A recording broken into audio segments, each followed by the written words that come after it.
It was June 1944, and the eyes of the world turned toward a tiny island in the Mariana chain, just 12 miles long and 5 miles wide, but carrying within it the fate of the Pacific War. Saipan, lush, volcanic, and ringed with coral reefs, was about to become the site of one of the most ferocious battles of World War II.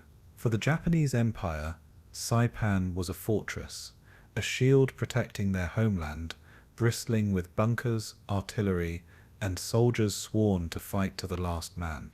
For the United States, Saipan was a key, an airfield that could bring the long-range B-29 superfortress within striking distance of Tokyo itself. The stakes could not have been higher. What unfolded over 3 weeks was a storm of fire and steel, amphibious landings under relentless machine gun fire, brutal jungle combat, and a clash that saw not only military defeat for Japan, but also the beginning of a political earthquake that would shake Tokyo's leadership to its core. The cost was staggering: tens of thousands killed, civilians caught in the crossfire, and desperate last stands like the largest Banzai charge of the entire war.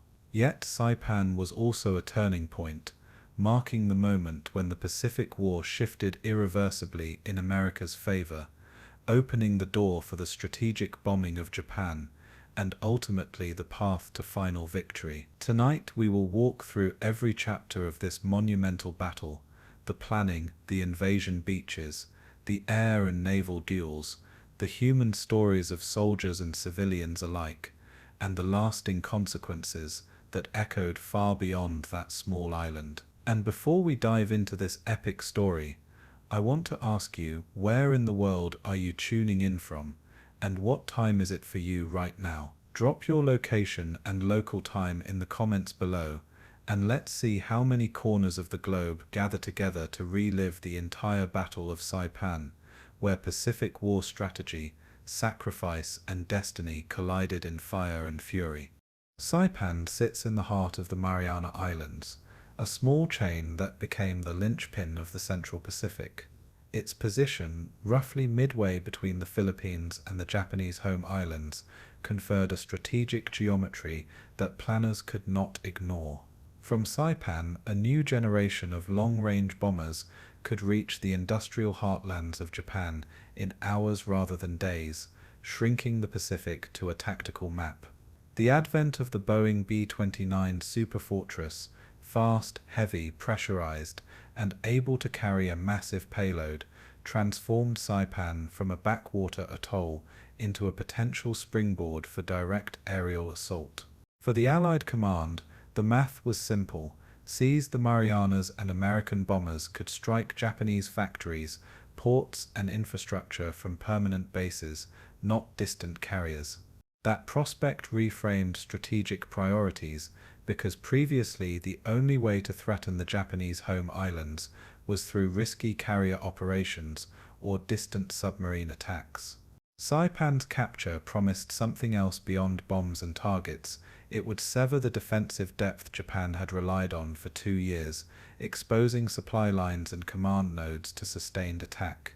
Geographers and air planners drew lines on maps that suddenly converged on Saipan, seeing not beaches and coral, but runways that could host an air armada.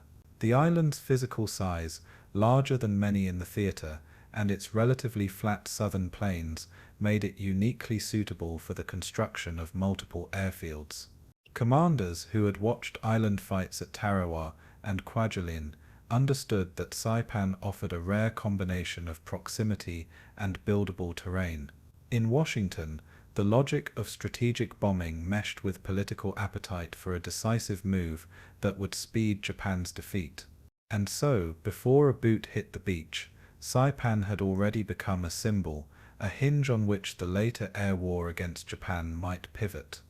The drive toward Saipan did not occur in isolation, but followed a hard-earned arc of operations across the Central Pacific: Tarawa, the Gilberts, the Marshalls, where American forces learned brutal lessons about coral reefs and defense in depth. Each island battle refined amphibious doctrine, Pre-landing bombardments needed to be longer, naval gunfire coordination with ground maneuver had to be precise, and logistics had to be planned for sustained shore-to-shore supply. The capture of the Marshalls had already demonstrated that leapfrogging could bypass strong points and place airstrips ever closer to Japan.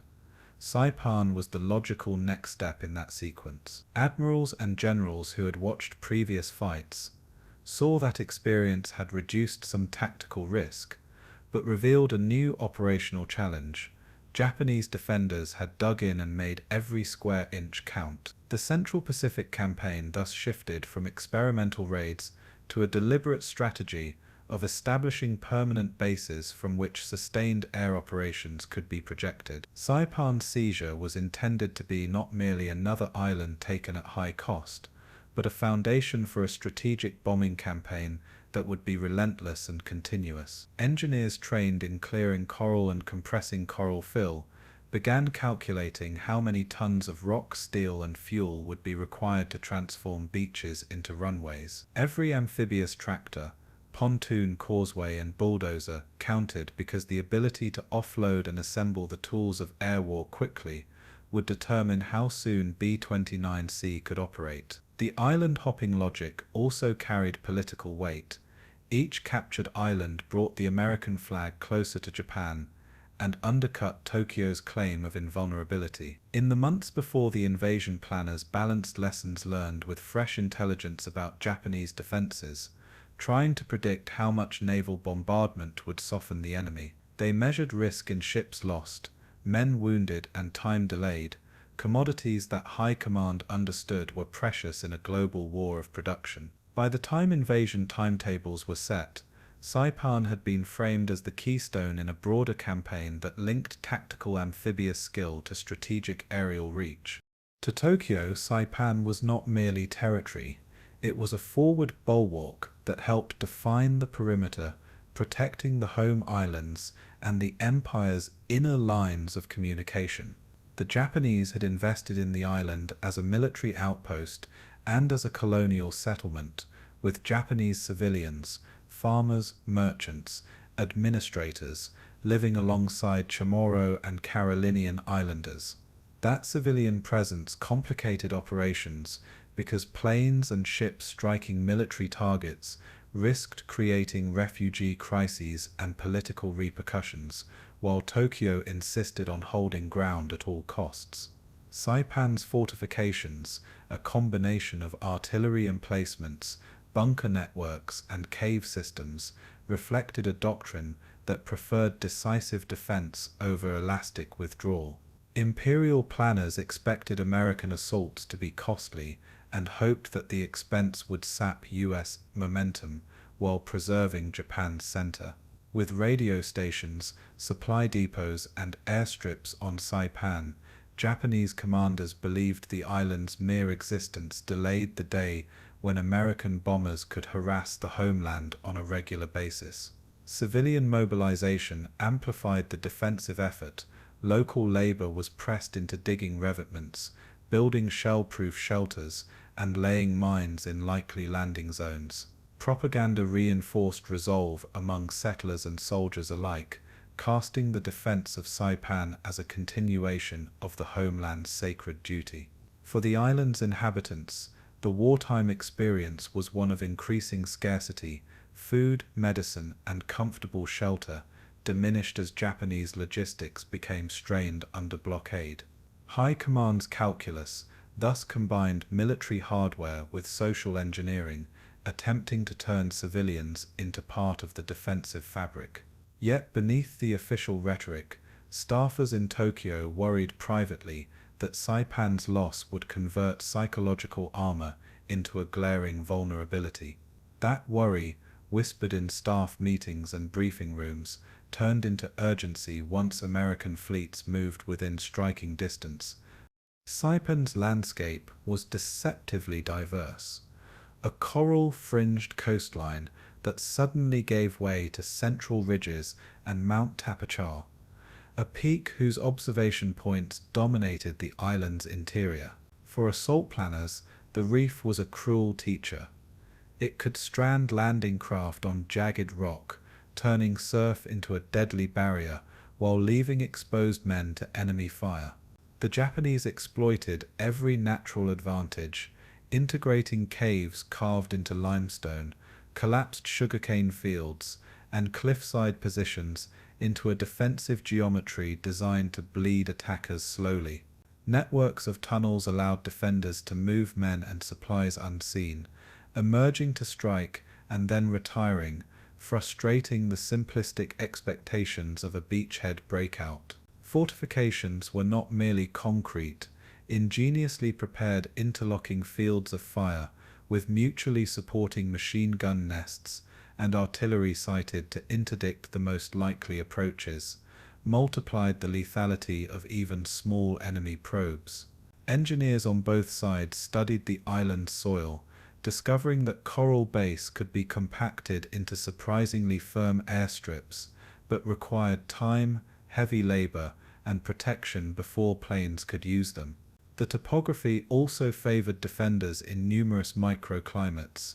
Thick vegetation provided concealment, while the ridgelines formed natural defensive belts that were costly to penetrate. From the sea, Saipan seemed vulnerable.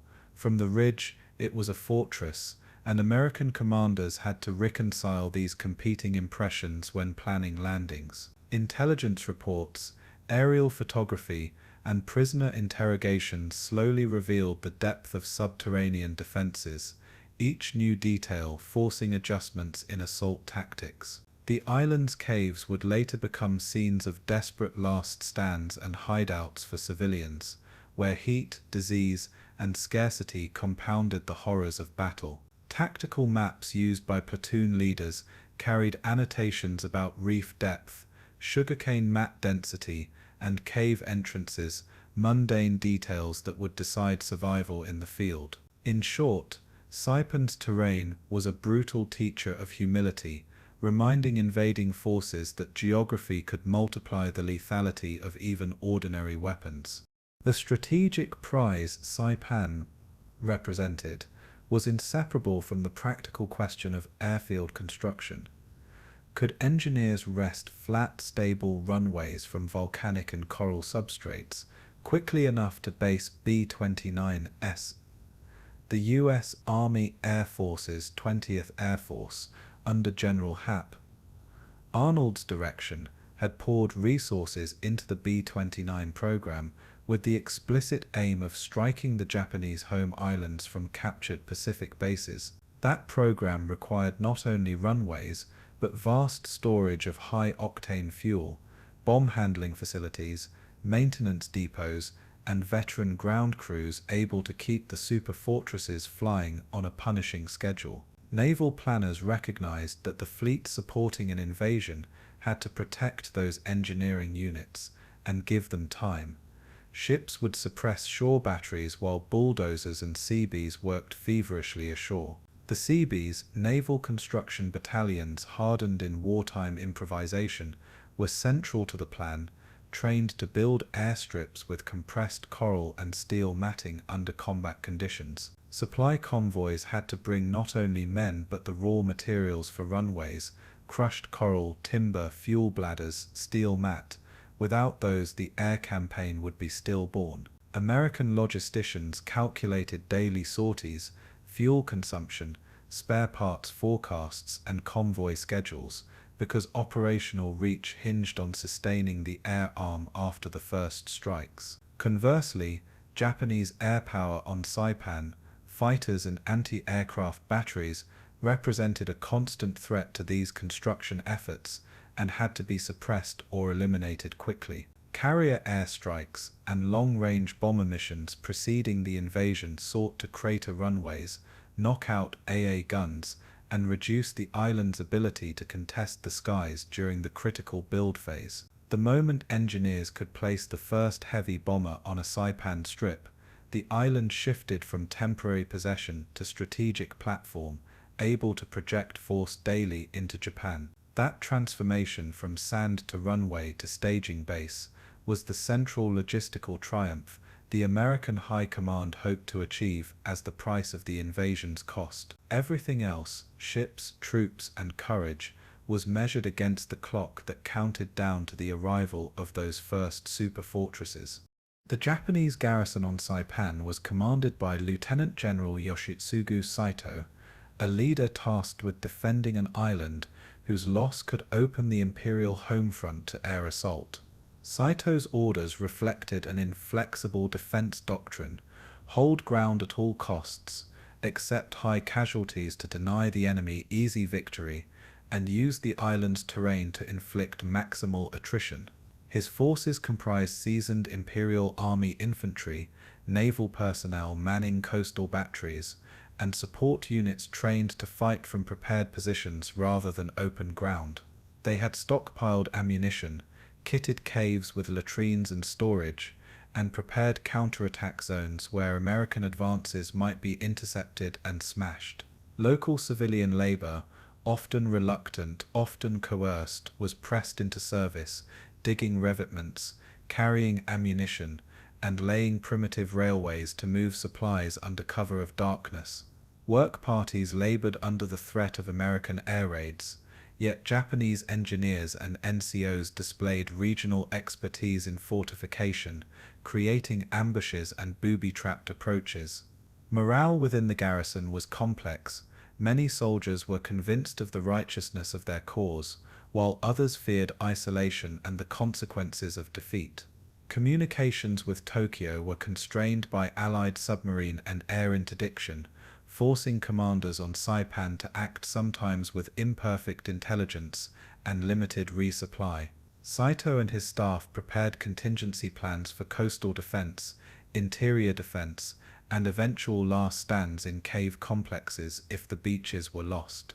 The garrison also had to contend with non-combatants, attempting to maintain order and prevent panic even as supplies dwindled and American shells fell closer to population centers. Japanese medical services struggled under blockade conditions, turning schools and temples into hospital wards overwhelmed with the wounded and sick. In practice, the garrison's strength lay not only in weapons but in discipline and subterranean ingenuity, which would make Saipan one of the most fiercely contested islands of the war. The decision to seize Saipan crystallized a broader contest within Allied strategy between the Pacific's two dominant commands, the Central Pacific proponents around Admiral Nimitz and the Southwest Pacific advocates of General MacArthur. Nimitz's staff argued that taking the Marianas would deliver direct strategic advantage by enabling sustained B-29 operations against Japan, while MacArthur pressed for a quicker return to the Philippines. In Washington, these competing visions were reconciled through high-level talks, where Admiral King, General Marshall, and the Joint Chiefs weighed resources against political imperatives. General Hap Arnold, as head of the Army Air Forces, pushed forcefully for forward bases to host the superfortress fleet, calculating that air power could significantly shorten the path to Japan's industrial heart.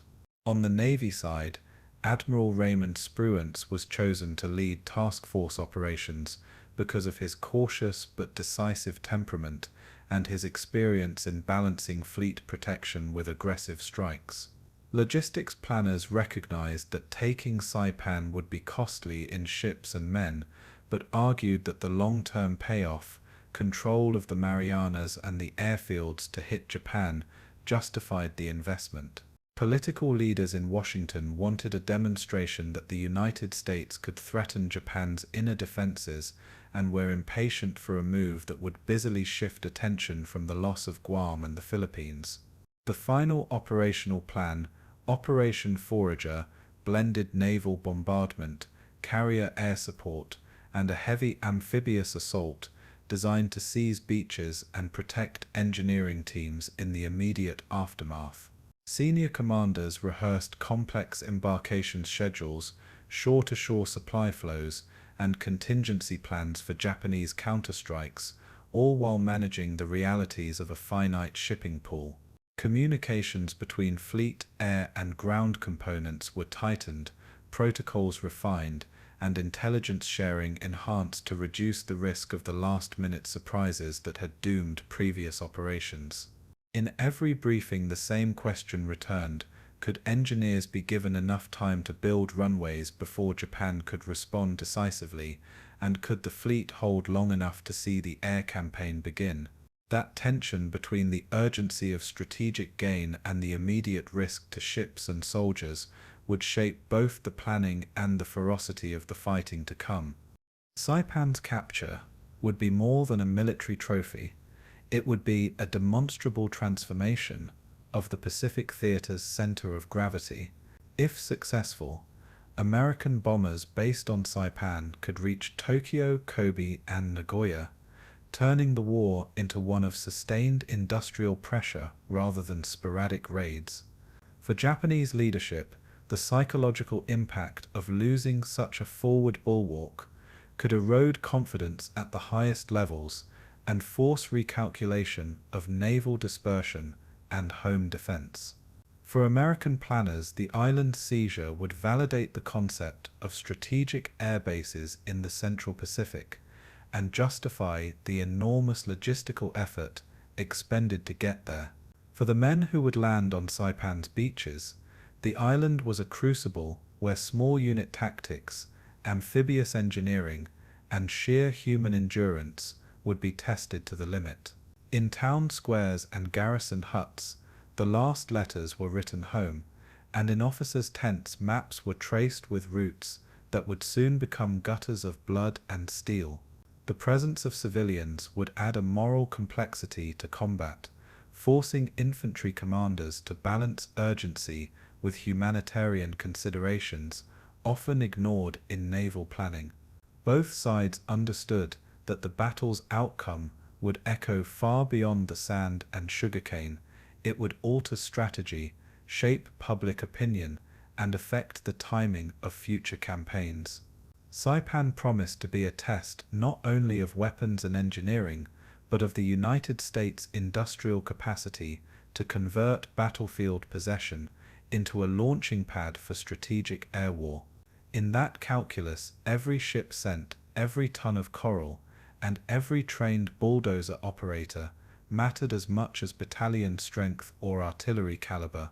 The shadow of what was at stake settled over both fleets as they moved into position, an island whose capture might accelerate the end of a vast war, or whose defense might exact a terrible toll that would slow every advance. In the days before the first landings, commanders, sailors and soldiers alike felt the tension of history pressing down on Saipan's shore, a tension that would explode into one of the Pacific War's decisive fights. The path to Saipan was paved not in abstractions but in blood, coral, and bitter trial on the smaller islands that came before it. In November 1943, the US Marines stormed Tarawa in the Gilbert Islands, where a seemingly insignificant atoll became a crucible of amphibious doctrine.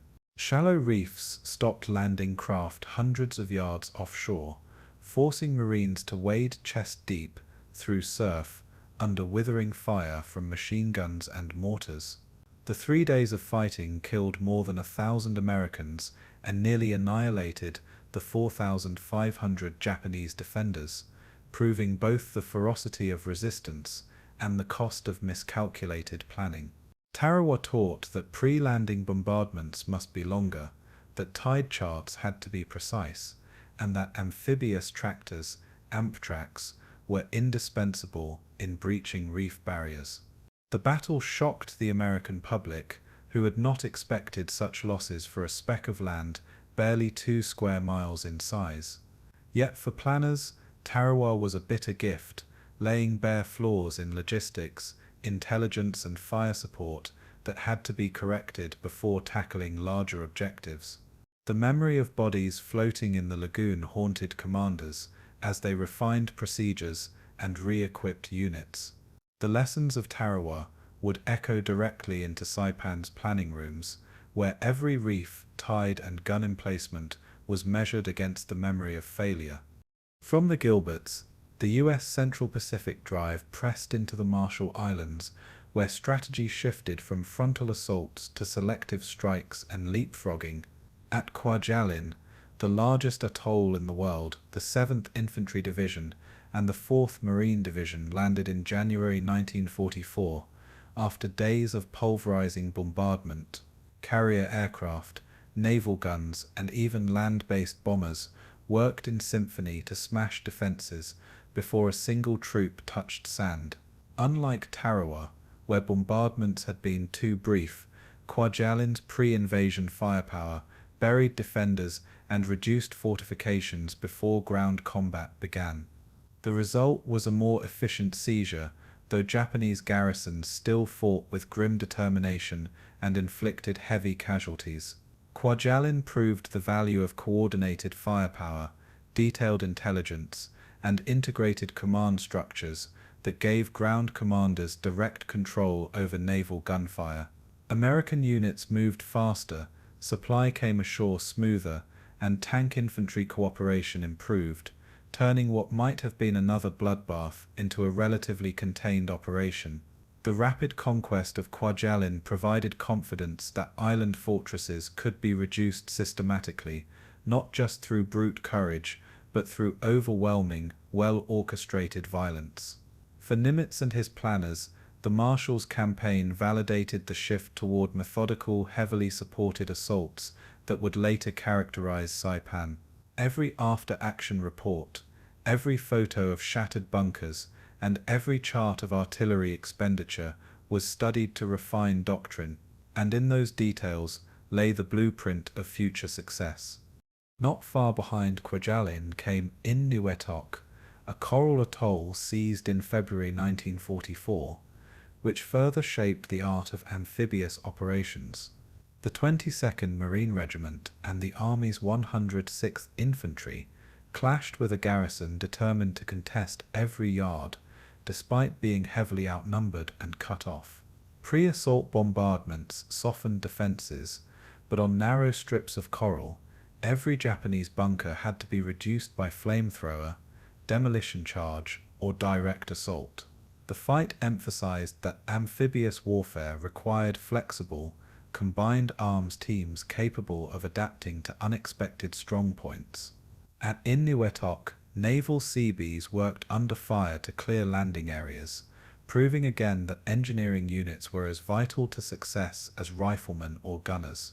Tank support proved decisive, with amphibious Shermans clattering across coral to smash enemy machine guns in positions infantry alone could not reach. The victory secured another stepping stone in the Marshall chain, but more importantly it proved that multi-division operations could be sustained in rapid succession across vast distances. Each conquest shortened supply lines, increased American air cover, and gave planners more forward bases to launch the next strike. By March 1944, American forces had built momentum, and the Marshalls were transformed from bastions of Japanese power into staging grounds for further assaults. The experience hardened units, tempered doctrine, and instilled confidence that the Pacific could be crossed island by island until Japan itself lay vulnerable. And with each success, the gaze of high command turned steadily toward the Marianas. Behind each battle lay a logistical achievement often overlooked but decisive in shaping the invasion plan for Saipan. Tarawa had exposed the catastrophic consequences of insufficient amphibious craft, leading to the mass production of new landing ships, amphibious tractors, and floating causeways. Kwajalein refined the doctrine of preloaded cargo ships, where equipment and supplies were arranged in precise sequence for rapid unloading, reducing the chaos on beaches. Enuetok underscored the importance of naval construction battalions, the Seabees, who could carve runways, roads, and depots from coral within days of seizure. These innovations made the difference between tenuous lodgements and sustainable bases, between temporary victories and permanent footholds. By the spring of 1944, American industry was delivering a torrent of ships, tanks, aircraft, and amphibious vehicles that dwarfed Japanese capacity. Logistics officers spoke of flow rather than stock, calculating how many tons could move across beaches each day, and adjusting timetables accordingly. For Saipan, supply convoys were meticulously planned, with reserve waves of equipment staged to replace expected losses on the reefs. Naval officers devised new fire support plans that incorporated lessons about sustained bombardment and precision targeting, coordinating thousands of shells per hour. The machinery of amphibious war was evolving into a finely tuned instrument, with doctrine and hardware aligned for maximum effect. Saipan would test that instrument on a scale unprecedented in the Pacific to date. The Japanese, too, absorbed lessons from these battles, even if they often interpreted them differently than their enemies. At Tarawa and Kwajalein, they saw how American firepower could obliterate static defenses, yet doctrine still stressed holding beaches at all costs. Garrison commanders in the Marshalls sent back reports describing the devastating effect of naval gunfire, but imperial planners refused to abandon the principle of forward defense. Instead, they sought to build deeper bunker systems, interlaced caves, and fortified ridges that would outlast bombardment and force Americans into costly close combat. At Enuetok, Japanese soldiers' fierce resistance in isolated bunkers was praised as a model, even though the outcome was never in doubt. For Saipan, Tokyo reinforced the island with seasoned infantry, artillery and engineers trained in constructing elaborate cave defenses and preparing for prolonged siege. Propaganda emphasized sacrifice and Banzai spirit, arguing that high casualties inflicted on Americans could stall their advance. Civilian settlers were indoctrinated to assist in defense or die resisting capture, adding a grim dimension to Saipan's preparations. Japanese naval commanders also recognized that the loss of the Marianas would threaten the empire directly, prompting contingency plans to commit the fleet in a decisive battle. Thus, while Americans refined the art of overwhelming firepower, the Japanese doubled down on defense in depth and suicidal resolve. These competing adaptations would collide head-on in Saipan's sugarcane fields and ridgelines, magnifying the ferocity of the coming clash.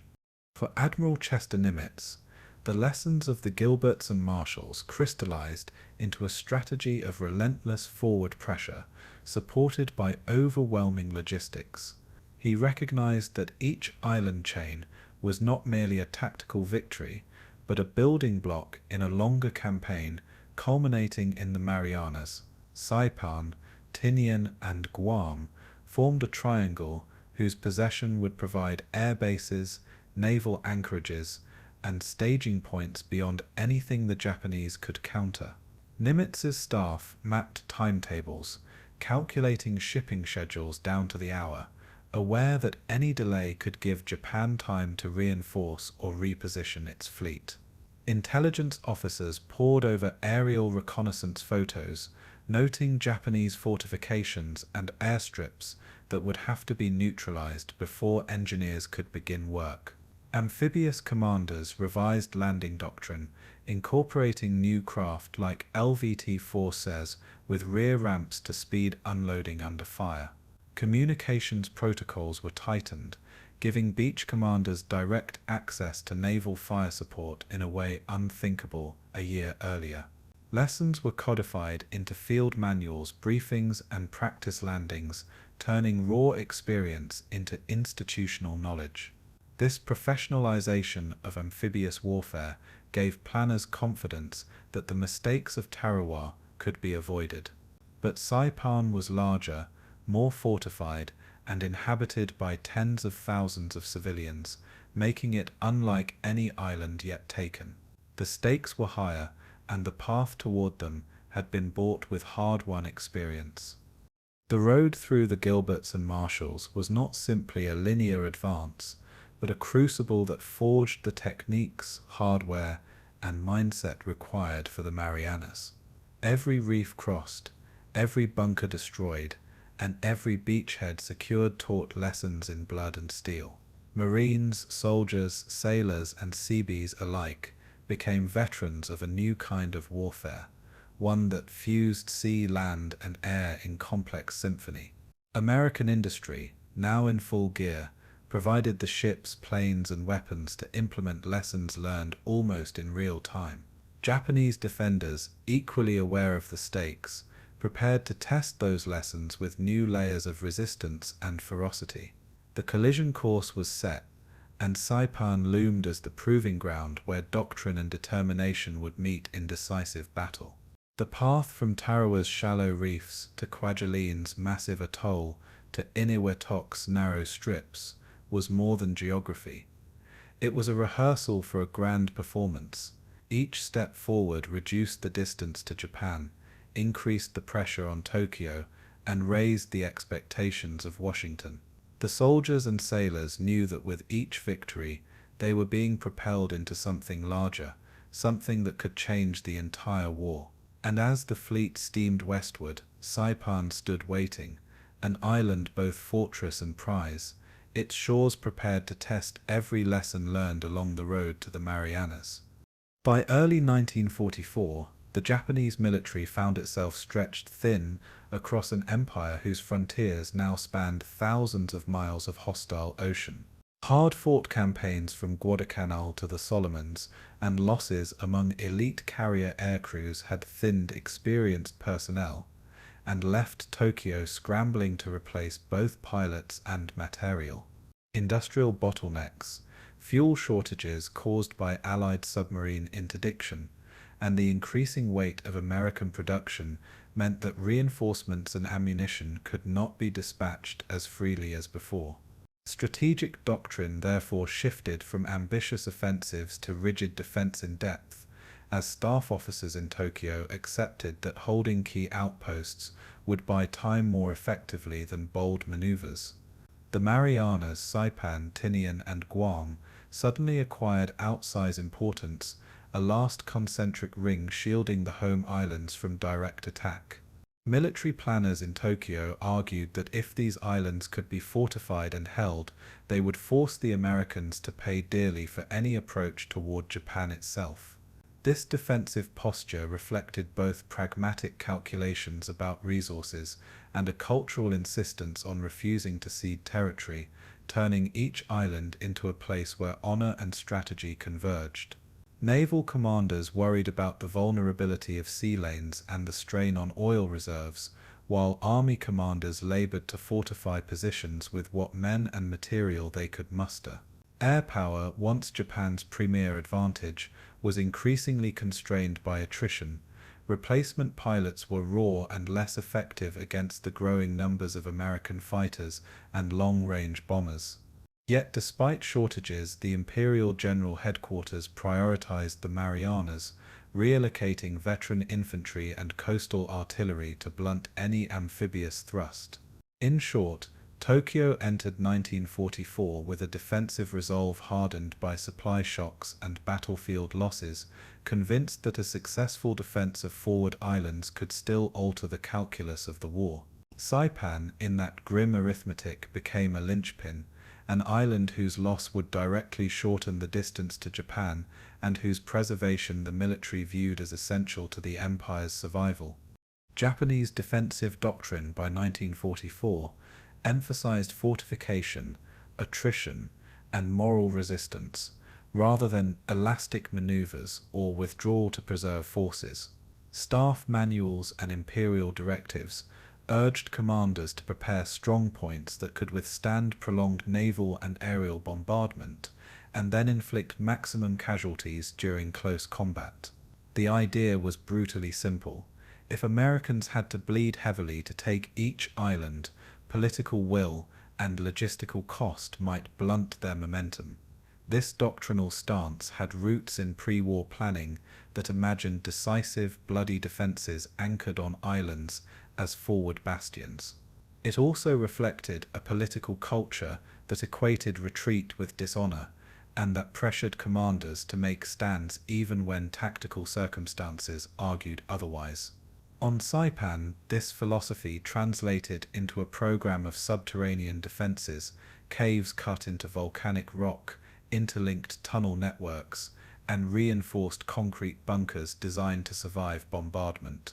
Each bunker was placed with fields of interlocking fire in mind, machine guns and 37 mm and larger artillery sighted, so that approaches would be beaten back by overlapping arcs. Engineers used local labor and troops to conceal positions with jungle foliage and to construct slit trenches, revetments, and camouflaged ammunition pits. Fortress doctrine also included the psychological element of indoctrination. Soldiers and civilians were subjected to propaganda that framed sacrifice as sacred duty and prepared many to resist to the death. In practice, that doctrine produced defenders who were hard to dislodge, adept at close-quarter ambushes, and surprisingly resilient under bombardment. It also meant that invading forces could expect ferocious, often suicidal resistance, a reality American planners had to factor into their casualty estimates. Construction on Saipan's defenses began years before the American approach became imminent, intensifying as Tokyo redirected materials and manpower to the Marianas. Japanese engineers cut extensive cave systems into ridges like Mount Tapotchau, creating underground barracks, command posts, and ammunition stores that could survive aerial attack. Concrete bunkers were poured where rock allowed, with narrow embrasures for machine guns and observation slits for forward spotters. Coastal artillery emplacements, old naval guns repurposed for shore defense, were sited to command the more obvious landing areas, their smokestacks camouflaged by vegetation. Anti-aircraft battery rings used 20 mm and 25 mm autocannons, along with heavier guns to contest American carrier strikes, creating dense bands of flak over likely approach corridors.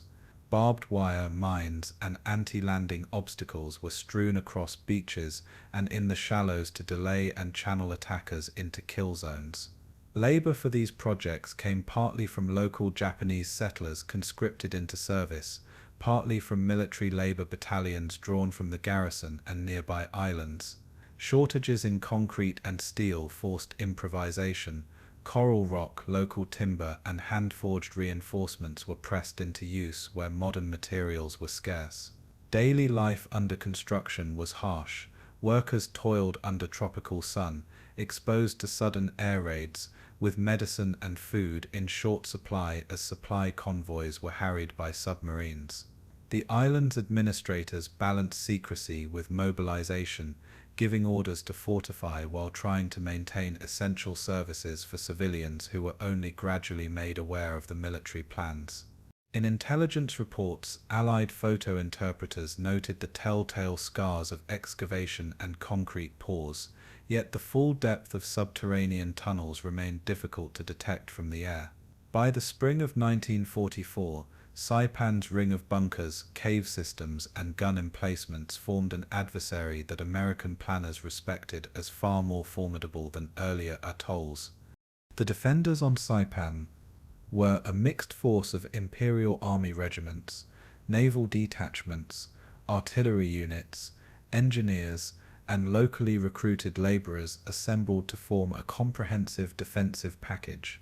Lieutenant General Yoshitsugu Saito commanded the garrison, a career officer tasked with holding the island in accord with the imperial order to resist to the last man. Saito's headquarters coordinated coastal batteries manned by naval personnel and inland infantry positions supported by mountain guns and mortars.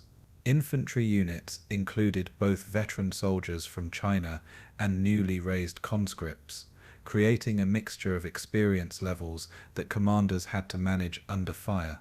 Artillery formations provided the garrison with indirect fire capability, while engineers prepared demolitions and obstacles to booby-trap likely approaches. Anti-aircraft units protected key installations, attempting to deter the intensive pre-invasion strikes American carriers and bombers had demonstrated were possible. Naval crews brought worked naval guns ashore, converting shipboard ordnance into shore batteries that could engage landing craft at range. Medical staff were stretched thin, but organized field hospitals within cave systems to protect wounded from bombing and shelling. Supply officers improvised caches of rice, ammunition and fuel to support an anticipated siege, recognizing that resupply might be uncertain for weeks. Command discipline was strict orders on discipline, and sacrifice were enforced by officers who believed that cohesion would be decisive in stopping an amphibious assault. Despite shortages and the knowledge that Tokyo might be unable to relieve them promptly, the garrison's mix of weaponry, engineering and morale made it a stubborn opponent. American planners, studying prisoner interrogations and reconnaissance, estimated that the combination of troops and fortifications on Saipan would translate into heavy casualties for any assault force. Beyond the uniformed forces, Saipan was home to a substantial civilian population that complicated both defense and the humanitarian fallout of invasion. Japanese settlers, administrators, merchants and farmers lived alongside indigenous Chamorro and Carolinian people whose lives had been transformed by years of colonial rule. The civilian community included families, school children and elderly people who worked the island's limited agricultural terraces and supported the local economy. As the military buildup intensified, civilians were mobilized for labor, pressed into building fortifications, hauling supplies, and maintaining the island under blackout and rationing conditions. Propaganda and education programs inculcated a martial ethos among settlers, while many indigenous islanders felt caught between Japanese authorities and the approaching American forces. Food shortages grew acute as submarine interdiction and the prioritization of military logistics reduced supplies available for civilian consumption. Medical facilities, already modest in peacetime, were augmented but remained vulnerable, and civilians suffered from malnutrition, disease, and the strain of forced labor. Local leaders, priests, teachers, and shopkeepers found themselves under pressure to maintain order and to follow evacuation or defense instructions that often came with little notice. When American planes bombed urban centers and installations, civilians bore the brunt of shock and displacement, complicating later questions of surrender and protection.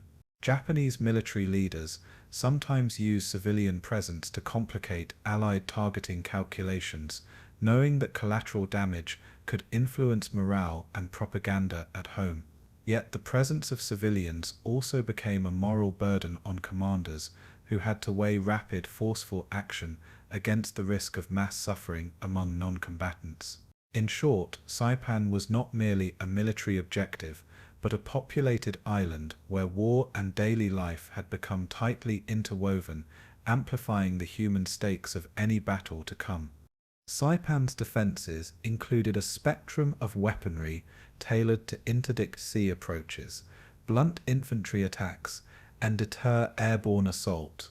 Coastal batteries mounted repurposed naval guns in bunkers that could deliver plunging fire against approaching transports and landing craft. Medium and heavy field artillery covered inland approaches, their firing zones pre-registered on likely landing beaches and roads. Machine gun nests, often camouflaged and sited within sugarcane fields and coral outcrops, created lethal enfilade fire onto exposed troops. Mortar belts and rifle pits provided depth to defensive lines, allowing garrisons to trade space for position while inflicting casualties at close range. Anti-tank obstacles, banks of sharpened logs, and concealed minefields awaited armored units that tried to cross the shallow coastal plains.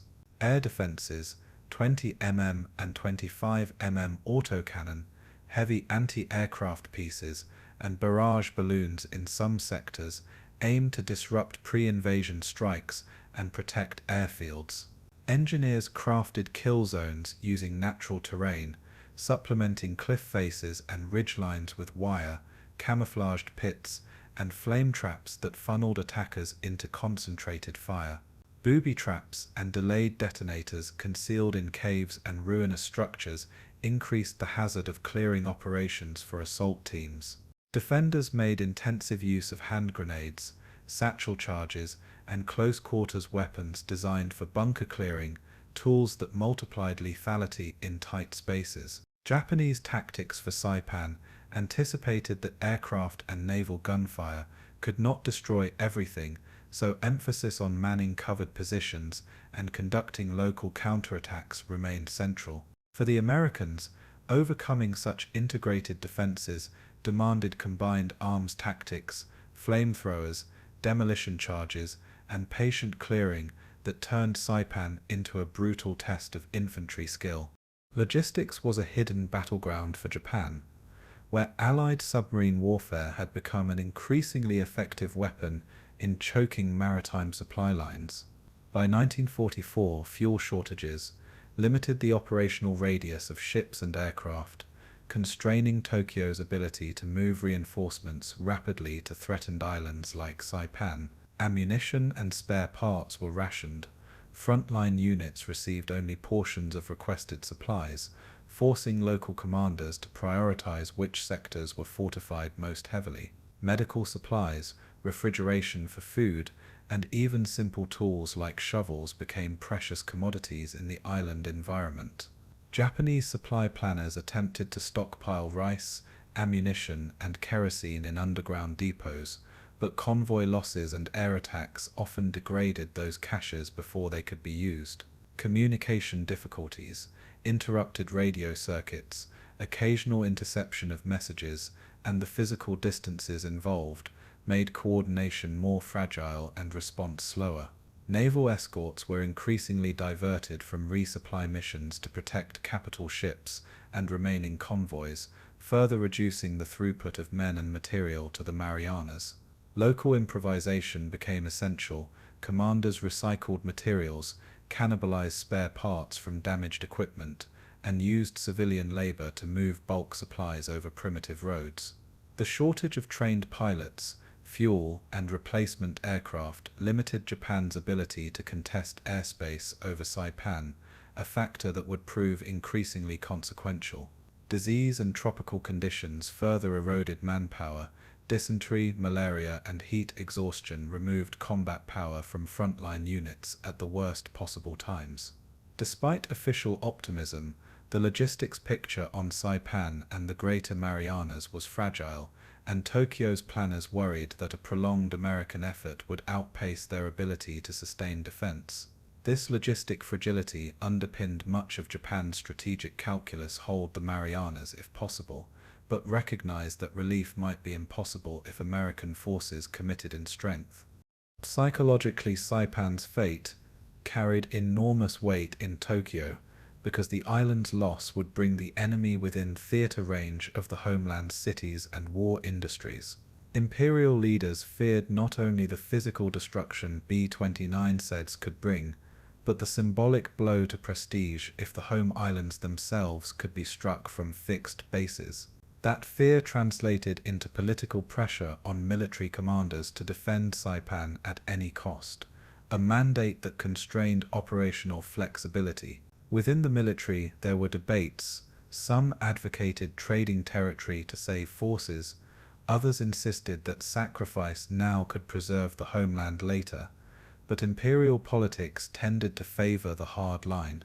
The prospect of American bases on Saipan also threatened to sever Japan's inner lines of communication, shortening transit times for transports and exposing rear areas to submarine and air attack.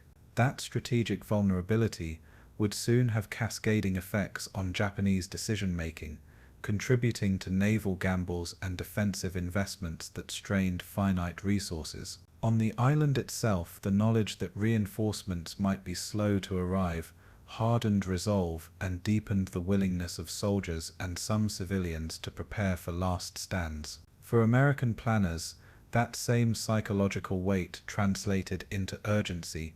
Taking Saipan quickly would not just secure airfields, but would also produce a strategic shock that Tokyo might struggle to counter. Naval and air planners therefore accepted higher operational risks and allocated vast firepower to the invasion, precisely because the strategic payoff was so disproportionate. In Tokyo, whispers of political crisis began to circulate should the Marianas fall, foreshadowing governmental turmoil that would emerge later in 1944. Thus the island's defense was a crucible where strategy, politics, logistics, and human endurance intersected, making Saipan's outcome far more consequential than its size might suggest. As fleets positioned themselves and invasion timetables tightened, both sides prepared for a battle whose consequences would be felt not only on coral and sand, but across the entire Pacific War.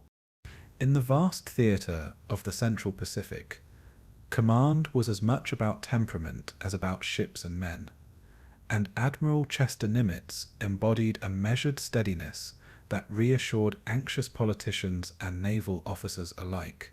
As Commander-in-Chief Pacific Ocean Areas, Nimitz carried strategic responsibility for a theater that stretched from the Aleutians to the Solomon Islands, a command demanding both operational vision and logistical mastery. He selected subordinates with care, and for the Marianas campaign he entrusted Admiral Raymond Spruance with the Fifth Fleet, a choice that would shape the battle's tempo and tone. Spruance, a former cruiser commander and a man of deliberate temperament, favored caution over flamboyant risk, preferring attrition by superior resourcing to reckless engagement. Where other commanders might seek decisive glory, Spruance calibrated his moves to protect carriers, preserve striking power, and sustain the amphibious force ashore. That caution did not signal timidity, rather it reflected a deep understanding of fleet arithmetic. The loss of a single carrier could jeopardize months of planning and billions of dollars of material. Under Spruance's watch, the Fifth Fleet became an instrument of monumental scale, a floating city of carriers, battleships, cruisers, destroyers, transports, and support vessels whose coordination required obsessive attention to supply and signaling. For Nimitz, the strategic picture mattered more than battlefield heroics. His objective was not merely to take islands, but to build bases that would sustain air power capable of reaching Japan itself. That longer view drove Nimitz to support Spruance's methodical approach, granting him autonomy while ensuring the logistical pipelines, fuel, munitions, spare parts, and CB engineers kept flowing. Both men shared a professional calm, but their partnership carried tension between urgency and prudence. Washington wanted decisive results, and Nimitz felt the pressure to deliver Saipan as a platform for the B-29. In the months before the landings, their war councils rehearsed contingencies, carrier gap closures, destroyer screening, air cover windows, and offshore refueling sequences, because the ocean's variables could turn advantage into catastrophe in hours. When the fleet formed off the Marianas, Nimitz's policies and Spruance's disposition together produced a command that favored overwhelming preparation, surgical execution, and the pragmatic avoidance of needless risk. Raymond Spruance's operational style was built on exhaustive preparation and a ruthless attention to detail earned in prior cruiser commands and fleet staff work. He organized carrier task groups into tightly woven screens, insisting that fighters, radar picket destroyers, and anti-aircraft cruisers operate with choreographed precision to shield the invasion fleet. Spruance insisted on tight rules of engagement for escort carriers and on clear protocols for combat air patrol rotations, because air superiority would make or break any landing operation. He delegated landing operations to amphibious commanders, but retained authority to reorder naval gunfire and carrier strikes in response to unfolding ground situations.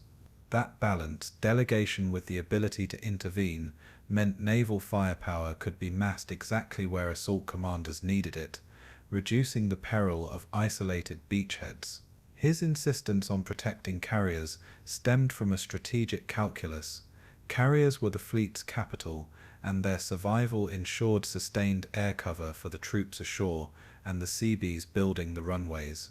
Spruance's staff emphasized redundancy, multiple fuel ships, floating dry docks and reserve ammunition ships, because the Pacific's distance turned logistics into a battle fought on paper before shells were fired. He was methodical in intelligence exploitation, integrating aerial reconnaissance photos, submarine patrol reports, and intercepted radio traffic into operational briefs that guided strike timing. Operationally, his cautiousness sometimes frustrated more aggressive admirals eager for a knockout blow, yet history would show his choices preserved combat power at decisive moments.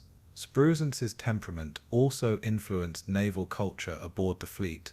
Captains learned that prudence would not be punished, and meticulous planning was rewarded with support and resources. In the months leading to Saipan, his leadership style created a disciplined, resilient striking force comfortable with long campaigns, meticulous in maintenance, and unflappable under surprise. That discipline, born of Spruance's steady hand, would prove pivotal in the Battle of the Philippine Sea, where measured responses overcame desperate enemy sorties and preserved the fleet's offensive assets.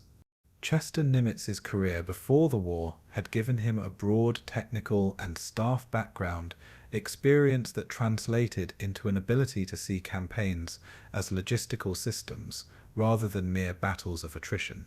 He understood the tempo of industrial warfare, where shipyards, assembly lines, and fuel pipelines dictated strategic possibilities as much as admirals' wills.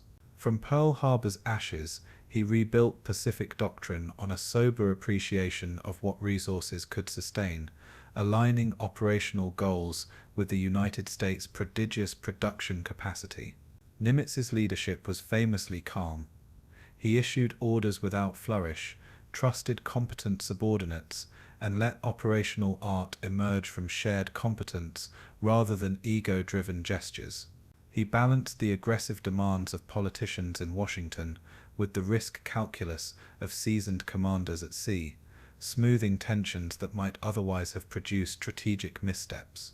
On Saipan, he ensured that theater-level priorities, securing airbases for the 20th Air Force, allocating escort carriers for close support, and timing invasions across multiple islands were synchronized across services. Nimitz's staff practiced relentless wargaming of contingency plans, simulating Japanese counterattacks, fuel shortages, and typhoon conditions so that the fleet could adapt without paralysis.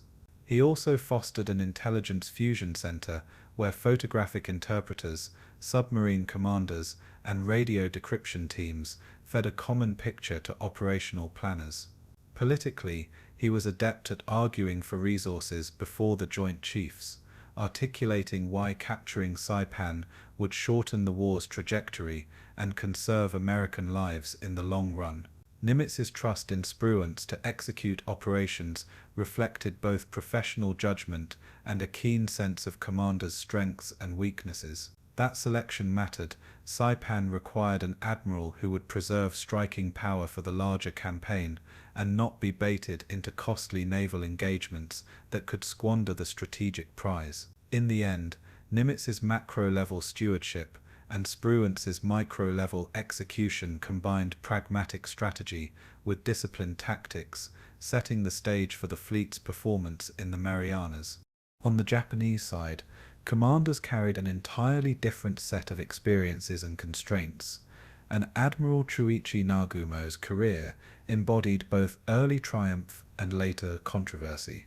Nagumo had been the architect in part of the carrier strikes that opened Japan's offensive sweep in 1941, but the weight of later setbacks, particularly Midway, had tempered both his influence and his options. His reputation combined tactical skill in planning combined air operations with a conservatism born of attrition. After early victories, he became cautious where once he had been bold. That cautiousness flowed through naval circles in Tokyo, shaping doctrine toward preserving remaining carrier assets and fighting where doctrine seemed most advantageous. Against such a backdrop stood Lieutenant General Yoshitsugu Saito, the army officer charged with Saipan's defense and the human face of Tokyo's resolve on the island itself. Saito was a career infantryman, schooled in the grim art of static defense, and he took his orders from Tokyo to hold Saipan as sacred ground with a grim, inflexible discipline. His preparations emphasized subterranean fortifications, detailed kill zones, and the integration of civilians into support and labor roles. In Saito's view, contesting every yard was a moral and military imperative.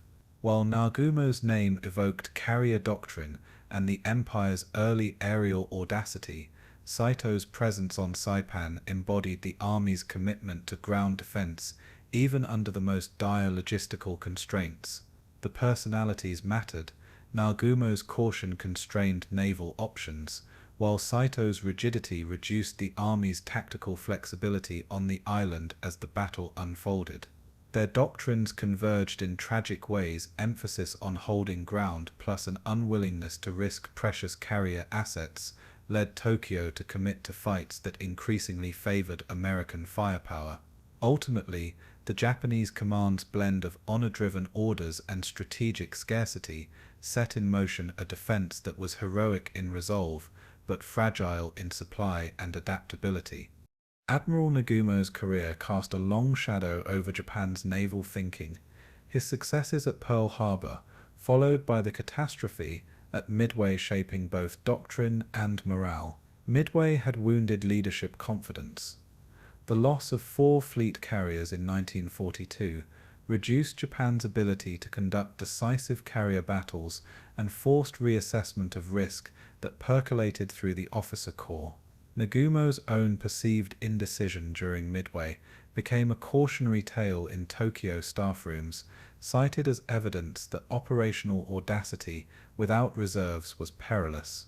In the years that followed, the remnants of Japan's carrier force operated under tighter constraints, often prioritizing preservation over bold engagement when facing the numerically superior U.S. Navy. That disposition influenced how naval planners allocated forces to the Marianas.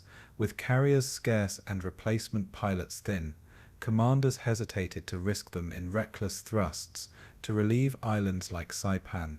Nagumo's legacy thus functioned as a conservative censor on naval imagination, better to preserve what remained than to gamble it away for uncertain gains. Operationally, this translated into fewer decisive fleet actions and more reliance on shore-based air, coastal defenses, and attritional ground battles to hold territory. For Allied planners who monitored Japanese dispositions, that conservatism was something to exploit. If Tokyo would not commit carriers fully, the Americans could leverage their growing numerical advantage in ships and planes. At the same time, Nagumo's early triumphs had laid a template for combined airstrikes that Japanese planners still revered, using doctrine to squeeze maximum effect from limited assets. Even as Tokyo adapted to a defensive posture, the specter of carrier warfare, its potential for either strategic knockout or catastrophic losses, remained central to planning on both sides. Nagumo's career therefore became more than biography. It informed a generation of naval leaders who balanced glory against preservation in a conflict increasingly decided by production, not just tactics. In the Marianas, that balance would shape fleet movements, air cover allocations, and the ultimate inability of Japanese naval power to blunt the American advance. Lieutenant General Yoshitsugu Saito arrived on Saipan with an austere professionalism shaped by years of continental campaigns and a belief in the redemptive power of resistance. Saito's orders from Tokyo left little room for maneuver: hold at all costs, prepare for prolonged siege, and inflict unbearable losses on any invader. Under his command, the island's defenses were organized into mutually supporting sectors, each with designated artillery, machine gun interlocks, and prepared withdrawal lines that in reality became killing grounds. Saito oversaw the conversion of natural caves into hospitals and headquarters, staffing them to survive bombardment and to sustain command and control under fire. He also enforced strict discipline among officers and enlisted men, using ritualized ceremonies and frequent inspections to maintain cohesion despite dwindling supplies. When American forces broke the beachheads and began to exploit gaps, Saito ordered counterattacks, and then finally a mass Banzai charge, intended to shatter the invaders' resolve and morale. That last-ditch offensive, while tactically devastating in its immediate carnage, revealed the tragic calculus of Saipan's defense, heroic commitment matched against strategic impotence. Saito's decisions reflected both personal honor and institutional pressure. He faced the agonizing choice between preserving lives and obeying imperatives that demanded sacrifice for the empire.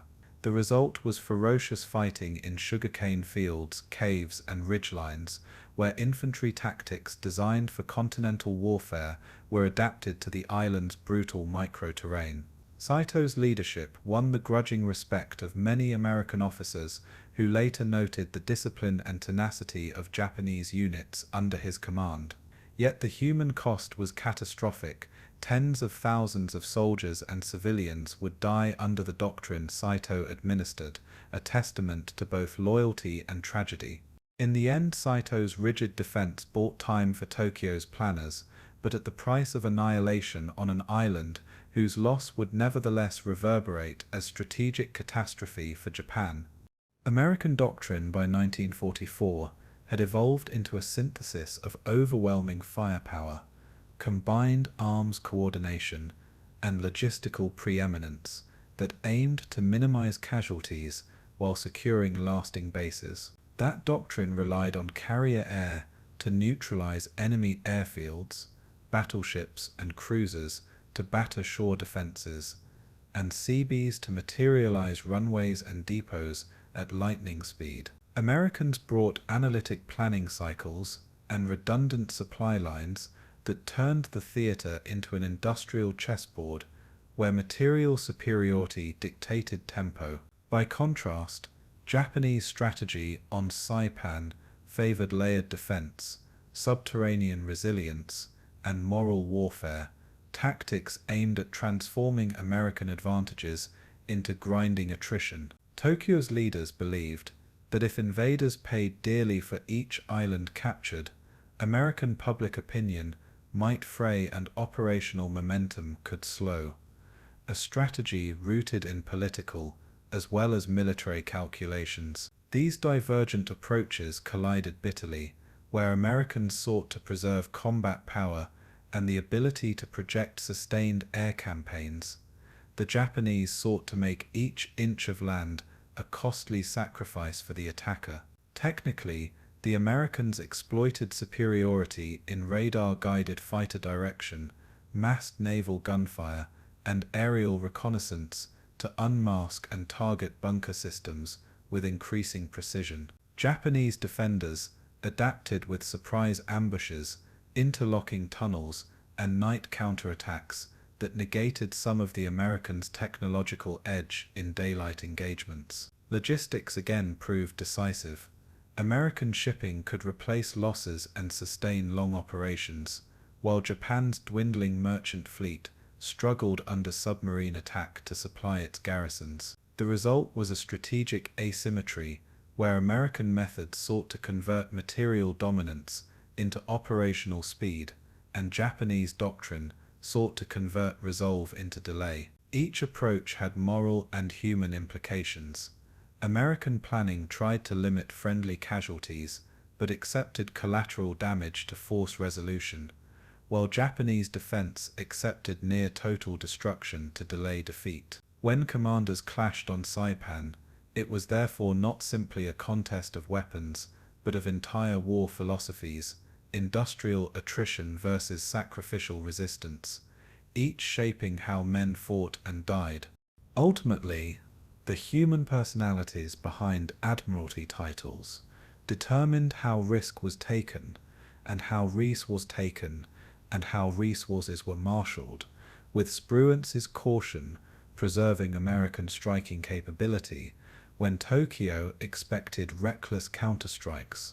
Nimitz's patient strategic oversight ensured that the invasion was backed not only by ships and guns, but by the industrial mass needed to sustain a prolonged campaign and build the airfields that would soon menace Japan. Nagumo's legacy of early war brilliance tempered later Japanese naval daring, helping explain why Tokyo hesitated to commit carriers fully in relief attempts for Saipan and instead accepted costly ground defenses. Saito's rigid adherence to orders produced a defense of fanatical determination, but little operational flexibility, a combination that led to devastating Banzai charges, rather than organized withdrawals that might have preserved fighting units.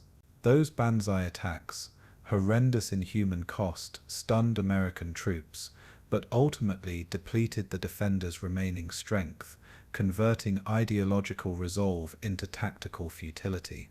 On the American side, the alliance of careful naval planning and overwhelming logistical support meant that even when beachheads were precarious, reinforcements, armor, and naval gunfire could be marshaled to stabilize the front. Command decisions also influenced civilian suffering. Tokyo's insistence on total defense without evacuation plans trapped families in harm's way and turned islands into scenes of mass tragedy.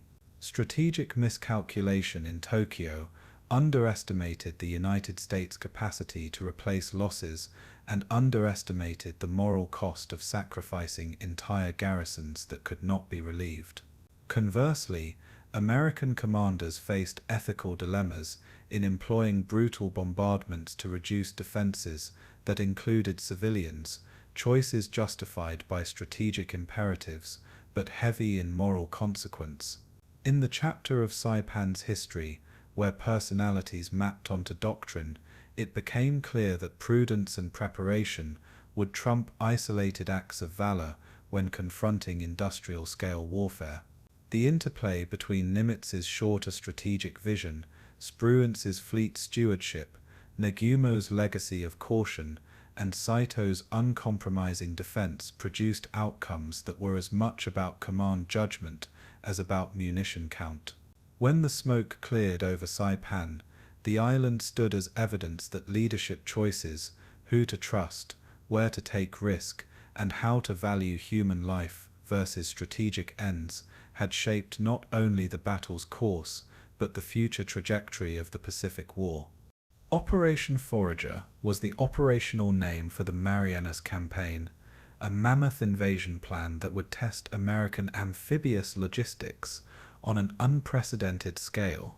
At its heart stood Admiral Raymond Spruance's Fifth Fleet, a floating metropolis assembled from escort carriers, fleet carriers, battleships, cruisers, destroyers, transports, oilers, and support vessels numbering in the hundreds.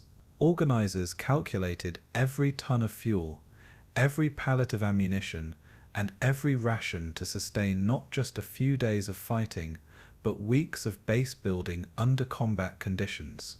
Shipyards worked to schedule, loading pontoons, LVTs, bulldozers, and CB equipment onto amphibious ships, while ordnance depots issued millions of rounds of shells and bombs.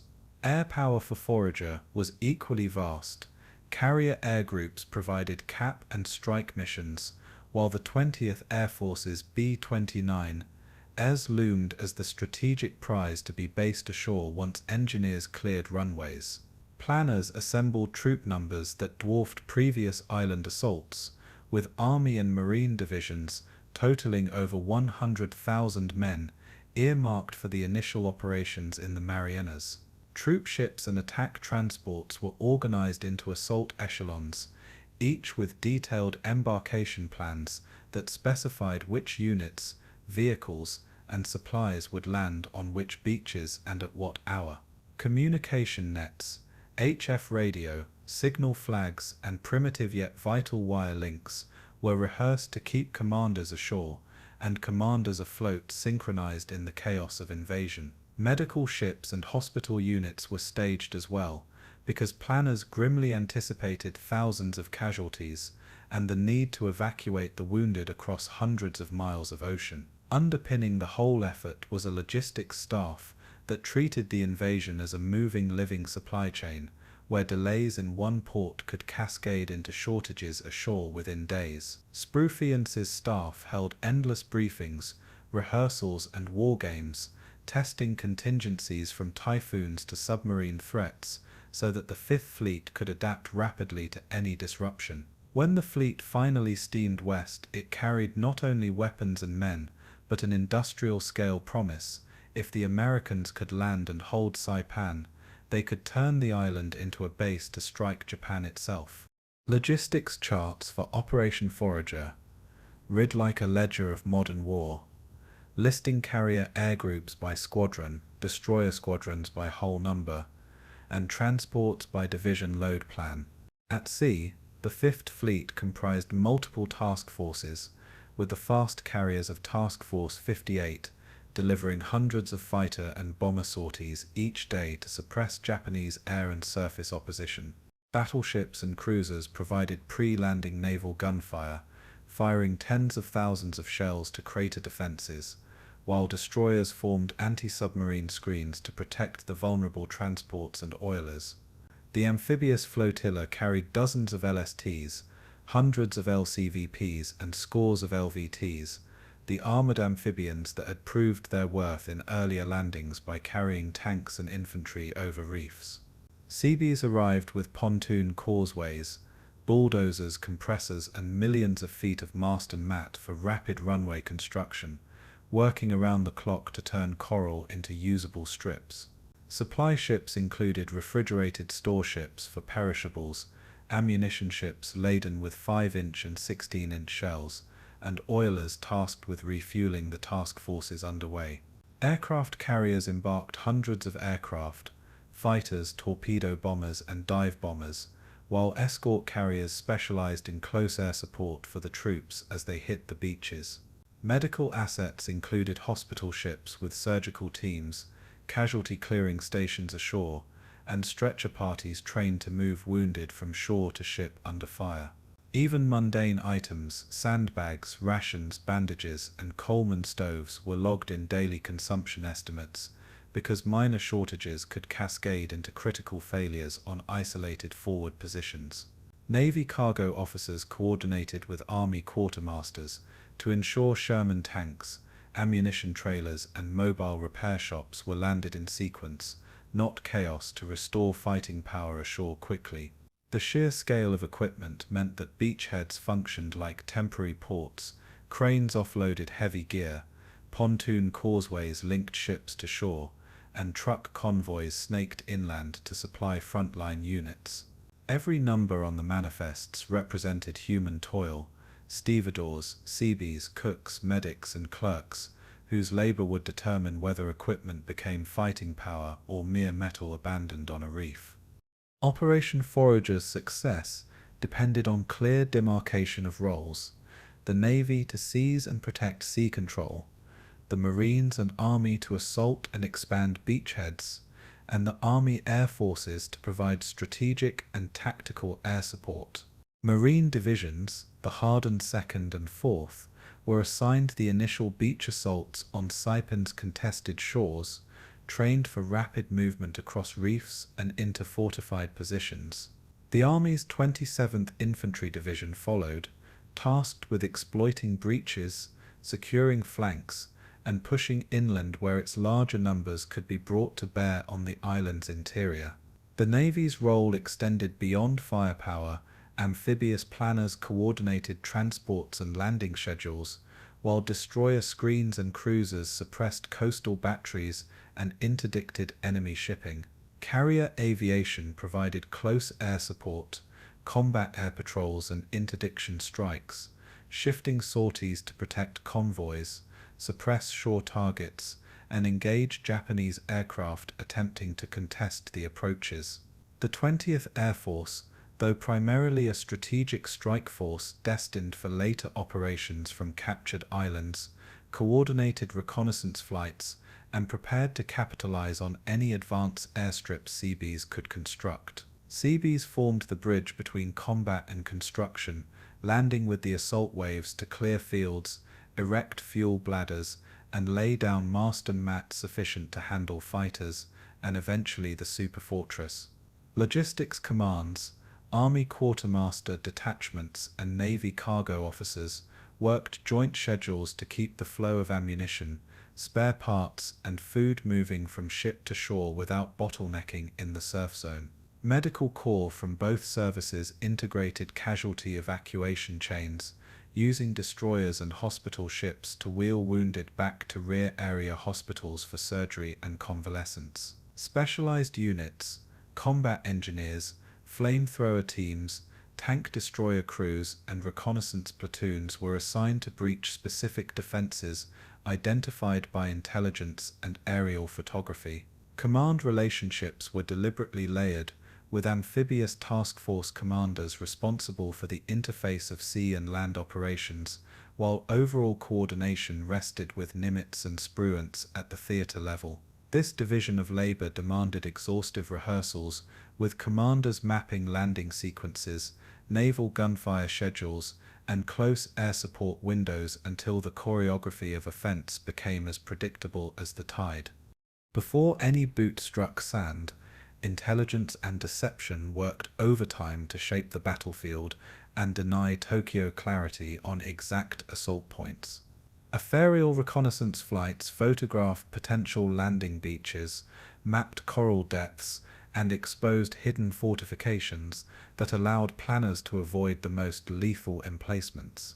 Submarines prowled off Japanese sea lanes, attacking convoys and disrupting reinforcements so that the Fifth Fleet would confront a garrison weighed down by shortages. Naval intelligence fused these reports with intercepted Japanese radio traffic and prisoner interrogations to estimate troop dispositions and ammunition stores ashore. Deception operations, including feints and simulated carrier movements, aimed to lure Japanese naval attention away from the main assault axis and to confuse coastal warning systems. Amphibious rehearsals in Hawaiian waters practiced timing for ramp drops, LVT ramp angles, and rapid unloading procedures that would be crucial when surf and fire combined to slow landing craft. Special forces and reconnaissance detachments trained in stealthy beach surveys, ready to mark safer channels and report on reef conditions in the hours before the landings.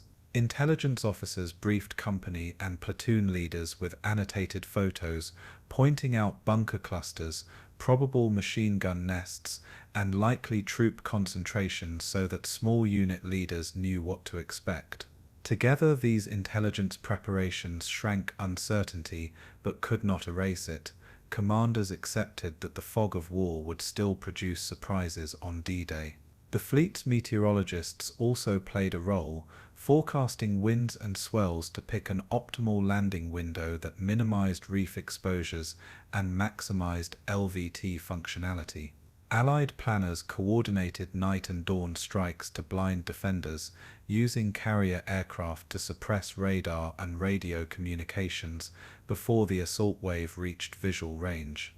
Thus, the invasion plan emerged as a carefully layered operation, reconnaissance, interdiction, deception, rehearsal, so that when the first LCVPs grounded, the odds would favor momentum and not mere brute endurance. The invasion plan divided Saipan's shoreline into named sectors, red, white, green, and blue, each with assigned regiments, landing craft, and fire support tables timed down to the minute. Before the assault, minesweepers cleared channels under cover of darkness, opening lanes for transports and minimizing the risk of catastrophic losses at the outset. Battleships and cruisers then began the scheduled pre-landing bombardment, their big guns carving reefs and cratering known gun positions to force defenders underground and reduce immediate resistance. Carrier aircraft supplemented naval artillery, using fragmentation and delayed fuses to destroy observation posts and deny defenders the ability to call in accurate fire. On the beaches, LVTs and LCVPs waited behind smoke screens and smoke pots, designed to obscure enemy sights and provide the first assault waves with a hazy corridor to the surf. At appointed minutes, the ramps dropped, and the 1st Infantry, engineers and light tanks thundered into surf that had been measured and rehearsed, but remained treacherous and unpredictable. Naval gunfire support ships continuously adjusted fire in response to forward observers ashore, rapidly switching calibers from close-in 5-inch fire to heavier plunging salvos when inland targets emerged. Underwater obstacles slowed some waves, requiring explosive demolition teams to clear paths while infantry pinned down by machine guns fought to reach protective berms. Command and control was painstaking. Radio nets linked beachmasters, LST captains, and reef guides so that supply follow-on units landed exactly where they were most needed. Logistics ships stood offshore in reserve, ready to replace those lost and to send second waves loaded with heavy tanks, artillery, and fuel bladders once the beachhead solidified. The choreography depended on timing. A delayed call for fire or a jammed signal could convert a successful landing into a desperate scramble for cover under concentrated enemy fire. For the men in the first waves, training and rehearsal were all that stood between order and chaos. Their courage would be amplified by the meticulous planning that aimed to limit the gamble inherent in any amphibious assault. Air superiority was a non-negotiable pillar of Operation Forager, and carrier groups flew continuous combat air patrols to intercept Japanese fighters attempting to contest the approaches. In close air support roles, escort carriers and their upgunned aircraft provided strafing and rocket attacks to suppress bunkers, cut barbed wire, and engage enemy counterattacks as they formed inland. Long-range Navy, land-based patrol bombers hunted for Japanese shipping and submarines that threatened the logistic chains supporting the assault fleet. Radar picket ships, stationed at risky but critical points, scanned the horizon and guided friendly fighters to intercept approaching threats before they could reach transports. Fleet replenishment was a constant behind-the-scenes engine. Oilers refueled carriers at sea, supply ships delivered dragline cranes and pontoon causeways, and repair ships fixed damage within days rather than weeks. At sea, Admiralty orchestrated nighttime rendezvous for resupply, protected by destroyer screens and electronic countermeasures to reduce detection during vulnerable transfer operations. Anti-aircraft barrages from cruisers and destroyers created layers of steel over the invasion fleet, turning the ocean into a protective curtain against kamikaze and conventional raids. When Japanese air attacks slipped through, combat air patrols engaged in dogfights that tested both pilot technique and the integration of radar vectors with human reflexes. Naval aviators practiced dumb bombing of shore positions and spot and strikes missions to support troops clearing caves and ridges, their sorties synced to ground advances by forward air controllers ashore. The ability to sustain hundreds of air sorties per day depended on ammo resupply ships that restored gun and bomb stocks almost as quickly as they were expended. Replenishment also allowed for repair. Welders and carpenters worked through nights to patch hulls and rig temporary decks, keeping LSTs and transports operational in the fragile maritime environment. In sum, air and naval support created a composite shield and hammer, defending the invasion fleet while battering the enemy's ability to respond, a dual function crucial to the operation's survival. Amid the manifest numbers and metal, Operation Forager depended on a less glamorous but indispensable core of human labor.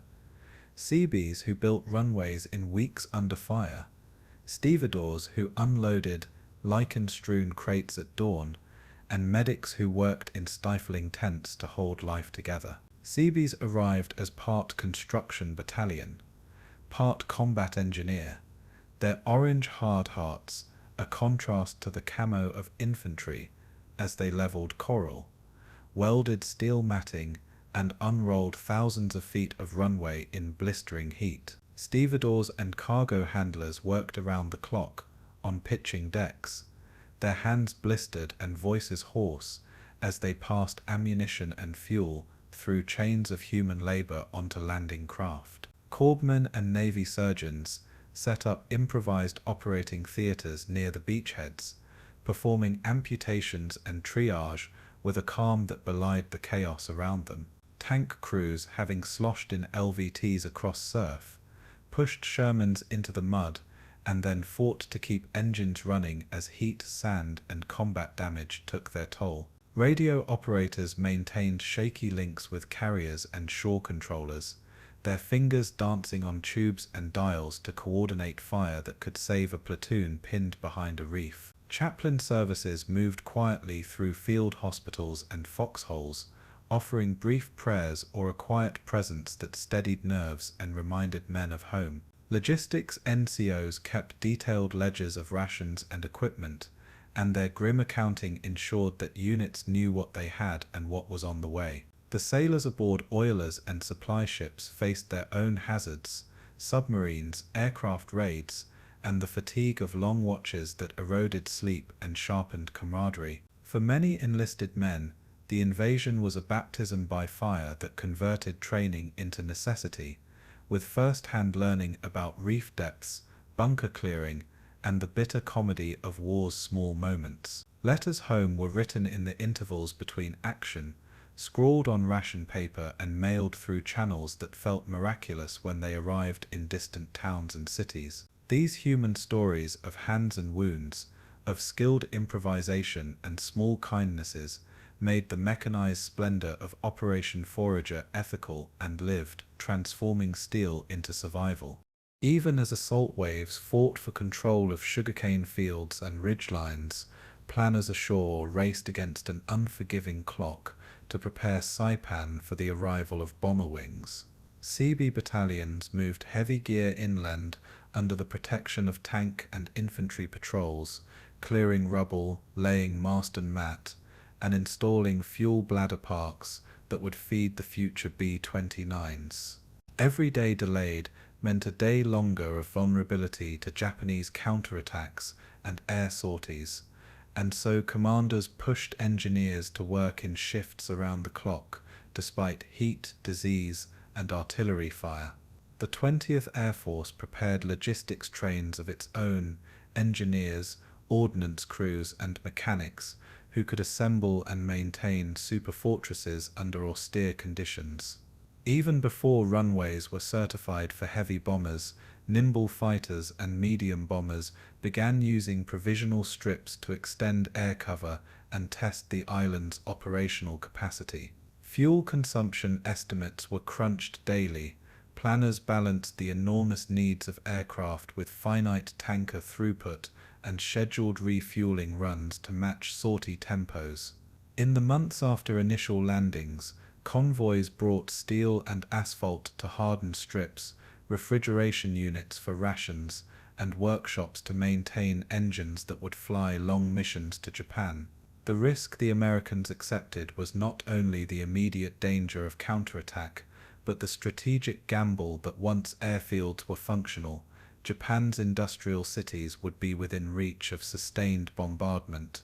For sailors and soldiers, the success of Forager would be measured not only in the capture of beaches, but in whether runways appeared quickly enough to host the first superfortresses on the island.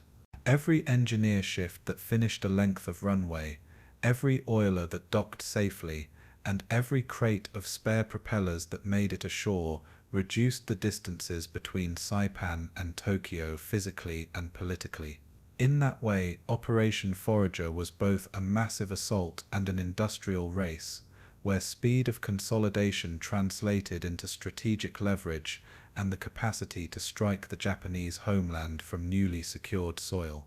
The invasion's logistical choreography, its joint service coordination, and the human endurance it demanded made Saipan not simply a captured island, but a platform that would reshape the air war over the Pacific. The assault on Saipan began long before the first landing craft hit the surf. It started in the air and at sea, with a crescendo of bombardment designed to pulverize defenses and silence airfields. For days, the Fifth Fleet's carriers and battleships roared across radio schedules, launching waves of strike sorties, and pouring thousands of tons of steel and explosive onto suspected gun positions and logistic nodes. The purpose was not merely destruction but attrition, deny the garrison unmolested movement, crater runways, shred anti-aircraft batteries, and force defenders into subterranean hideouts that could be suppressed or bypassed. Carrier groups flew continuous combat air patrol to deny Japanese fighters the chance to contest interdiction flights, while dive bombers, torpedo planes, and fighter bombers strafed bunkers and supply dumps in tight, repeated cycles. Battleships and cruisers, with their 14 and 16-inch guns, delivered plunging fire that could reach inland ridges, their heavy shells designed to break concrete and crater approaches the way a scalpel might cut through coral and earth. Destroyers and destroyer escorts ran close-in fire missions, switching rapidly from counter-battery to harassing fire to suppress enemy mortar and machine gun positions that could tear assault waves to pieces. At sea, the orchestration of firepower was a logistical marvel. Ammo ships and ordnance parties tracked expenditure rates by the hour so that gunfire could be sustained without running dry at the crucial moment. Photographic reconnaissance crews flew overhead daily, and intelligence officers pored over stereoscopic imagery to mark suspected bunker clusters, observation posts, and hidden airstrips for the next round of strikes. Forward observers on light cruisers and carrier aircraft radioed corrections, painting impact adjustments on plotting tables as salvos shifted from reconnaissance to surgical targeting. The scale of bombardment, measured in sorties, shells, and fuel consumed, was unprecedented for the Central Pacific to that point, an industrial rhythm of war that aimed to translate production into immediate battlefield effect. Yet despite the thunder of shells and the pyrotechnics of aerial strikes, commanders knew that bombardment alone could not guarantee victory. The island's defenses could be buried, dispersed, and hardened against the very tactics used to destroy them. So the Prelude was designed as a complex layering of fires, overwhelming in volume but precise in intent, meant to buy precious hours for engineers and assault troops when the ship's boats finally touched the reef. Naval gunfire was both science and art, where range tables, powder lots, and meteorological charts mattered as much as the captain's nerve when shells fell on hidden bunkers. Battleships used armor-piercing and high-explosive projectiles to tackle different targets, AP to smash reinforced positions and gun emplacements, H to fragment and devastate softer installations and personnel concentrations. Fire control radar and optical rangefinders combined with spotter planes to refine aim, allowing salvos to bracket targets with uncanny speed despite the distances involved. The destructive physics of heavy shells could shear concrete bunkers, but their energy dissipated quickly in coral and sand, sometimes leaving deeper caves intact and ready to shelter troops after a barrage. One of the paradoxes of naval fire was that heavier shells could demolish above-ground work spectacularly, while leaving subterranean complexes largely undamaged, because blasts vented into fissures rather than compressing the earth uniformly. To counter that, forward observers ordered delayed fuse settings and multiple salvo patterns designed to drive shock waves deeper into rock, an improvisation that sometimes proved decisive in collapsing tunnel mouths. Cruisers and destroyers specialized in rapid-fire suppression, their 5-inch guns pummeling known machine gun sectors and providing the quick-reacting support assault leaders depended upon when pinned on the beach. Coordinating time on target and the transition from long-range bombardment to close-in support demanded meticulous scheduling. A single miscue could leave exposed troops without covering fire at the moment of landing. Spotter aircraft, both ship-based and land-based in earlier campaigns, played a critical role in correcting fall of shot, and their crews grew skilled in reading splashes and translating them into immediate fixes. Yet naval gunfire teams also faced limits imposed by weather, smoke, and the enemy's deliberate use of vegetation and terrain to conceal positions, reducing strike visibility and necessitating repeat missions. Even so, pre-landing bombardments suppressed many of Saipan's coastal batteries, destroyed supply dumps, and softened defenses enough to reduce initial beach opposition compared to Tarawa's carnage. But the ship captains and ordnance officers never relaxed. They kept salvos ready to shift inland. The instant forward observers reported that enemy positions had re-emerged from their shelters.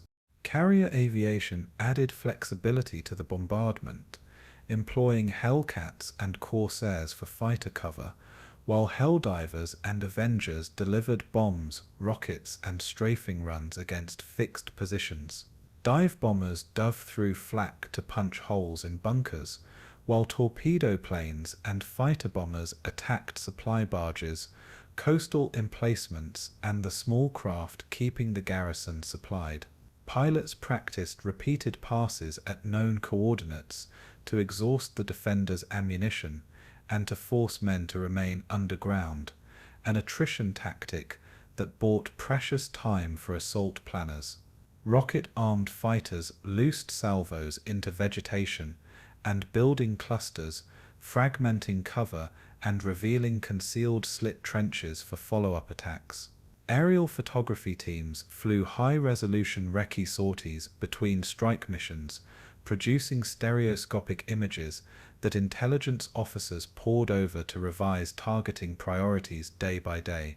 Carrier decks became production lines of their own, with ordnance crews loading bombs, torpedoes, and rockets into fighters and dive bombers on a schedule that aimed to deliver wave after wave of precision strikes. Smoke, dust, and the jungle canopy, however, blunted the visual effectiveness of many strikes, sending pilots to rely increasingly on timed attack runs and pre-plotted coordinates rather than direct observation of targets. Pilots reported that many Japanese positions were simply not visible until the assault waves were upon them, reinforcing the need for ground teams to clear field fortifications that bombardment could not reach. Nevertheless, carrier strikes destroyed fuel dumps, cratered and damaged airstrips, and neutralized many coastal guns, reducing the immediacy of the threat to landing forces. Escort carriers dedicated to close air support orbited nearer to the invasion beaches, launching planes that could respond within minutes to calls from forward observers on landing craft or beachmasters. The integration of naval and carrier aviation thus created a continuous aerial hammer, one designed to saturate and suppress, and to create gaps in the defender's ability to mass fire at critical moments. Even so, air power alone could not clear every cave or neutralize every bunker, and commanders understood that precision munitions and follow-through infantry clearing would ultimately decide the island's fate. Japanese engineers had turned the island's lava tubes and limestone into an underground city, a network of tunnels and caves that robbed bombardment of its decisive edge. Concrete bunkers were often linked to subterranean corridors that allowed defenders to move unseen, vanish under bombardment, and then reappear to contest newly taken ground. High explosive blasts vented into fissures, dissipating energy before it could collapse deep galleries, while shock waves sometimes detonated stored munitions with unpredictable results that left survivors to be mopped up later. The concealment afforded by dense jungle and sugarcane plantations further complicated targeting, as vegetation absorbed blast and masked the presence of slit trenches and man-size apertures. Even when an emplacement was observed, its entrance could be camouflaged so well that pilots and spotters confused it with natural rock until ground troops approached and uncovered the opening. Engineers on both sides learned that tunnels offered not only protection but a way to stage counterattacks, moving reserves unseen to threaten flanks and rear areas in the dead of night. Chemical agents were considered in some theaters as a way to flush defenders from subterranean positions, but operational and moral constraints limited their use in the Pacific Campaign. The hard reality was that subterranean networks turned aerial supremacy into a blunt instrument, forcing assault forces to rely on flamethrowers, demolition charges, and close-quarter clearing techniques instead. Consequently, pre-invasion bombardment was recalibrated to suppress and disorient rather than to annihilate, aimed at making it easier for assault teams to encounter fewer prepared positions at beachhead transitions. Intelligence teams tried to map cave entrances, drainage patterns, and likely shelter points, but the scale and secrecy of the networks meant that many remained unknown until infantry cleared them by force. This subterranean resilience explained why commanders accepted heavy initial bombardment, while simultaneously preparing specialized assault units, combat engineers, flamethrower teams, and demolition squads ready to go in where bombs could not. The net effect was a stalemate of sorts. Bombardment could suppress and damage, but clearing had to be done man by man, cave by cave, with all the horror and risk that entailed. Measured against its goals, the Prelude bombardment achieved many tactical successes. Forward airstrips were cratered, ammunition dumps reduced, and many coastal guns silenced or destroyed outright. Naval gunfire destroyed bridges, cut off resupply routes, and made some landing zones less defended than reconnaissance had feared, facilitating initial beach penetrations. Carrier aviation's suppression of Japanese fighters reduced air interdiction during the first days of the assault, enabling close air support to operate with relative freedom. Photographic evidence later showed that warehouses had been flattened and fuel bladders ruptured, undermining the garrison's ability to mount coordinated counterattacks immediately after landings. Nevertheless, the limits were stark concrete bunkers survived, tunnels sheltered troops, and the dense terrain concealed thousands of defenders who emerged to fight when bombardment subsided. Repair teams could patch craters and clear short strips for liaison aircraft very quickly, negating some effects of early bombing and allowing defenders to use remaining runways for evacuation or resupply attempts. In many cases, bombardment merely delayed the enemy's actions, buying hours rather than delivering irreversible destruction. The island became a test of whether American follow-through could convert suppression into decisive advantage. Casualties among non-combatants increased, and the spectacle of annihilation sometimes hardened local resolve, a paradox where the display of overwhelming force stiffened the defenders' willingness to endure rather than surrender. The inability to clear subterranean complexes by bombardment alone forced frontline companies into brutal clearing operations, where flamethrowers, satchel charges, and grenades became the essential tools for neutralization. In short, the pre-invasion barrage was a necessary but insufficient precursor. It shaped the battlefield but did not end the battle, shifting the problem from destruction to methodical, costly clearance. Commanders reconciled this reality by integrating bombardment with immediate aggressive ground maneuvers and a persistent commitment to close air support once troops were ashore. Where that integration worked, beachheads expanded. Where it failed, pocketed resistance created grinding attritional fights that drained time and men, and underlined the limits of even the most massive preparatory fires. To press the advantage, the fleet used specialized munitions. Delayed fuse shells meant to penetrate rock before detonating, cluster and fragmentation rounds to rend foliage and expose slit trenches, and incendiaries to set tinder-dry vegetation alight. White phosphorus rounds and air-dropped incendiary bombs created choking smoke and blaze that forced defenders from open positions and could flush out light shelters. Rocket-armed fighters and dive bombers loosed low-angle salvos that shredded the canopy and revealed bunker apertures hidden in green cover. In some sectors, engineered demolition runs were planned so that when bombardment suppressed a zone, immediate demolition teams followed to collapse known tunnel mouths and seal off cave systems. Forward observers coordinated walking barrages, successive zones of fire that advanced at measured intervals to pin defenders while assault teams closed in behind protective smoke screens. Timed bombardments also synchronized with amphibious landings to create windows in which ships could neutralize counter-battery fire long enough for LVTs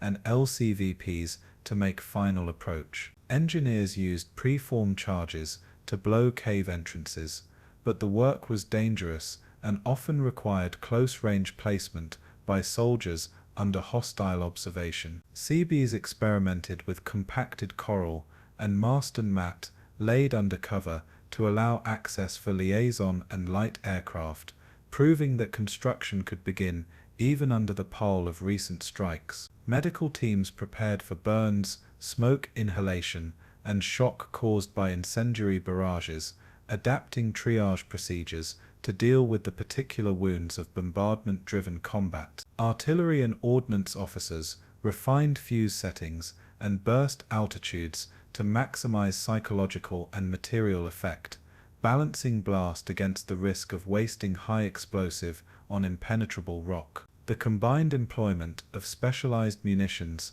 and demolition tactics increased the odds that assault units would find fewer active positions ashore, but it never achieved the certainty planners craved.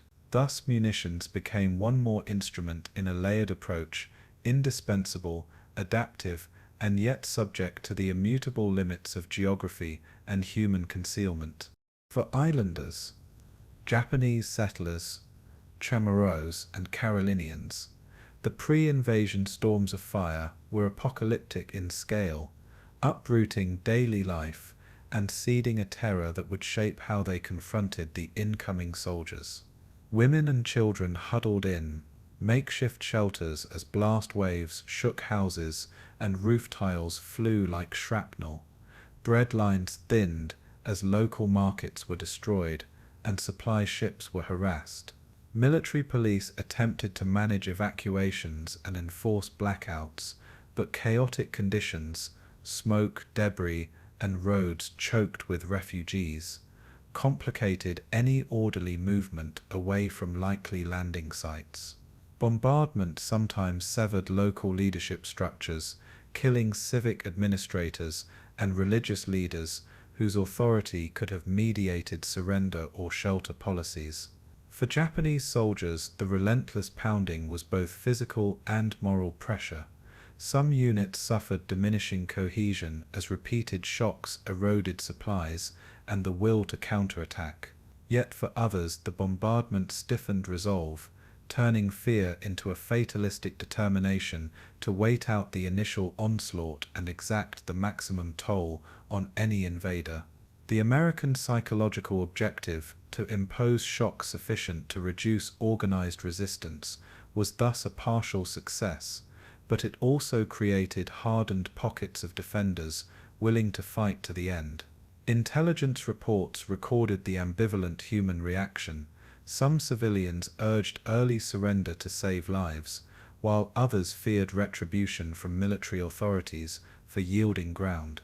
Propaganda, leaflets, and loudspeaker messages were used intermittently to persuade defenders and civilians to surrender, but language barriers and distrust limited their effectiveness.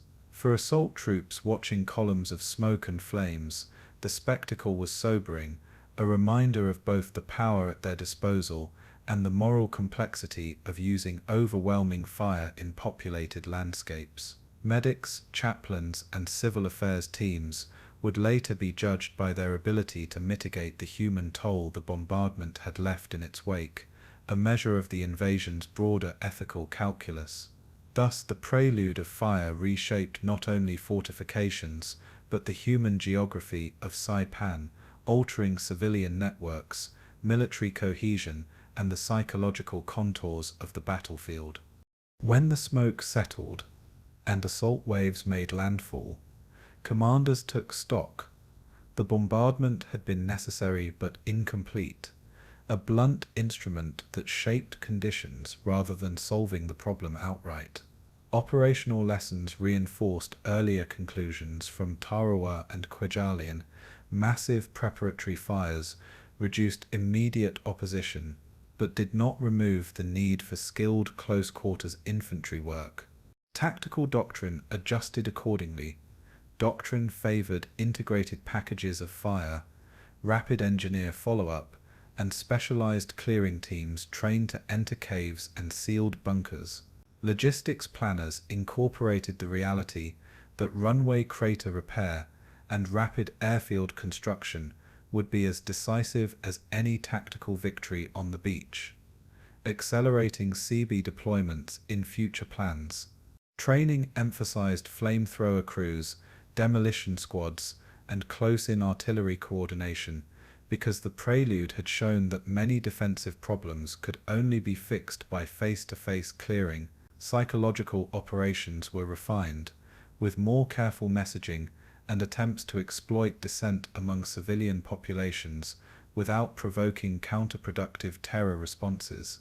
Commanders also revised bombardment schedules to leave windows of suppressed fire, during which engineers could attempt repairs and assault teams could exploit temporary gaps in enemy readiness. Intelligence units invested more in subterranean detection methods, magnetometers, ground-penetrating assessment, and better human reconnaissance to avoid surprises that aerial photos could not reveal. The experience on Saipan reinforced a broader strategic truth. Firepower bought time and shape, but the blood and labor of soldiers and builders converted that shape into permanent advantage. In operational studies and after-action reports, the bombardment's mixed results were candidly recorded, creating a doctrine that blended shock with patient, sometimes brutal, clearing operations. Those lessons traveled with fleets and formations as they moved west, influencing future assaults where engineers, ordnance, and infantry procedures were calibrated to deal quickly with the limits revealed by Saipan's Prelude. Ultimately, the pre-invasion bombardment on Saipan stands as a study in the paradox of modern warfare. Power can reshape landscapes and break supply lines, but it cannot substitute for the slow, meticulous, and costly work of men clearing the last pockets of resistance by hand. At dawn on June 15th, 1944, the horizon off Saipan erupted into motion as the largest amphibious assault in the Central Pacific to date began to unfold. The sea was thick with landing craft, LVTs, and Higgins boats forming lines that stretched back toward the transports, each packed with Marines clutching rifles, slick with sweat and salt spray. Battleships and cruisers maintained their bombardment right up to the last possible moment, throwing heavy salvos inland to suppress Japanese guns before the first waves touched the reefs. The air was filled with the drone of carrier aircraft, their bombs and rockets smashing into inland positions as smoke screens billowed along the shoreline. Marines of the 2nd and 4th Divisions peered over the gunwales of their craft, nerves taut, listening to shouted commands that struggled to carry over the roar of engines and the whistling of shells overhead. The beaches designated red and green lay ahead, marked by strips of sand and sugarcane fringes that looked deceptively quiet beneath the haze. Japanese defenders had been battered but not broken, waiting for the exact moment when the invaders entered their kill zones to unleash fire. Naval gunfire shifted deeper inland as the landing craft neared shore, leaving the final 100 yards dangerously exposed. In those moments, Marines braced themselves, knowing from Tarawa what awaited them if artillery and machine guns were still intact. Then, as the ramps splashed down, the battle for Saipan's beaches began with a fury that was as terrifying as it was decisive. The first assault waves came under withering Japanese fire as soon as they hit the shallows, artillery shells exploding in plumes of water and mortars walking along the surf to catch clustered craft. Machine gun fire from camouflaged bunkers cut through the smoke, tracers slashing the morning air and striking men before they could even disembark. Amphibious tractors churned forward, some shuddering under direct hits, spilling Marines into the surf where they struggled against waves, equipment, and wounds. Higgins boats grounded on coral and sand, their ramps lowering into a storm of bullets that turned the exits into killing grounds.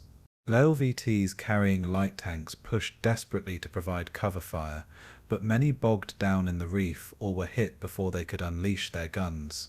Engineers and demolition teams carried satchel charges and flamethrowers, their mission to blast obstacles and neutralize bunkers while under the heaviest fire imaginable. Radio operators tried to maintain contact with offshore fire support, but static and interference made every call for help a gamble against the clock. In the chaos, corpsmen moved from man to man, dragging the wounded into shallow depressions or behind disabled vehicles, working miracles under constant danger. Smoke mixed with salt spray, turning the beaches into a shifting veil where shapes blurred and sudden flashes revealed both death and determination. The cacophony of fire, screams and explosions created a world of sensory overload, where every second was a test of survival and courage. Against this maelstrom the Marines kept pushing, instinct and training carrying them through a killing zone designed to break lesser men. Despite the brutality of the first minutes, beachheads slowly began to form as successive waves added weight to the assault. Platoons that had been scattered by current and confusion reassembled behind dunes, seawalls and wrecked vehicles, organizing for pushes inland. Tanks that made it ashore rumbled forward, their 75mm guns blasting bunkers, while infantry clung close to their flanks, using them as moving shields. Engineers cleared barbed wire with Bangalore torpedoes and detonated obstacles with explosives, creating precious gaps for follow-on units to exploit. Marines clawed through pillboxes with grenades and flamethrowers, sealing bunkers one by one in brutal close combat. Seabees landed with the early waves to begin laying temporary causeways, risking sniper and mortar fire to establish channels for heavier equipment. Commanders ashore used radios, signal flags and runners to coordinate assaults, with naval gunfire that was now called in with precision to support advancing troops. Ammunition belts were passed from man to man, and wounded Marines were evacuated back through the surf on makeshift stretchers or carried over shoulders. Slowly, chaotic clusters of resistance were isolated and destroyed, turning sections of red and green beaches into tenuous footholds. By midday, landing craft continued to stream in, unloading artillery pieces, vehicles and reinforcements despite constant shelling. Each yard of beach one was bought at staggering cost, but each yard also represented the forward momentum of an invasion that could not be allowed to fail. Japanese artillery and mortars remained the greatest danger throughout the day, with well-camouflaged batteries inland pounding beaches with methodical precision. Spotters hidden in palm groves and on ridgelines radioed corrections, turning the narrow beaches into tightly bracketed death traps. Mortar shells fell relentlessly, producing shrapnel wounds that tore through men huddling in shallow foxholes dug in wet sand.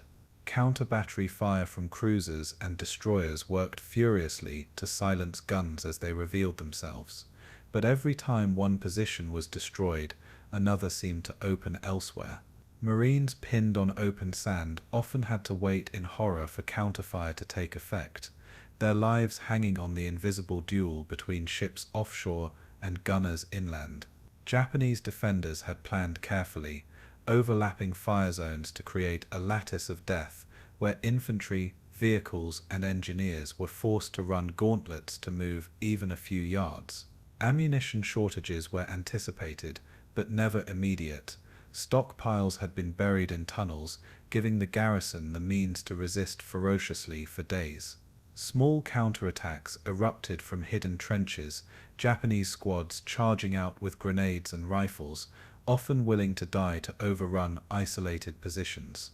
Corpsmen and stretcher teams continued their grim work, crawling across open ground under fire to pull comrades to safety.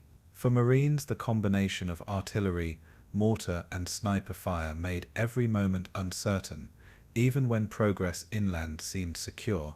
Yet despite the fury of Japanese resistance, the beachhead continued to expand, proof that firepower, discipline, and sheer endurance could push through even the most meticulously prepared defenses. By late afternoon, coordination between naval firepower and ground assaults began to tilt the balance on red and green beaches.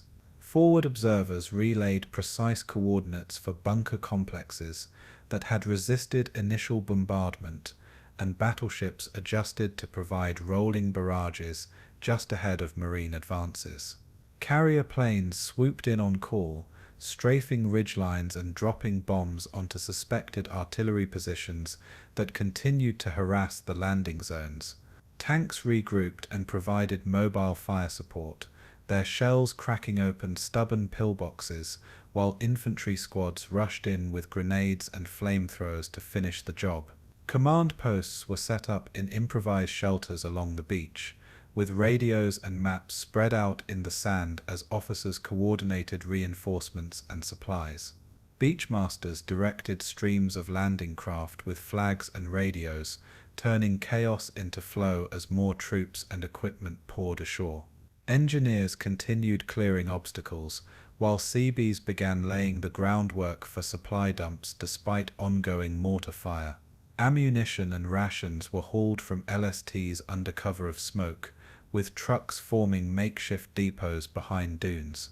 The casualty clearing stations filled rapidly, surgeons working under canvas with minimal light, handling endless lines of wounded delivered from the front.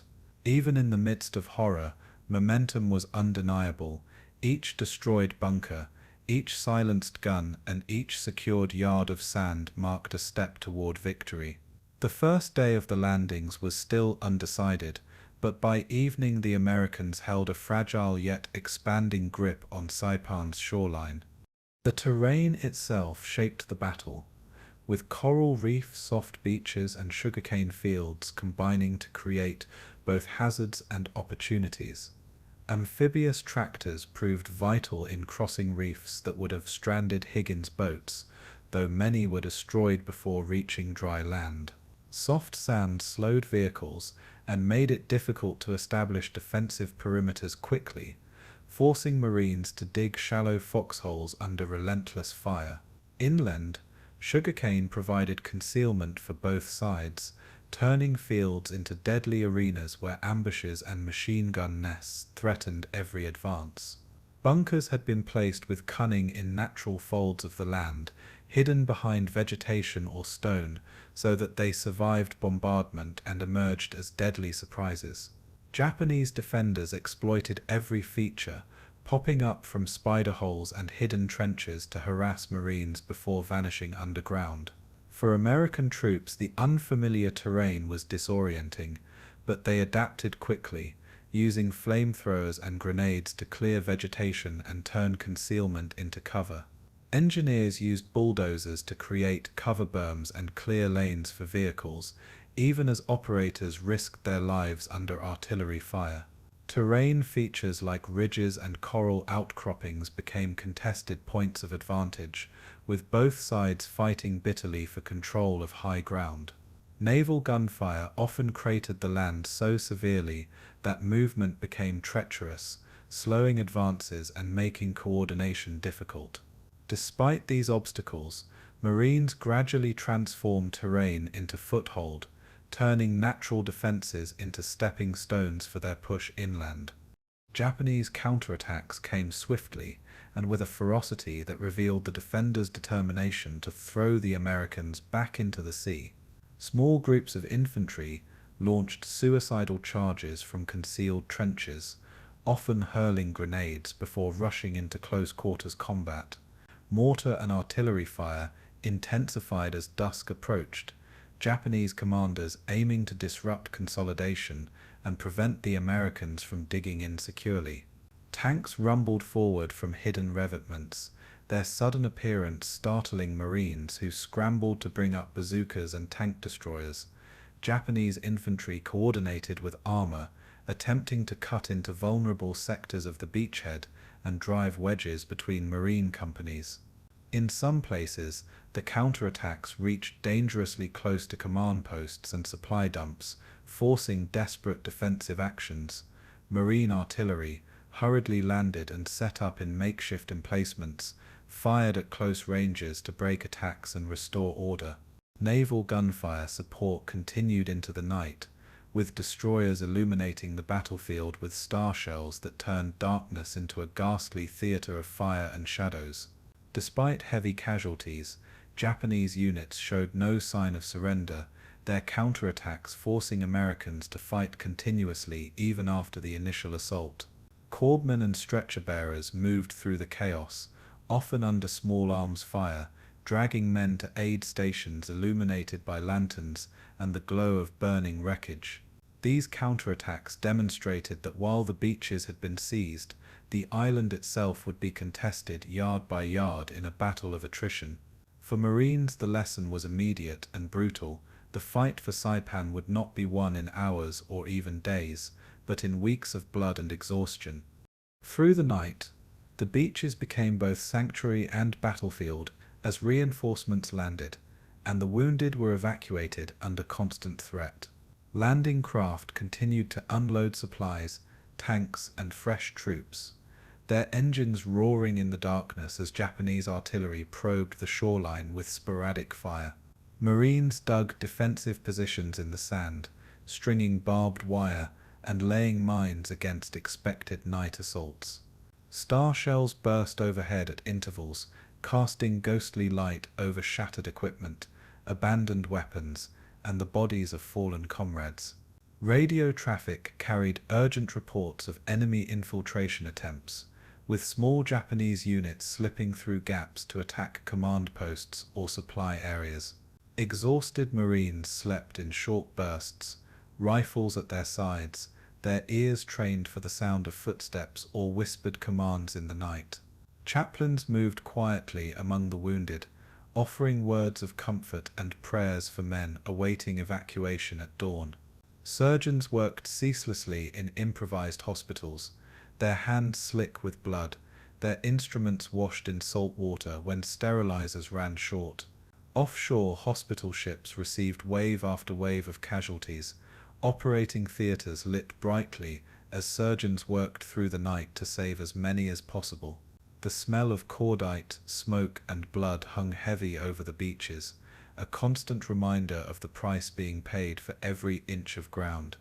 Yet for all the exhaustion and fear, there was resolve. Saipan's beaches were held, and from them the push inland would begin with renewed force. The landings of June 15th were not merely a tactical success, but the opening chord of a brutal symphony that would echo across the Pacific. By dawn on June 16th, red and green beaches had been transformed from killing grounds into tenuous but undeniable footholds of American power. The 2nd and 4th Marine Divisions had suffered heavy casualties, yet they held positions deep enough to begin organizing for inland advances. Beachmasters expanded control, setting up supply depots, clearing wreckage, and coordinating the arrival of artillery and tanks for the next phase. Naval gunfire remained vigilant, pounding inland targets throughout the night and preparing new bombardments at dawn to support renewed offensives. Carrier aircraft launched before sunrise, resuming their protective orbit and preparing to strike at any counterattacks forming inland. Engineers began carving out rough roads through sand and cane fields, essential for moving supplies and heavy weapons forward. Casualty counts rose grimly, but so too did the sense of achievement that the beaches had not been lost to Japanese counterattacks. For commanders ashore and afloat, the first day's success was measured not in speed or territory gained, but in survival and consolidation under ferocious opposition. Men who had feared being driven back into the sea now looked inland toward the ridges and towns that would define the next phase of the campaign. The landings had proven once again that amphibious assault was the most brutal test of combined arms warfare, an arena where courage, coordination, and sheer willpower collided with prepared defenses and unyielding resistance. Saipan's beaches were now American footholds, but they had been purchased with blood, and their possession was only the beginning of a campaign that promised greater trials still ahead. As the smoke of June 15th began to clear, The battle for Saipan shifted from the desperate chaos of beach landings to the equally punishing struggle to expand and secure the beachhead. Marines of the 2nd and 4th Divisions pushed inland against terrain that favoured defenders, where ridges, sugarcane fields, and coral outcroppings hid machine guns and mortars. Sugarloaf Hill became a focal point, a low rise whose fields of fire swept the beaches and made it impossible to move heavy equipment without first neutralizing its defenders. Japanese troops, dug into bunkers and caves, turned every slope into a killing zone, forcing Marines to assault repeatedly with flamethrowers and grenades.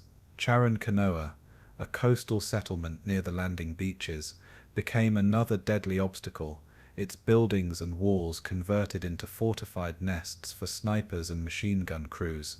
The streets ran with smoke and fire as Marines fought house to house, kicking in doors, blasting walls, and clearing positions with bayonets and demolition charges. Nearby, Leto Airfield loomed as a prize, its runways vital for American fighters and bombers that would soon be needed to protect the fleet. Japanese defenders knew its importance and clung to every building, trench, and revetment, contesting every yard of ground with fanatical determination. Each of these objectives, hill, village, and airfield, was essential to consolidating the invasion, and together they represented the brutal reality of transforming a beachhead into a lodgment. The fight was relentless, and the Marines learned quickly that every step inland was bought at the highest cost. Securing the beachhead required more than courage. It demanded the full orchestration of logistics under fire, a task as complex as any battlefield maneuver. Landing ships disgorged tanks, artillery, jeeps, and supplies onto sand already pockmarked by shellfire and littered with wreckage. Bulldozers groaned forward to clear lanes, pushing aside destroyed vehicles and filling shell craters to create makeshift roads. Engineers worked tirelessly to lay down mast and matting for vehicles and artillery pieces, ensuring that the heavy weapons could move inland across unstable sand. Fuel drums stacked in improvised dumps became both lifeline and hazard, as Japanese artillery often targeted them with devastating effect. Ammunition had to be carried by hand across open ground. Each shell and belt moved under sniper fire to reach the Marines at the front. Supply officers, operating from Beachmasters' command posts, used radios and signal flags to coordinate the constant flow of landing craft, directing precious resources to the sectors most in need. Medical teams set up field hospitals just behind the dunes, their tents filled within hours as stretcher teams ferried the wounded back from the lines. Water was scarce and rationed carefully, with purification units working non-stop to provide enough for men laboring under the Pacific sun. Every crate unloaded, every vehicle landed, and every wounded man evacuated contributed to holding the fragile grip on Saipan. Logistics was not a background story, but the bloodstream of the invasion, and without it the beachhead could never have survived the withering pressure of Japanese counterattacks. The Marines pressing inland encountered defenses that reflected both ingenuity and desperation, as Japanese troops had prepared a layered system of fortifications across the approaches. Machine gun nests were positioned to interlock fields of fire, ensuring that any advance was cut down from multiple directions. Mortars, concealed in pits covered with camouflage, rained shells onto advancing squads, forcing them to crawl forward in inches rather than yards. Bunkers constructed from coral and reinforced concrete withstood even direct hits from tanks, requiring engineers with satchel charges to approach at point-blank range. Spider holes, invisible until fired upon, allowed defenders to emerge suddenly, shoot, and then disappear underground. The sugarcane fields, tall and dense, became killing grounds where hidden snipers and small squads ambushed Marines advancing cautiously through the stalks. At Charon Canoa, Japanese defenders turned homes into fortresses, forcing Marines into house-to-house combat rarely seen in the Pacific. As Leto Airfield, ringed with trenches and gun pits, saw defenders using abandoned planes as cover, firing from fuselages and engine blocks as if they were bunkers. Every advance required combined arms, infantry, armor, engineers and artillery, working in unison to root out positions one by one. The cost of this methodical destruction was staggering, yet there was no other way forward. The Japanese defense turned terrain and buildings into weapons, and the Marines had no choice but to match their determination with relentless assault. Sugarloaf Hill, though small, became infamous, as Marines discovered just how deadly even minor elevations could be in a battle where firepower dominated. Japanese defenders used the hill's height to observe landing zones and direct fire with terrifying accuracy, making it a linchpin in their resistance. Repeated Marine assaults struggled up its slopes, each time met with machine gun fire, grenades, and carefully sighted mortars that turned the approaches into a killing field. Tanks attempted to provide cover, but the steep angles limited their elevation and exposed their weaker side armor to anti-tank guns. Flamethrower teams made progress, burning out bunkers and driving defenders from trenches, but every gain was met by counterattacks that clawed back lost ground. Casualties mounted quickly, with companies reduced to half strength before the crest was finally taken after days of fighting.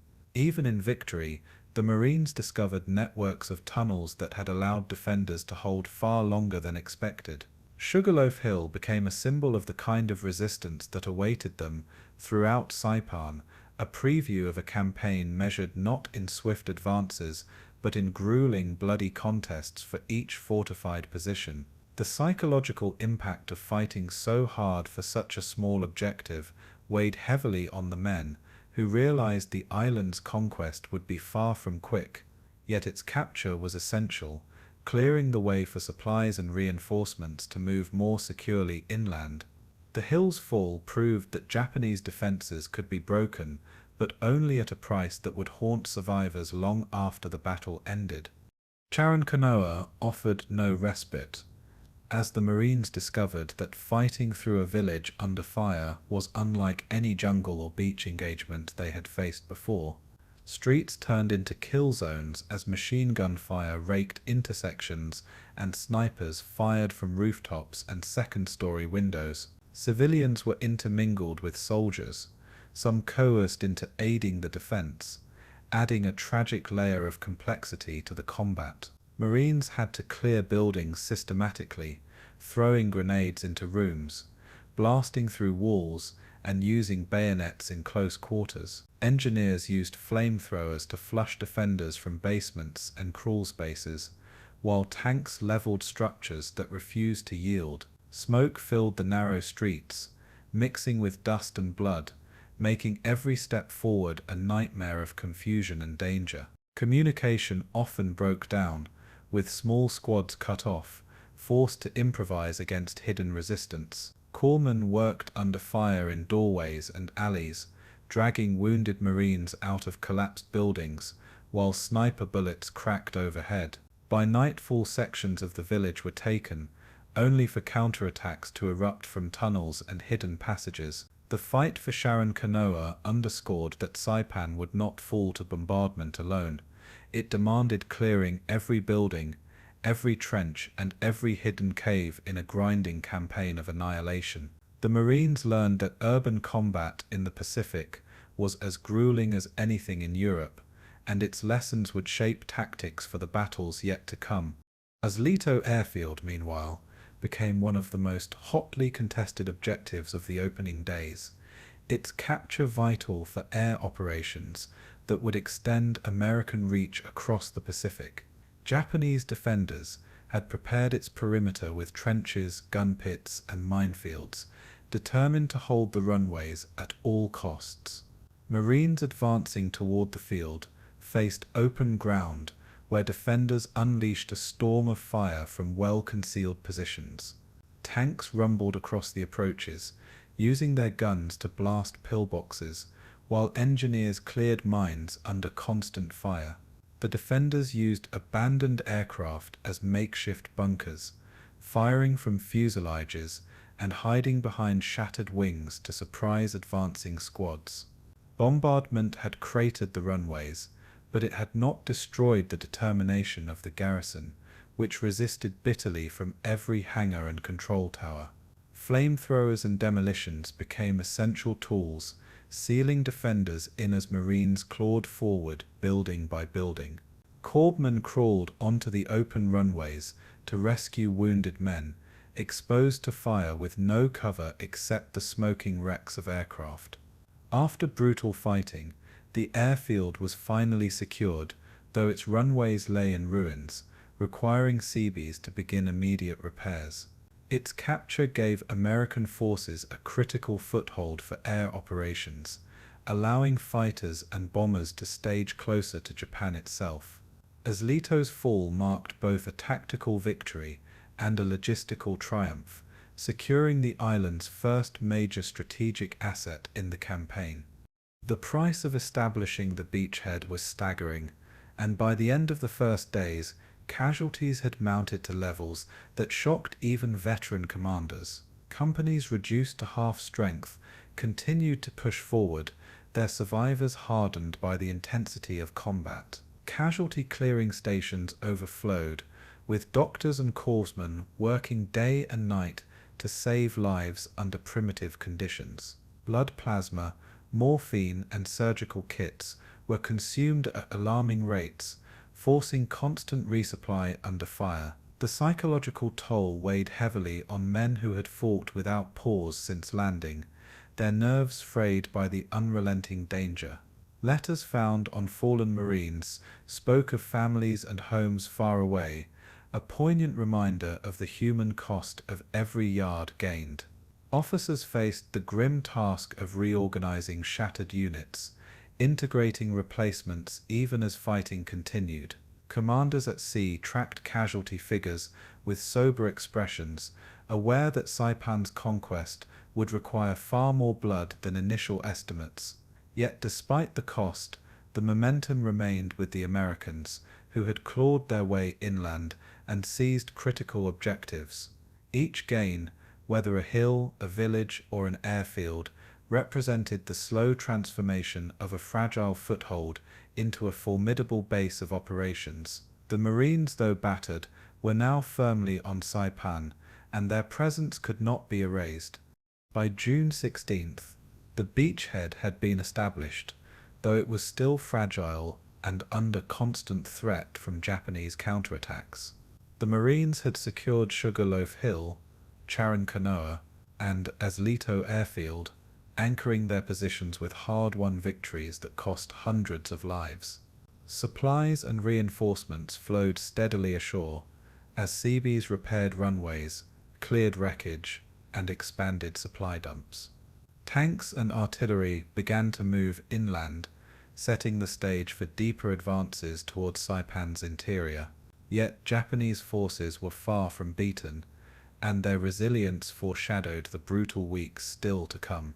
For Marines, the beachhead was a sanctuary of sorts, but it was also a reminder of the price already paid, and the battles that still awaited them. The transition from sea to shore had been accomplished, but the fight for the island had only just begun. Every hill, ridge, and cane field ahead promised more blood, more sacrifice, and more relentless combat. The establishment of the beachhead was not the end of the beginning. It was the beginning of the true struggle for Saipan. Night fell over Saipan with an uneasy silence, broken only by the low murmur of men digging foxholes and the distant rumble of artillery exchanging fire. Marines, exhausted from the brutal fighting of the landings and the push inland, tried to rest in shallow pits scraped from the sand and coral, their rifles close at hand. Yet everyone sensed that the Japanese, unwilling to yield ground quietly, would strike with ferocity under cover of darkness.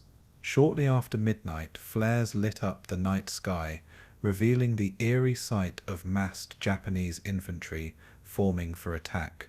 Bugles blared, drums beat, and voices shouted in unison as hundreds of soldiers surged forward in a terrifying chorus of defiance. The Banzai charge, rooted in the warrior code of Bushido, was not simply a tactic, but a declaration of willingness to die for the emperor. Marines braced in their foxholes, machine gun teams checked belts of ammunition, and mortars were ready to rain fire into the onrushing waves. The clash that followed was primal, chaotic, and brutal, unlike the measured exchanges of daylight firefights. Wave after wave of Japanese troops threw themselves at American lines, crashing into barbed wire and machine gun fire with reckless abandon. For Marines on the line, the psychological shock was as immense as the physical danger, as entire units hurled themselves into annihilation in desperate attempts to break the beachhead. The first Banzai attacks came in terrifying numbers, with hundreds of Japanese soldiers charging across open ground, often armed with little more than rifles, bayonets, and grenades. They advanced screaming and chanting, their determination to die in battle overwhelming the fear of certain death. American machine gunners opened up, cutting swaths through the charging lines, their barrels glowing red-hot under the relentless fire. Mortar crews dropped shells at a furious pace, bracketing the attackers and throwing dirt and bodies into the air with each explosion. Yet for every man who fell, more surged forward, their momentum carrying them into close combat with bayonets and swords. Marines fought desperately in hand-to-hand encounters, using knives, entrenching tools, and even bare fists when ammunition ran dry. In the darkness illuminated by flares and tracers, the battlefield became a nightmare of screams, smoke, and flashing steel. Corpsmen worked frantically under fire, dragging the wounded back to aid stations even as bullets snapped overhead. Entire companies of Japanese soldiers were wiped out in minutes, their sacrifice buying only brief breaches in the American lines. For the defenders, the knowledge that the enemy was willing to die in such numbers was deeply unsettling, a reminder that Saipan would be no ordinary campaign. The intensity of the Banzai charges burned itself into the memory of every man who faced them, a vision of war at its most desperate and savage. Alongside the infantry charges came suicidal tank assaults, an equally terrifying display of desperation that tested the resolve of Marines holding the line. Japanese tanks, old but still dangerous, emerged from concealed revetments and rumbled forward under cover of darkness. Their engines roared as they advanced across open ground, headlights blazing, a deliberate show of force meant to terrify defenders. Machine guns mounted on the turrets sprayed fire wildly, while infantry clung to the sides and rear, using the armored hulls as cover for their own advance. Marine bazooka teams and 37mm anti-tank guns sprang into action, aiming carefully in the chaos of flares and explosions. Some tanks were disabled quickly, their fuel tanks erupting in fireballs that lit the night sky in violent orange. Others pushed deeper, crushing foxholes and tearing through defensive wire before finally succumbing to point-blank fire. Marines used grenades and satchel charges at close range, clambering onto tanks to jam explosives into hatches or under tracks. Each destroyed tank was celebrated, but each also came at terrifying cost, as men exposed themselves to enemy fire to bring the machines down. The suicidal nature of these attacks revealed the desperation of the Japanese command, willing to sacrifice armor in hopeless assaults simply to inflict psychological terror. Yet the Marine lines held firm, a testament to discipline, coordination, and the grim determination to survive. The psychological impact of these counterattacks was immense, leaving Marines shaken even when their positions held. Men who had endured artillery and machine gun fire found the spectacle of mass charges more disturbing because it defied reason and hinted at an enemy willing to fight beyond the limits of survival. For young soldiers, Barely months removed from training camps back home, the sight of human waves charging into machine gun fire was a vision they would never forget. Some described it as surreal, as if the battlefield had been transformed into a nightmare where death was embraced rather than feared. Officers worked tirelessly to maintain morale, reminding men that discipline and firepower would prevail against numbers and desperation. Chaplains moved among the foxholes after attacks, offering words of comfort and prayer to men who stared blankly into the night. The psychological strain was compounded by exhaustion, as Marines were forced to remain alert for hours on end, never knowing when the next wave might come. Rumors spread quickly through the ranks, inflating estimates of Japanese numbers and amplifying the sense of dread. Yet for all the fear the lines held, proving that training and cohesion could withstand even the most terrifying onslaughts. The counterattacks became both a physical battle and a mental crucible, testing not just weapons but the very endurance of the human spirit under unimaginable pressure. Casualties on both sides were horrific, with Japanese units often wiped out entirely in a single night of attacks. The ground in front of Marine lines was littered with bodies, a grotesque testimony to the ferocity of the fighting. Corpses lay tangled in barbed wire, scattered across craters, and piled in heaps where machine gun fire had cut them down en masse. The stench of death began to permeate the battlefield, mingling with smoke and the humid Pacific air, adding to the misery of defenders holding their ground. Marines themselves suffered heavily, with companies reduced to a fraction of their strength by dawn. Aid stations overflowed, and corpsmen worked with trembling hands to treat endless streams of wounded. Some Marines found themselves fighting next to men they had never met. Replacements rushed forward to plug gaps where entire squads had been annihilated. The human cost of each counterattack was staggering, and it became clear that victory on Saipan would be measured in blood as much as in ground gained. Yet the scale of Japanese losses was unsustainable, a hemorrhaging of manpower that eroded their ability to resist future American advances. For commanders, the carnage confirmed that Japanese strategy was one of attrition through sacrifice, a grim calculus that ultimately favored the side with greater resources. In the chaos of night assaults, communication became both vital and nearly impossible, with radios often jammed by static or destroyed by enemy fire.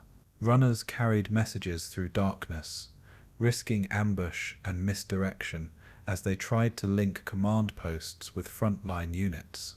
Signal flares painted the sky in colors that marked requests for fire support, but confusion often led to shells falling dangerously close to friendly positions.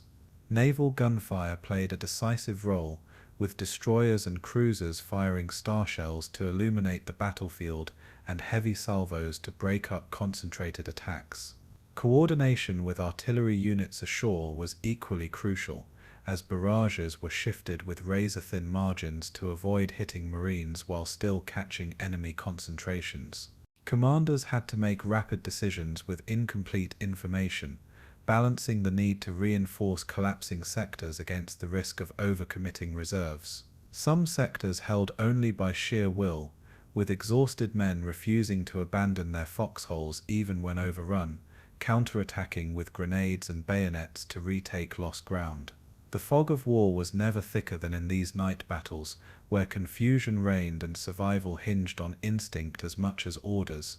Yet through discipline and courage the Americans endured, turning back assaults that might have shattered less determined defenders. By dawn the lines were bloodied but unbroken, a testament to coordination under fire and the resilience of men who refused to yield. Japanese commanders viewed these counterattacks not merely as tactical actions, but as instruments of honor and defiance in the face of inevitable defeat. General Yoshitsugu Saito, directing the defense, believed that mass sacrifices could sap American morale and perhaps delay the inevitable advance long enough for relief. Officers exhorted their men with speeches about dying gloriously for the emperor, instilling a fatalistic resolve that made surrender unthinkable. Soldiers were often ordered to attack even when weapons and ammunition were scarce, relying on bayonets and grenades as symbols of defiance. For many, personal letters and keepsakes were carried into the charge, evidence that they expected never to return alive. The cultural weight of Bushido and the fear of dishonor through capture drove men into suicidal attacks that defied Western notions of rational warfare. Yet the cost was catastrophic, as entire regiments vanished in futile assaults that barely dented American positions. The strategy revealed both the bravery and the futility of Japan's defense, an expression of a military ethos that valued sacrifice over survival. For Marines, the willingness of their enemy to die in such numbers was both horrifying and oddly reassuring, for it meant fewer defenders left to contest the island's interior. The counterattacks, while terrifying in the moment, ultimately hastened the exhaustion of Japanese strength. What was meant to break the invaders instead bled the defenders white. By the end of the first week, the Japanese counterattacks had defined the battle's character, transforming Saipan into a grinding war of attrition rather than a swift conquest. The Marines, though battered and scarred, had held their beachheads and expanded inland despite the ferocity of resistance. Japanese forces, once confident in their ability to drive the Americans back into the sea, now found themselves decimated, their manpower consumed in waves of suicidal assaults. The psychological shock lingered, with Marines haunted by the memory of Banzai charges and night assaults that had pushed them to their limits. Yet these same experiences forged a hardened resolve, teaching the Americans that determination and firepower could withstand even the most fanatical resistance. Commanders assessed the carnage and realized that while the battle was far from over, the Japanese had squandered much of their offensive strength. The initiative now lay firmly with the Americans, who prepared to push deeper into the island's rugged interior. Saipan's fate would be decided not on the beaches or in the first nights of chaos, but in the relentless grind through ridges, towns, and caves. The counterattacks had failed, but they had left scars on the land, on the armies, and on every soul who endured them. The battle's next phase would be no less brutal, but the balance had already shifted, and Japan's grip on Saipan was slipping away. Saipan was unlike many earlier Pacific battlefields, because it was not just a fortress, but also a home to tens of thousands of civilians caught between armies. Japanese settlers, numbering more than 20,000, lived alongside native Chamorros and Carolinians, forming a civilian population larger than any other island yet assaulted by American forces. As the invasion unfolded, civilians found themselves trapped in villages, cane fields, and caves that quickly became killing grounds under artillery and aerial bombardment. Many had been mobilized for labor before the invasion, digging trenches, hauling supplies, or building bunkers that placed them directly within military zones. Others fled into caves and ravines, carrying children, elders, and meager possessions, seeking shelter from a storm of steel that seemed inescapable. Food and water grew scarce almost immediately, with wells destroyed, crops burned, and supply lines shattered by pre-invasion bombardment. Disease spread quickly in the crowded shelters, where smoke from cooking fires and the stench of unburied dead made survival miserable. For these civilians, Saipan was no longer an island of life, but a labyrinth of terror, where every sound might signal artillery, strafing, or advancing troops.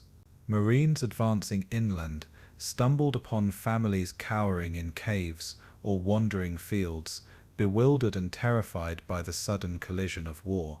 The presence of civilians complicated every decision, turning tactical battles into moral dilemmas that few soldiers had been trained to confront. The tragedy deepened because Japanese propaganda had prepared civilians not for survival, but for death.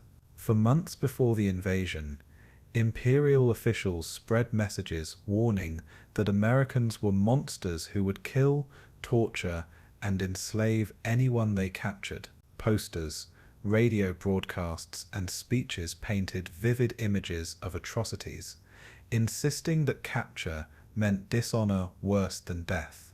Civil administrators and military police reinforced this fear, ordering families to resist occupation and glorifying suicide as the noblest choice. Mothers were told to sacrifice themselves and their children to avoid the shame of capture, a message repeated with relentless intensity. Teachers had drilled children to shout patriotic slogans and to believe that their lives belonged to the emperor, even if it meant dying on his behalf. Civilians carried grenades distributed by the military, or in some cases improvised explosives, prepared to end their lives rather than surrender. The seeds of tragedy were sown long before the first Marines landed, ensuring that Saipan's conquest would be shadowed by mass civilian deaths. For the Japanese garrison, civilian sacrifice was seen as part of the defense, a psychological weapon to show Americans that conquest would carry unbearable moral costs. Yet for the Marines on the ground, the reality was heartbreaking, encountering terrified families whose only knowledge of them was a tapestry of lies. The clash between propaganda and reality created scenes that would haunt veterans for the rest of their lives. As fighting intensified, American troops encountered civilians in numbers that shocked them, forcing battlefield adjustments on the spot. Patrols clearing caves often found not only soldiers, but entire families huddled inside, with mothers shielding infants and elders crouched in silence. Soldiers trained to throw grenades into bunkers now hesitated, unsure whether the figures inside were combatants or innocents. In some cases, civilians panicked at the sight of approaching Marines and fled straight into crossfire, their bodies lying scattered between opposing lines. At Chirain Kanoa, Marines discovered houses filled with civilians who refused to emerge, convinced capture meant certain death. Corpsmen and interpreters tried desperately to coax them out, using gestures, broken Japanese, or even hand signals to show they meant no harm. Leaflets and loudspeaker messages urged surrender, promising food and safety, but fear often outweighed reason. Some civilians surrendered gratefully, collapsing in exhaustion, but others fought back with makeshift weapons, grenades, or even sides. Marines torn between survival and compassion were forced into split-second decisions where hesitation could mean death. These moments blurred the line between soldier and civilian, combatant and victim, leaving scars deeper than bullet wounds. Every encounter underscored the moral complexity of fighting an enemy who had made civilians both pawns and weapons in their desperate defense. The most haunting scenes came at the cliffs of Marpi Point and the surrounding northern bluffs, where thousands of civilians were driven by fear to leap to their deaths. As the American advance pushed Japanese defenders into the island's last strongholds, civilians fled with them, cornered at the edges of Saipan's steep cliffs. Propaganda convinced them that surrender meant unimaginable torment, and so entire families chose to jump into the sea below. Marines watched helplessly, shouting and waving, trying to convince them to stop, but their pleas were drowned out by screams and the roar of the ocean. Mothers clutched infants as they leaped, fathers dragged children by the hand, and elders walked solemnly into the abyss. The cliffs became scenes of mass death, a grim theater where the consequences of fear and indoctrination were played out in blood and tragedy. Some Marines tried to intervene, rushing forward to grab civilians before they jumped, but many slipped away in desperation. Corpsmen stood stunned, unable to save lives that vanished in seconds before their eyes. For American troops hardened by combat, this was something different, a wound to the soul rather than the body. The cliffs of Saipan became a symbol not of victory but of loss, a place where humanity itself seemed to leap into the void. These suicides revealed not just the cruelty of war, but the devastating power of lies when believed without question. Civilians who survived faced conditions little better than those who perished, enduring hunger, injury, and displacement amid the chaos of battle. Camps were hastily established behind the lines, where Seabees and military police tried to provide food, water, and shelter. Chamorro and Carolinian families, long under Japanese rule, found themselves both liberated and vulnerable, caught between armies not of their choosing. Japanese settlers who surrendered often did so in shock, disoriented by the collapse of the world they had believed unshakable. Language barriers created misunderstandings, with civilians sometimes mistaking American aid for trickery or punishment. Children, bewildered and terrified, clung to Marines who offered chocolate, water, or small comforts in the midst of devastation. Medical teams treated wounds caused not only by combat but by suicide attempts, burns, and starvation, working tirelessly under primitive conditions. For many civilians, survival was itself traumatic, haunted by the memory of relatives lost to suicide or killed in bombardments. The Americans, though providing aid, were often powerless to erase the deeper wounds of propaganda and fear. Each act of compassion, each ration shared, each child comforted, was a small gesture against an ocean of tragedy. Saipan had become a battlefield not only of armies, but of civilians whose suffering bore witness to the true cost of total war. For U.S. troops, the civilian tragedy imposed a moral burden heavier than any physical strain of combat. Many Marines had prepared themselves to fight soldiers, but were unready to face the sight of families dying by their own hands. The psychological toll of seeing civilians leap from cliffs or die in crossfire left wounds that no medal or victory could heal. Veterans recalled these moments with haunted eyes, admitting that the memory of civilian deaths stayed with them long after the war. Commanders struggled to balance military necessity with compassion, issuing orders to avoid civilian casualties where possible, though the nature of the battle made such restraint nearly impossible. Chaplains held services not only for fallen Marines, but for civilians, offering prayers over bodies recovered from caves and cliffs. The contradiction of fighting an enemy that demanded death from its people while trying to preserve innocent lives weighed heavily on American conscience. Letters home often omitted the most gruesome details, yet hints of the trauma slipped through in words about the sadness of Saipan. The moral complexity of the campaign became clear. Victory in battle could coexist with tragedy in humanity. Saipan's civilian losses stood as a stark reminder that war once unleashed devoured not just armies but entire societies. Japanese commanders, aware of the scale of civilian deaths, often encouraged it as both propaganda and strategy. Reports of suicides were broadcast back to Tokyo as evidence of loyalty, meant to inspire the homeland to fight with equal fanaticism. The military framed these tragedies as acts of honor, weaving them into the mythology of sacrifice for the emperor. In reality, they represented a desperate attempt to mask failure with martyrdom, a narrative that concealed defeat behind the image of unyielding devotion. For the Allies, these mass deaths became both a source of sorrow and a propaganda tool of their own, highlighting the cruelty of Japanese indoctrination.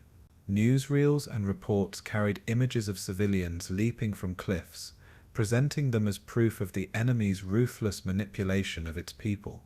Yet behind the political narratives lay the human truth. Terrified families had been driven to despair by lies and fear. This realization deepened the resolve of American forces to press the war to conclusion, convinced that Japanese militarism had to be defeated utterly.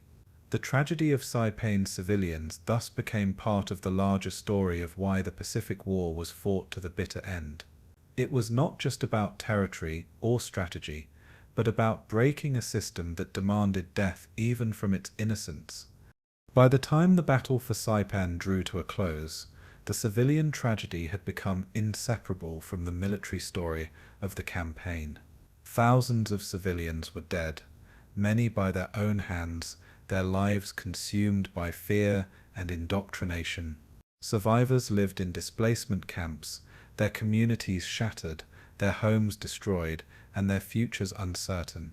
Marines carried the burden of what they had witnessed, their victory on Saipan forever shadowed by the memory of cliffs and caves filled with the dead. Historians later marked the civilian suffering as one of the defining features of the battle, a grim reminder of the human dimension of total war. The island's capture had immense strategic significance, placing Japan within range of American bombers, but its human cost extended far beyond the battlefield. For the people of Saipan, the war left scars that would last for generations, woven into the fabric of their families and culture. For the Americans, the experience reinforced both the horror of the enemy's fanaticism and the necessity of continuing the fight. The cliffs of Saipan became not only a symbol of tragedy, but also a lesson in the devastating power of fear and propaganda. In the end, the civilian tragedy was as much a part of Saipan's legacy as its strategic triumph, a haunting echo of lives lost in the shadows of war. As the battle for Saipan raged into its second week, fresh troops were brought ashore to relieve battered marine divisions and carry the advance deeper into the island's rugged interior. Army's 27th Infantry Division, drawn largely from the New York National Guard, waded through the surf and moved inland under the watchful eyes of seasoned Marines. These soldiers had not faced the same crucible of amphibious landings, but they arrived eager to prove themselves in the grinding fight ahead. Their assignment was critical to press inland through cane fields, coral ridges, and fortified caves, where Japanese resistance had stiffened to a desperate stand. The transition from beachhead fighting to inland campaigns demanded greater manpower and endurance, and the army brought both in significant numbers. Yet with this reinforcement came the challenge of coordination, as Marines and soldiers differed in tactics, culture, and command styles. Marines, blooded but experienced in amphibious assaults, often looked skeptically at their army counterparts who had trained differently and lacked Pacific combat exposure. The army, for its part, resented the notion that the Marines claimed the spotlight, determined to demonstrate its own effectiveness in battle. This uneasy alliance would shape the next phase of the campaign, where unity of purpose was essential but friction simmered just beneath the surface. The men of the 27th now faced the same crucible as the Marines, advancing into terrain designed to kill. The cane fields of Saipan became the army's first proving ground, their tall, dense stalks concealing defenders who transformed them into lethal traps. Visibility was reduced to mere yards, forcing soldiers to advance in cautious, nerve-wracking steps, as every rustle might conceal a machine gun or sniper. Japanese troops exploited the cover brilliantly, firing at point-blank range before vanishing into spider holes or concealed tunnels. Mortar rounds fell unpredictably, their explosions tearing holes in formations and setting fields ablaze, adding smoke and fire to the confusion. Soldiers found themselves fighting not in sweeping maneuvers, but in small squads, often cut off from larger units, and relying on instinct and grit. Grenades were tossed blindly into thickets, while flamethrower operators advanced slowly, igniting swathes of cane to flush out hidden defenders. The sweet smell of burning sugar mixed with cordite and blood, creating an atmosphere both surreal and terrifying. Corpsmen and medics braved the same fields, crawling through fire and smoke to reach the wounded with morphine and bandages. Progress was measured in yards rather than miles, with every advance slowed by an invisible enemy that turned terrain into ally. For the 27th Infantry Division, baptism by fire came swiftly, and the price of each field cleared was etched in lives. The cane fields consumed men and time alike, setting the tone for the army's ordeal on Saipan. Caves presented an even more formidable challenge, as Japanese defenders retreated underground into labyrinths carved from limestone and coral. These fortresses, immune to artillery and resistant even to aerial bombardment, became the most feared features of Saipan's battleground.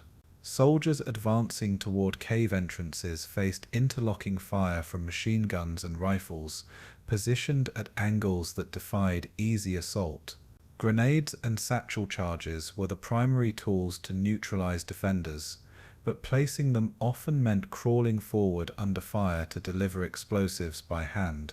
Flamethrowers became indispensable, their jets of burning fuel searing into darkness and forcing survivors to flee into the open where rifles and machine guns awaited.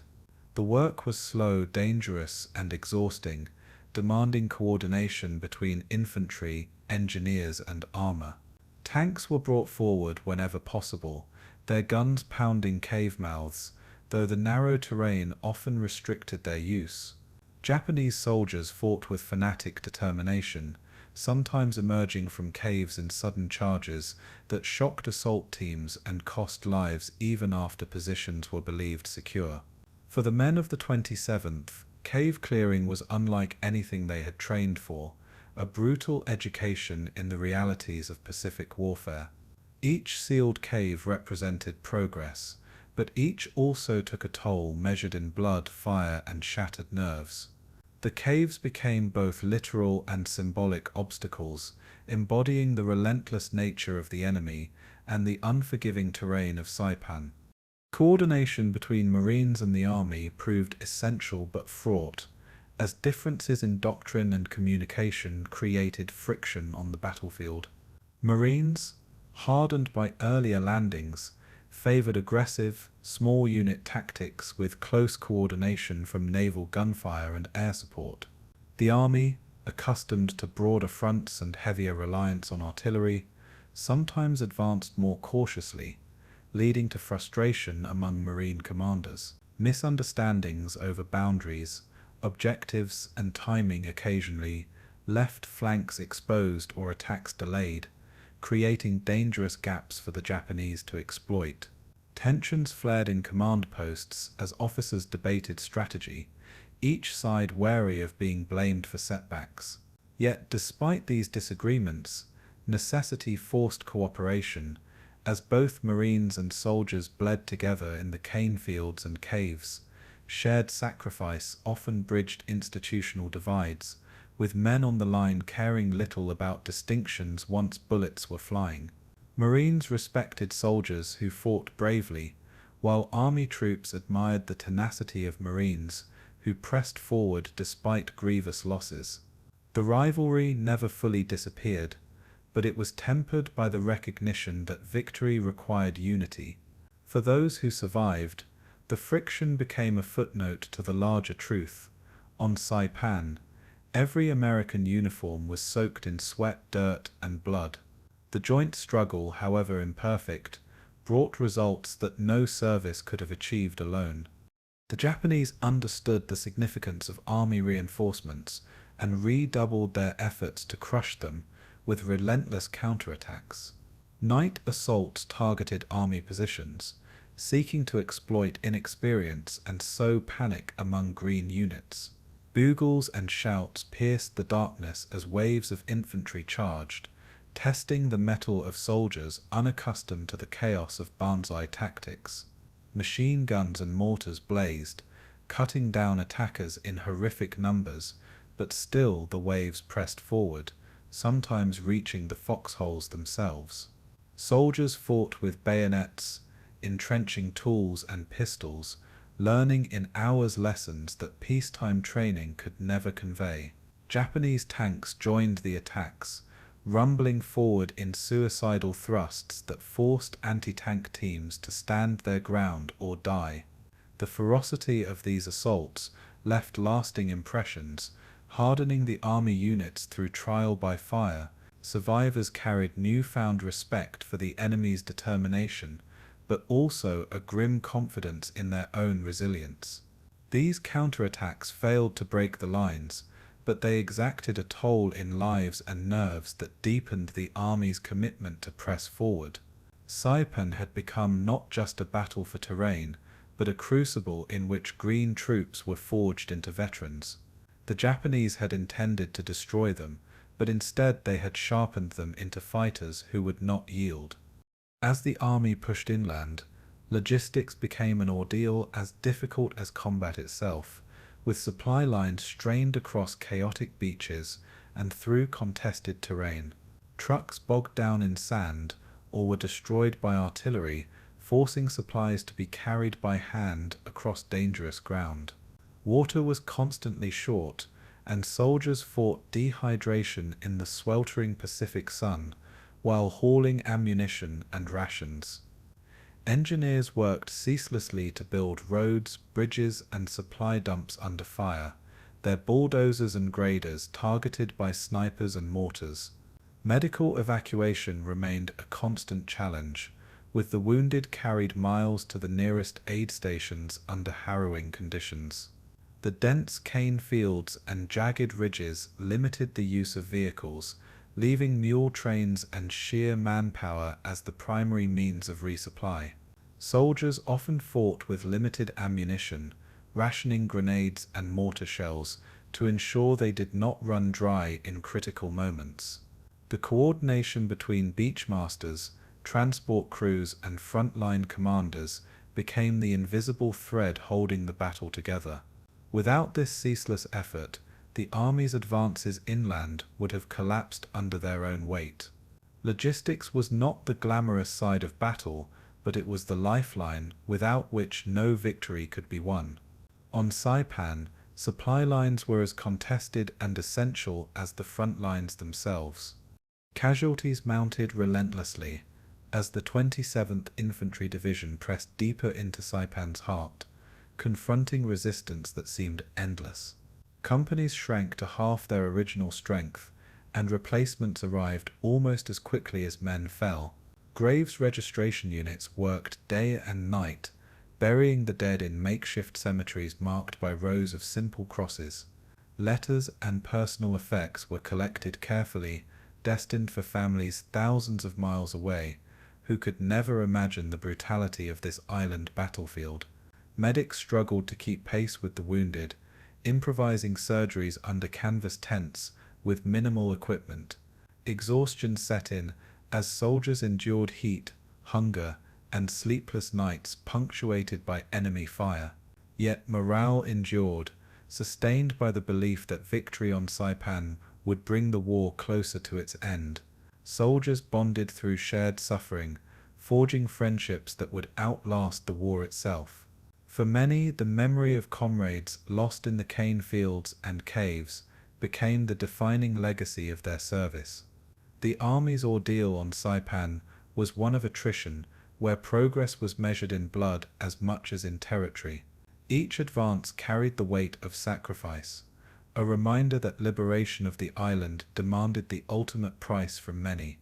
By the end of their first weeks on Saipan, the 27th Infantry Division had proven itself in one of the most grueling campaigns of the Pacific. Their performance, though marked by friction and costly mistakes, added critical strength to the American effort to seize the island. Marines and Army soldiers alike recognized that without the combined sacrifice of both services, victory would have been far more difficult. The cane fields, caves, and ridges had tested the Army's resolve, transforming them from newcomers into hardened veterans. Though controversies over command decisions would later stir debate, on the battlefield, the men of the 27th stood shoulder to shoulder with Marines in the crucible of combat.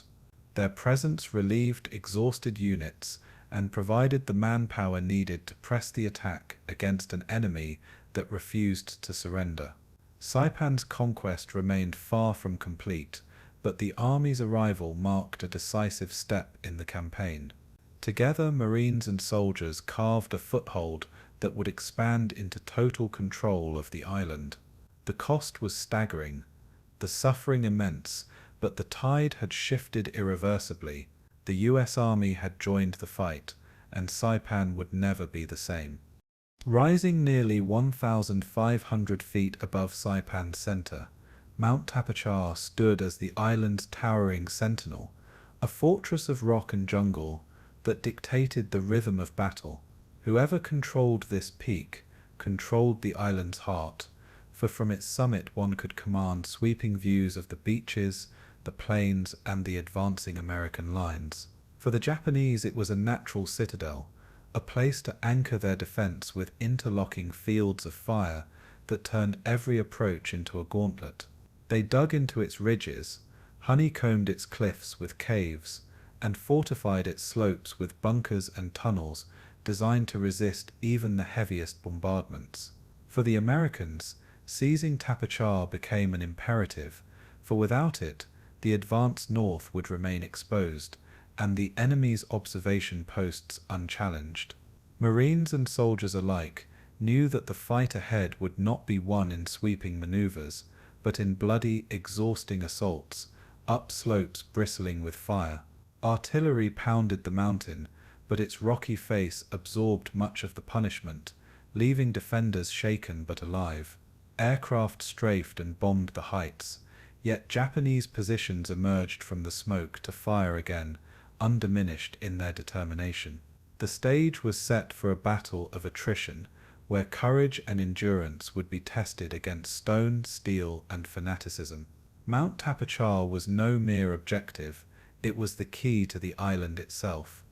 The lower slopes proved immediately treacherous, as thick jungle and cane fields concealed snipers and machine gun nests that opened fire with devastating surprise. Marines advancing in platoons found themselves pinned down, forced to crawl through mud and vegetation as bullets cracked overhead. Mortars rained from above, their plunging arcs finding concentrations of men even in cover. Engineers worked to clear paths, blowing apart obstacles with explosives, yet every gap seemed to invite new fire from higher up the ridges. Casualties mounted rapidly, and stretcher teams struggled to carry the wounded back down trails that were little more than goat paths under constant enemy fire. Flamethrowers and demolitions became essential tools, their operators braving deadly exposure to silence the caves one by one. Japanese defenders used their network of tunnels to appear unexpectedly, launching counterattacks before vanishing again into darkness. Progress was agonizingly slow, measured in yards, with each position cleared only after fierce hand-to-hand struggles. The slopes of Tapotchau became littered with discarded gear, shattered helmets, and bodies, stark evidence of the ferocity of combat. The Americans pressed on relentlessly, knowing that the cost of hesitation was greater still. To falter here would leave the entire invasion vulnerable to destruction. As troops climbed higher, the terrain grew harsher, with jagged cliffs rising like walls that seemed insurmountable under fire. Scaling these heights required ropes, ladders, and raw determination, all while under the gaze of defenders who held every advantage. Machine gun fire poured down in sheets, ricocheting from rock and striking climbers who had no cover.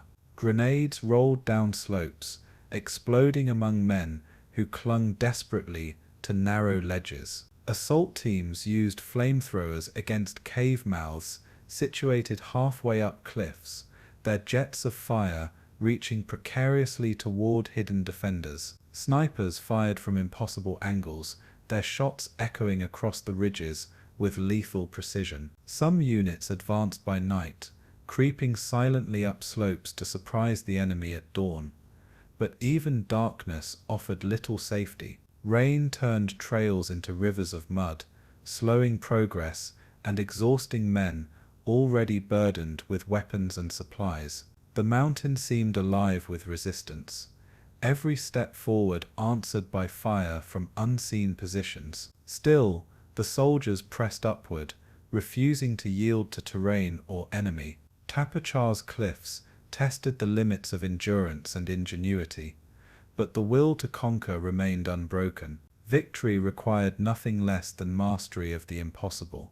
Japanese defenders understood the importance of Tapotchau and fought with a desperation that bordered on suicidal. General Yoshitsugu Saito directed his men to hold the heights at all costs, declaring that surrender was unthinkable and retreat dishonorable. The garrison fought from hidden caves stocked with supplies, some lasting days under siege before being forced out. Defenders emerged in sudden charges, wielding rifles, bayonets, and grenades in close-quarters attacks that shocked advancing troops. Suicide squads launched nighttime infiltrations, slipping into American lines to sow chaos with sudden bursts of fire. Even wounded defenders sometimes strapped grenades to their bodies, hurling themselves at Marines and soldiers in acts of terrifying sacrifice. Artillery hidden in the slopes fired relentlessly, forcing attackers to hug the ground or scramble for rocky cover. The Japanese exploited every advantage of the mountain, using terrain and tenacity to multiply their strength. For the Americans, the impression was of an enemy that could not be dislodged, no matter how much firepower was brought to bear. Yet every assault, every counterattack, wore down the defenders bit by bit. Tapotchau became a battle of wills as much as of arms, each side determined to endure longer than the other. The American response combined firepower with unyielding infantry assaults, as combined arms tactics were pushed to their limits. Artillery from the beaches targeted suspected cave positions, though accuracy was hampered by the steep slopes.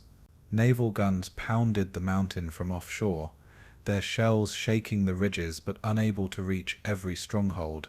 Airstrikes cratered the summit and ridges, dropping bombs that filled the air with smoke and dust, obscuring the battlefield below. Infantry coordinated closely with armor whenever possible, though tanks often bogged down or became targets for concealed anti-tank guns. Engineers wielded satchel charges and flamethrowers with grim efficiency, sealing caves and blasts that buried defenders alive. Riflemen and machine gunners advanced behind this barrage, fighting yard by yard through the maze of ridges. Communication between Marines, soldiers, artillery, and air units was constant, as coordination determined survival and progress. Commanders pushed men forward with relentless urgency, knowing that hesitation would allow the enemy to regroup. The strategy was brutal but effective, overwhelming pressure applied without pause until the defenders broke. Tapotchau's defenders discovered that no matter how strong the fortress, American firepower and persistence could not be stopped. As the summit drew near, the fighting intensified, for the Japanese knew that losing the peak meant losing Saipan. The last slopes were defended with fanatical resolve. Every bunker and cave turned into a final redoubt. Soldiers advancing up these last heights fought in brutal hand-to-hand clashes, where bayonets and knives became weapons of survival. Smoke from flamethrowers mingled with the dust of explosions, cloaking the battlefield in a haze where shapes appeared suddenly, only to vanish again. Casualties mounted on both sides, the mountain exacting its final price in blood before yielding. Marines planted flags on captured ridges, only to be driven back by sudden counterattacks from tunnels. The summit itself, when reached, was not a single victory point, but a series of interconnected positions that had to be taken one by one. Men fought with exhaustion etched into their faces, yet the thought of withdrawal was unthinkable. Each cave cleared, each bunker silenced, brought them closer to the prize that dominated the island. At last, through fire and sacrifice, Tapotchau's crest fell into American hands. The view from the summit revealed the entire island, proof of why this mountain had been worth every drop of blood. The psychological impact of seizing Mount Tapotchau was immense, both for the Americans and the Japanese. For American troops, standing atop the summit meant not only dominance of the battlefield, but also vindication of their sacrifice. The ability to see the beaches, the plains, and the northern cliffs from one vantage gave commanders unprecedented control. Morale surged among troops who had suffered through weeks of grueling combat, for now they knew the enemy was cornered. For the Japanese, the loss of Tapotchau was devastating, stripping them of their strongest defensive position and exposing the northern half of the island. General Saito's strategy of attrition was unraveling, and with it the hope of delaying the Americans long enough to matter strategically. Civilians, too, felt the shift, as many who had sheltered in caves near the mountain now fled northward in desperation. The mountain's fall sent ripples through the battlefield, signaling that the Americans had broken the island's backbone. Yet the victory came at a staggering cost, measured in graves dotting the slopes and names etched forever in memory. For every man who stood on the summit, others lay below, sacrificed for the prize. Tapotchau's capture was both triumph and tragedy, inseparable in the story of Saipan. In the aftermath, Mount Tapotchau stood as a monument to the ferocity of the Pacific War, its slopes scarred by fire and stained with blood. Engineers and Seabees worked to establish observation posts and communication lines, turning the peak into a nerve center for the continuing campaign. From its summit, American artillery and aircraft directed devastating fire into the remaining Japanese positions, hastening the collapse of organized resistance. Yet for the men who fought there, Tapotchau would never be just a military prize, but a memory of suffering and survival. Veterans described the mountain in hushed tones, recalling the desperate climbs, the hidden caves, and the relentless enemy. Photographs taken from the summit captured the panorama of Saipan, but none could capture the human cost etched into its ridges. The victory ensured the Americans could advance north with security, but it also underscored the brutal nature of the island war. Tapotchau was proof that in the Pacific, every hill, every ridge was bought with sacrifice. The mountain's story became part of the larger narrative of Saipan, a battle where strategic necessity collided with human endurance. In conquering Tapotchau, the Americans conquered not just terrain, but the will of an enemy that refused to yield. As the struggle for Saipan raged on land, a massive clash loomed at sea that would determine whether the island's defenders could expect relief. In June 1944, the Imperial Japanese Navy assembled its remaining strength in a desperate attempt to halt the American advance into the Marianas.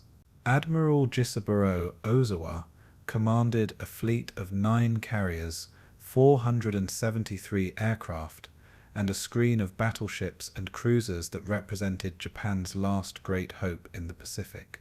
Their mission was clear: sail into the Philippine Sea, strike the American Fifth Fleet, and destroy the carriers that shielded the invasion force. For Japan, this was more than a naval battle. It was an all-or-nothing gamble to turn the tide of the war. Facing them was Admiral Raymond Spruance, with Admiral Mark Mitcher's Task Force 58, a juggernaut of 15 carriers, 7 battleships, and over 900 aircraft. The Americans possessed advantages in radar, pilot training, and logistics, but the Japanese were determined to show that their navy still held power. Saipan's fate hung on this confrontation, for without naval support, the island's garrison would be cut off and doomed. The Philippine Sea thus became the arena where empires clashed, with the skies above serving as the ultimate battlefield. The Japanese plan, codenamed Operation Ago, aimed to lure the American fleet into range of land-based air power from the Marianas, while carriers struck from the sea.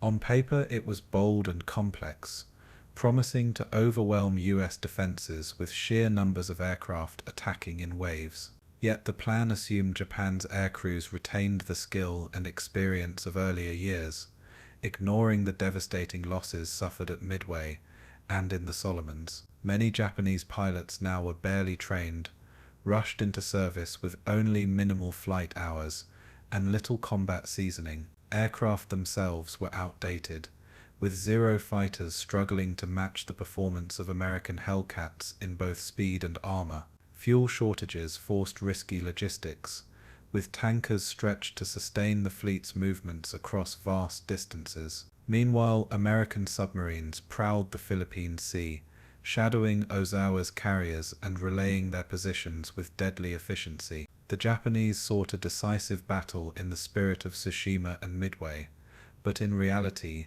they sailed into a trap defined by technological inferiority and overconfidence. The fleet's movement into the Philippine Sea brought it into the shadow of Saipan, where the outcome would echo across the Pacific. The stage was set for one of history's largest carrier battles.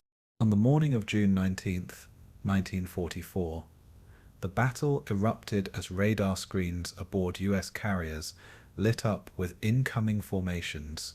Wave after wave of Japanese aircraft approached, some flying hundreds of miles over open sea to reach their targets. American radar provided early warning, giving fighters time to climb and intercept long before enemy bombers reached their prey. The result was a slaughter, with Hellcat pilots carving through Japanese formations in what became known as the Great Marianas Turkey Shoot. Pilots described the skies as filled with targets, with Zeros and bombers falling in flames by the dozens. Japanese torpedo planes failed to penetrate the carrier screens, their attacks broken by dense flak and relentless fighters. Bombers that managed to release payloads missed their marks, their crews inexperienced and harassed by defenders at every stage. American losses were minimal, while Japanese squadrons returned to their carriers decimated, many never making it back at all. By nightfall, the seas were littered with wreckage, and hundreds of Japanese airmen had perished in futile assaults. For American pilots, it was an almost surreal experience, a battle where their advantages in training and technology delivered overwhelming superiority. For the Japanese Navy, it was a catastrophe unfolding in real time. While the aerial battle raged, American submarines struck crippling blows that further shifted the balance. The submarine USS Albacore torpedoed the carrier Taiho, Ozawa's flagship, which exploded hours later in a catastrophic fuel vapor detonation. The USS Kavala targeted Shikoku, a veteran of Pearl Harbor, striking her with 3 torpedoes that sent her to the bottom in a massive fireball. These losses deprived the Japanese of 2 of their most important fleet carriers in a single day, leaving command fractured and coordination faltering. Survivors struggled in oil-slick waters as US aircraft circled overhead, while the rest of the fleet pressed on in desperation. American submarines continued to stalk the Japanese formation, threatening every maneuver with sudden destruction. For the Japanese, it was a grim reminder that their vulnerabilities extended below the waves as well as above. Each sinking compounded the disaster in the skies, leaving the fleet bleeding strength from every direction. The Philippine Sea became not just a graveyard for aircraft, but for the carriers themselves that once symbolized Japanese naval power.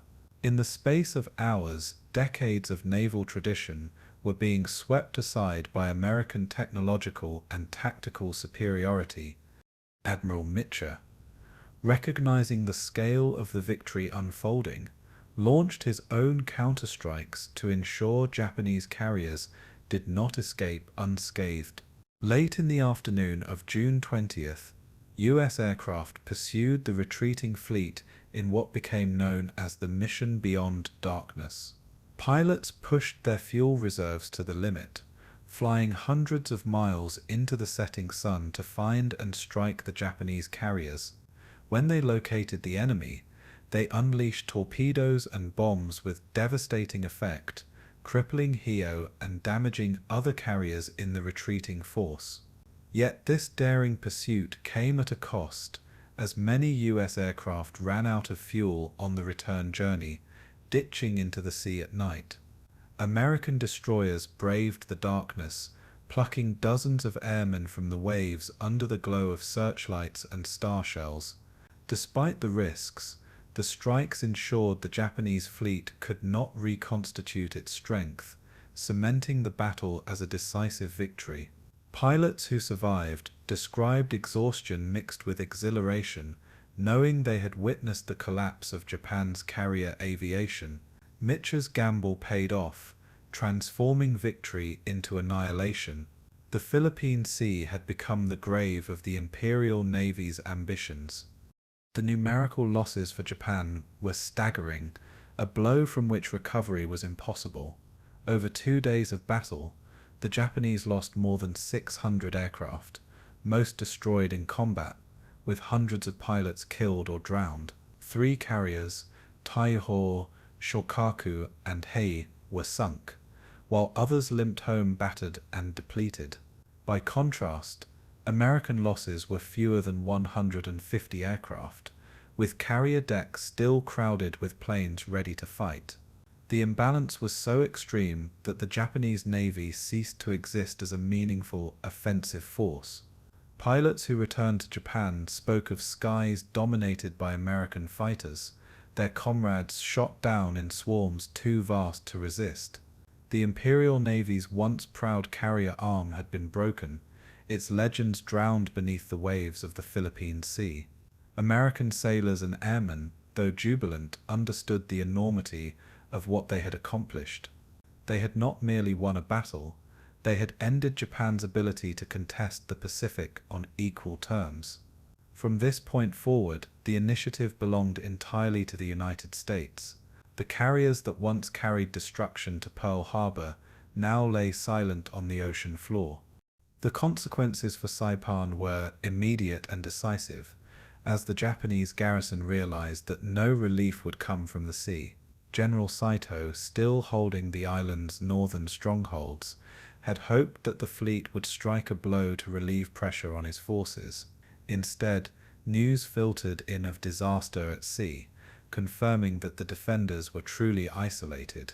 American troops on Saipan, though exhausted, felt renewed confidence knowing that their rear was secure. Supply ships continued to arrive unmolested, unloading ammunition, food, and reinforcements to sustain the drive north. Naval gunfire from American battleships and cruisers could now be concentrated entirely on supporting the land battle, unchallenged by enemy fleets. For the Japanese soldiers and civilians trapped on Saipan, the sea that had once been their shield now became a wall sealing them off from rescue.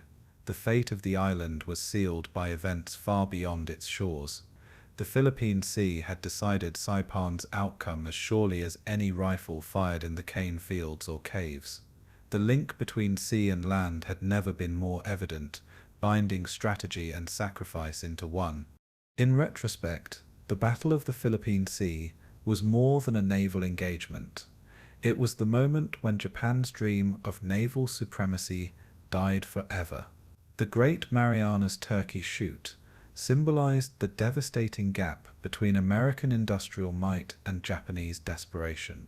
For the men who fought in the skies, it was a contest of skill and courage, but also a foregone conclusion shaped by years of attrition. Saipan's capture and the destruction of the Japanese fleet were two sides of the same coin, victories that opened the path to the Philippines and ultimately to Japan itself. The roar of Hellcats in the skies above the Philippine Sea echoed in the trenches and caves of Saipan, where defenders now understood they were abandoned. The psychological blow was immense, stripping hope from an already desperate garrison. For the Allies, it was proof that the Pacific War had shifted irreversibly in their favor. Tapotchau's heights and the Philippine Sea's waters both bore witness to the collapse of Japan's defenses. In June 1944, land and sea converged in decisive harmony, sealing the fate of Saipan and shaping the course of the Pacific War. As the Americans secured Mount Tapotchau and advanced steadily northward, the battle for Saipan entered its most brutal and claustrophobic phase. Japanese forces, once spread across the island, were now compressed into shrinking pockets of resistance, clinging to ridges, cliffs, and jungled ravines. The US Marines and Army troops tightened the noose with relentless pressure, driving the defenders toward the island's northern end. What had once been a battle of maneuver now became a grinding war of reduction, where caves and tunnels had to be cleared one by one. Each stronghold became a miniature fortress, defended by men who fought with the knowledge that escape was impossible. Flamethrowers, satchel charges, and grenades became the weapons of choice, their terrifying effectiveness matched only by their necessity. The air was thick with smoke, acrid with the smell of burning fuel, and punctuated by the thunder of explosions echoing off the cliffs. Soldiers crawled forward inch by inch, their rifles ready, their nerves frayed by the constant threat of ambush. Japanese soldiers countered with sudden bursts of fire or desperate charges, making every advance costly. The battlefield shrank in size, but expanded in intensity, a crucible of close-quarters combat where no quarter was asked, and none was given. The northern ridges, jagged and steep, provided natural bastions that the Japanese fortified with ingenuity and desperation. Machine guns were emplaced in narrow apertures carved into rock, creating deadly kill zones for any attackers. Mortars were hidden in caves, their tubes firing from darkness into advancing formations. Snipers perched in impossible positions fired single, precise shots that sowed fear and confusion.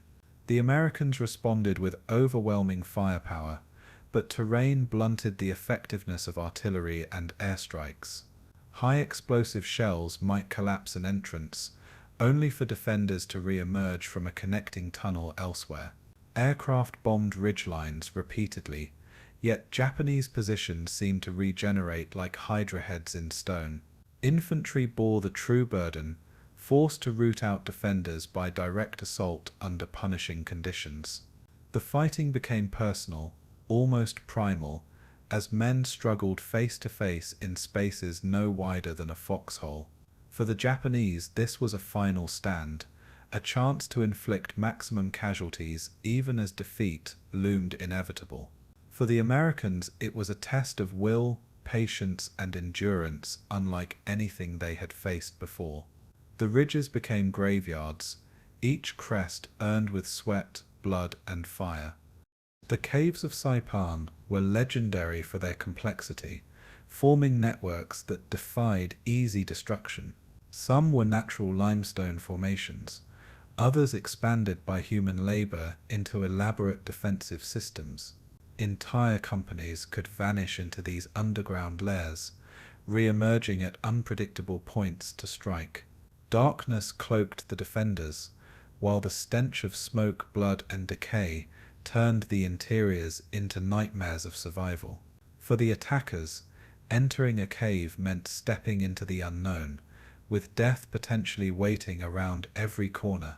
Flamethrower teams advanced under covering fire, unleashing jets of burning fuel into the blackness, forcing survivors to flee or suffocate. Engineers used satchel charges to collapse chambers, sealing defenders inside in horrific fashion. The brutality of such methods weighed heavily on American troops, yet alternatives were few in battles where hesitation meant ambush.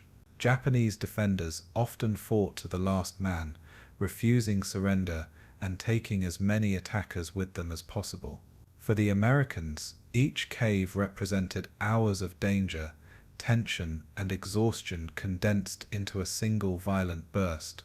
The process was slow, the toll heavy, but the enemy was gradually being suffocated within his stone fortresses. The cave war of Saipan became a defining feature of the campaign's savage character. Amid the brutality, small stories of human endurance emerged, moments of courage etched into the chaos of fire and stone. Flamethrower operators, exposed and heavily burdened, pressed forward despite knowing they were prime targets for enemy snipers. Medics crawled into caves after assaults, tending to both American and Japanese wounded alike in conditions where mercy was rare. Infantrymen shared rations with terrified civilians found huddled inside, their lives spared by moments of compassion amid destruction. Leaders at the company and platoon level carried immense responsibility, rallying men under fire and making instant decisions with life and death consequences.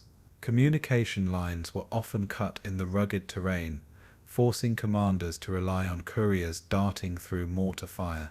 Exhausted soldiers rotated in and out of the line, but for many rest was no more than a brief reprieve before the next assault. Chaplains offered prayers over bodies carried back from ridges, their words muffled by the continuing roar of battle in the distance. The struggle revealed not only the ferocity of combat, but the resilience of those who endured it day after day. Each act of survival, each step forward, built toward a cumulative victory. Yet the human cost grew unbearable as the encirclement tightened. By late June, the Japanese lines were fractured, their once unified defense broken into isolated clusters surrounded by American forces. Supply shortages became catastrophic, with food and ammunition dwindling to nothing. Wounded men were left in caves with only rudimentary care, their groans echoing in darkness as their comrades prepared for final attacks. Commanders exhorted their men to fight on with promises of honor and loyalty to the emperor, but despair gnawed at even the most hardened veterans. Civilians trapped among the defenders shared in the suffering, with starvation and fear driving some to suicide. American patrols intercepted groups of exhausted prisoners, though surrender remained rare compared to the scale of encirclement. Each pocket destroyed marked another step toward the island's final collapse, yet resistance persisted with astonishing stubbornness.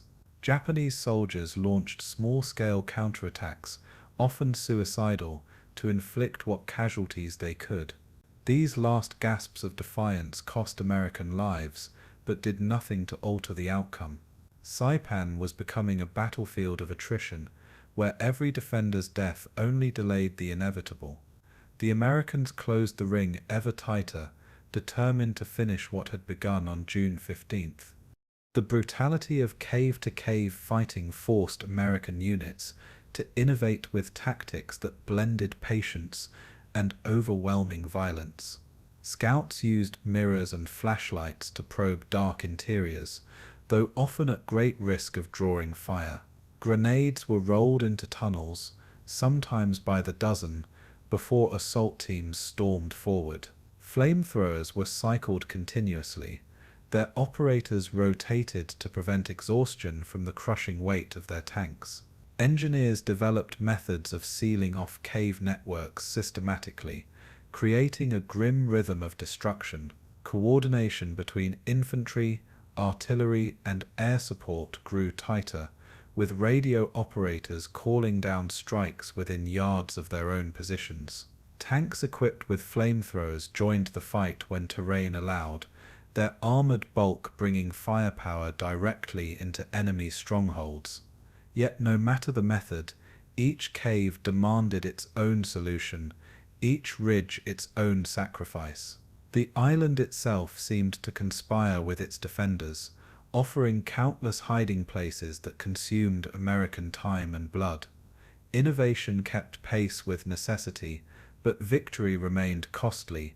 Every tactic refined on Saipan would echo across future battles in the Marianas and beyond. The island was both a battlefield and a grim classroom for the US military.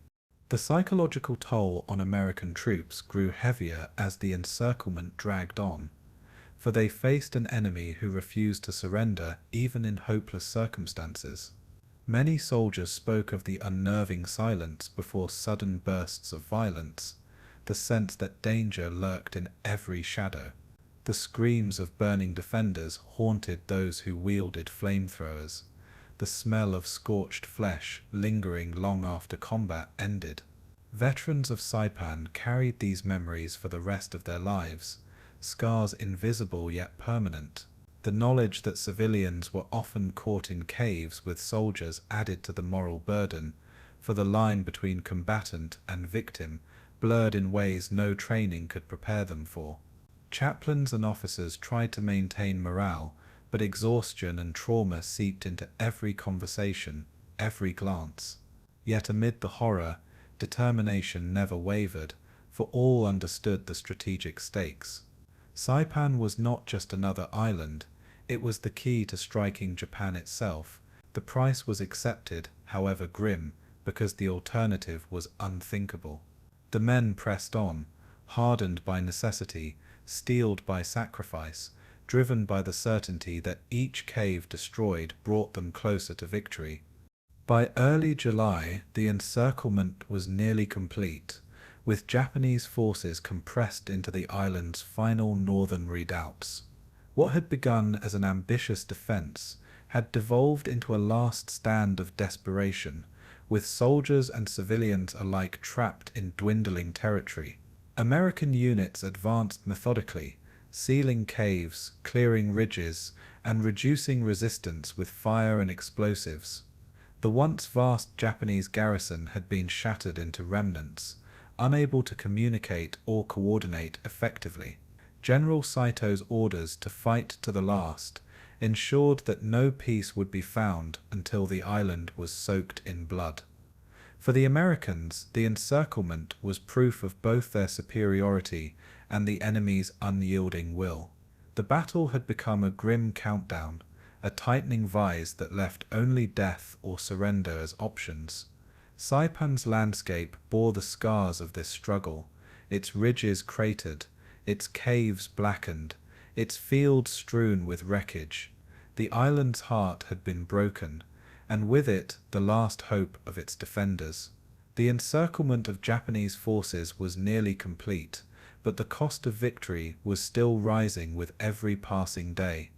On the night of July 7th, 1944, with Japanese lines collapsing and supplies exhausted, Lieutenant General Yoshitsugu Saito issued an order that would become the island's final and most desperate bid for victory.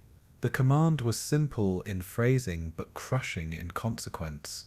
Gather every fighting man who remained, mass them under cover of darkness, and charge the American positions to break their grip or die trying. Saito's decision reflected a grim calculus.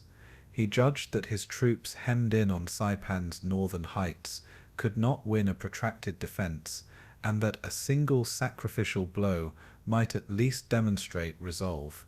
Around midnight men, veterans, raw conscripts, naval sailors, and a scattering of hastily armed civilians assembled in the moonlit gulches and cane fields, fixing bayonets and tightening straps on patched uniforms.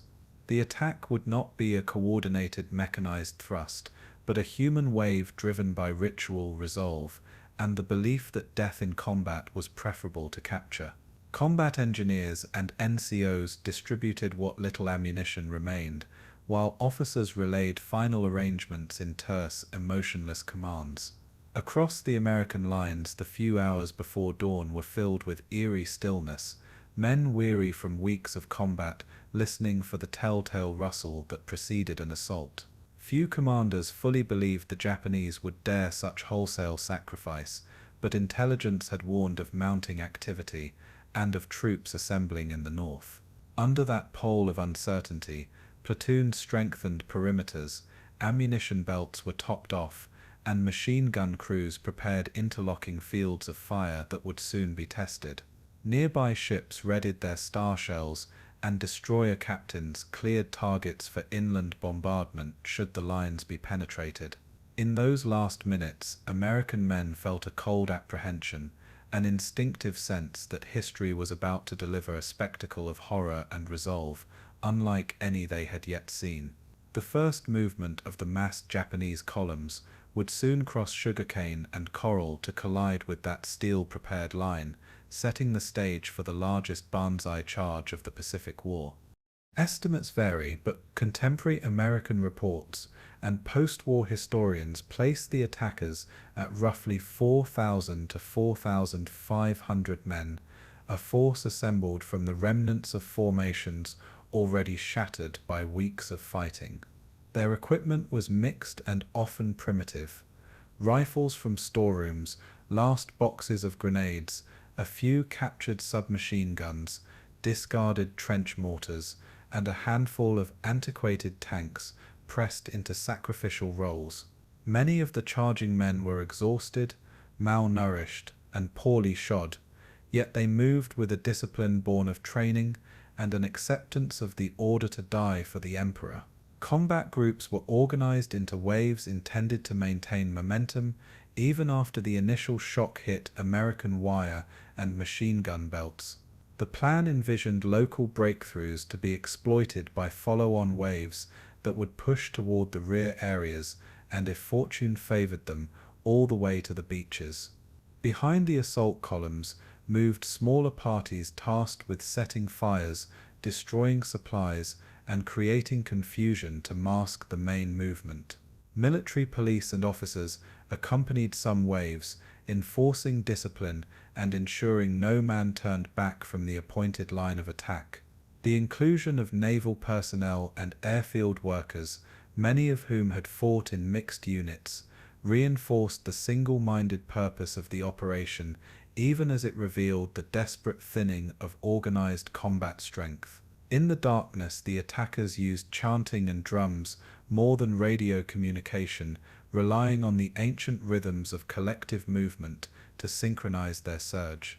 On American maps, the target sectors had been marked as critical junctions where lines converged and supply points lay vulnerable, and it was these precise confluences the Banzai sought to overwhelm.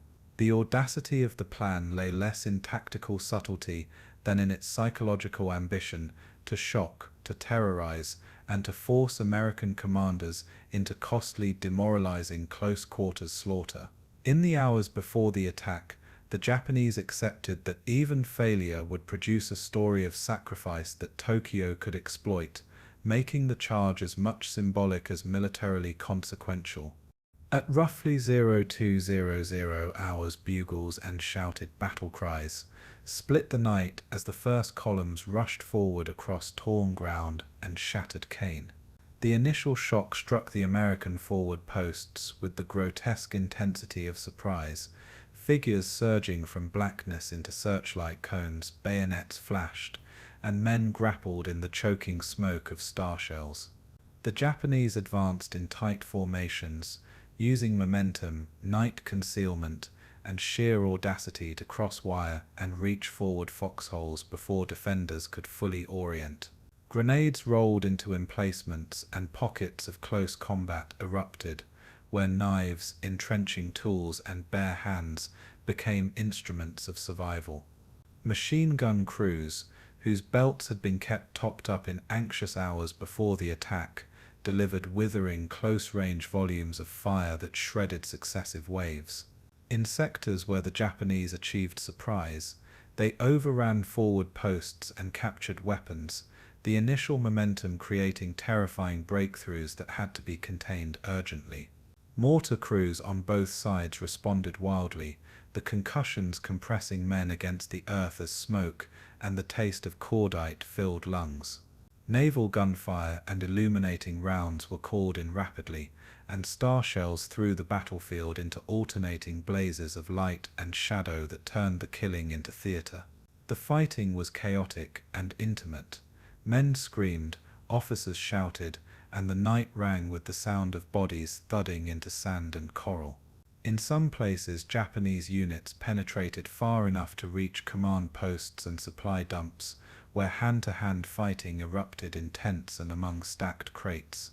Despite horror and rupture, American doctrine, heavy on interlocking fire plans and immediate counterattacks, allowed reserve units to seal breaches before they could widen into catastrophic collapses. By dawn, the battlefield was a tapestry of shattered assault waves, smoldering positions, and the bodies of attackers and defenders, a tableau that shocked many who had expected warfare to be less viscerally intimate. American response combined immediate local counterattacks from quick reaction units with sustained fire from machine guns, artillery batteries, and offshore naval guns coordinated by desperate radio calls. The pre-registered artillery fire tables that planners had painstakingly developed paid dividends, delivering barrages across likely assembly areas to break up formations before they reached critical wire. Destroyers and cruisers shifted fire inland, where coordinates came from forward observers or starshell flashes, adding plunging shells that devastated concentrations in gullies and fields. Tanks and Shermans, when usable in the broken terrain, raked advancing columns with direct fire that stopped momentum and created killing zones. Flamethrower teams were dispatched into newly captured bunkers and shallow caves, their terrifying flame forcing defenders into the open or into suffocation, an ugly but effective tactic that broke stubborn resistance. Close air support, limited at night, arrived at first light to strafe remnants, denying survivors the chance to reorganize. In the immediate hours, combat air patrols kept low-level threats suppressed. Casualty evacuation chains groaned under the weight of wounded, stretcher-bearers moving through cratered ground to bring men to aid stations that were soon overflowing. The Americans suffered significant losses, dozens killed outright in forward positions, and hundreds wounded, yet their defensive depth and ability to feed in reserves prevented a larger operational route. The psychological shock of seeing enemy soldiers storming into rear areas compelled commanders to tighten discipline, reorder lines, and rely more heavily on close-in firepower than before. Units that had been battered in preceding weeks found new reserves of resolve in the discipline that had been drilled into them, often snapping back to counterattack with lethal effectiveness. Where Japanese units had infiltrated supply dumps, Marines and soldiers fought house to house to retake stolen positions, turning logistics areas into blood-streaked killing grounds. By midday, the balance of fire told a clear story. American industrial firepower, combined with tactical reserves and naval support, could blunt even the most determined human wave given time to marshal its response. The human toll on the Japanese side was catastrophic. By the action's end, thousands lay dead across fields and gullies, their bodies marking the ground in grisly swathes that spoke to the charge's futility. Contemporary American reports counted captured weapons and prisoners in the dozens, but the more pervasive evidence of defeat was the vast number of fallen who could no longer be rallied or reconstituted. Among the slain were many veteran NCOs and officers whose loss sealed the collapse of organized command among the remaining defenders. The cost in material was heavy as well. Ammunition dumps had been expended or destroyed, and the few tanks pressed into the attack were short-lived, gutted by concentrated fire. For American units, the immediate victory was double-edged. They had repelled the greatest Banzai of the war, but had paid in blood and seen the merciless extremity of an enemy committed to annihilation. The psychological shock lingered. Medics and chaplains reported men staring in silence at piles of bodies, some unable to speak about what they had seen for years after the battle. Journalists and photographers who later documented the aftermath found images of carnage that would anchor public memory of Saipan's savagery. Commanders, however, were clear-eyed about the strategic consequence. The Banzai had destroyed the last reserves and precipitated the final collapse of organized Japanese resistance on the island. In practical terms, the attack removed any remaining hope of coordinated counteroffensives and left only isolated bands of fighters and civilians to be rounded up or destroyed. For the men on the ground, the sight of thousands dead, many still clutching tokens or family items, reinforced the sense of tragedy surrounding Saipan's conquest.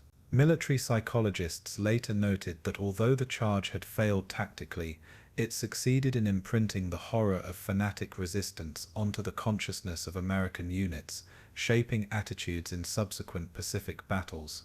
Yet strategically, it had been a decisive self-destruction, an act that accelerated defeat more than it altered balance, turning Saito's last gamble into a terminal blow against Japanese hopes.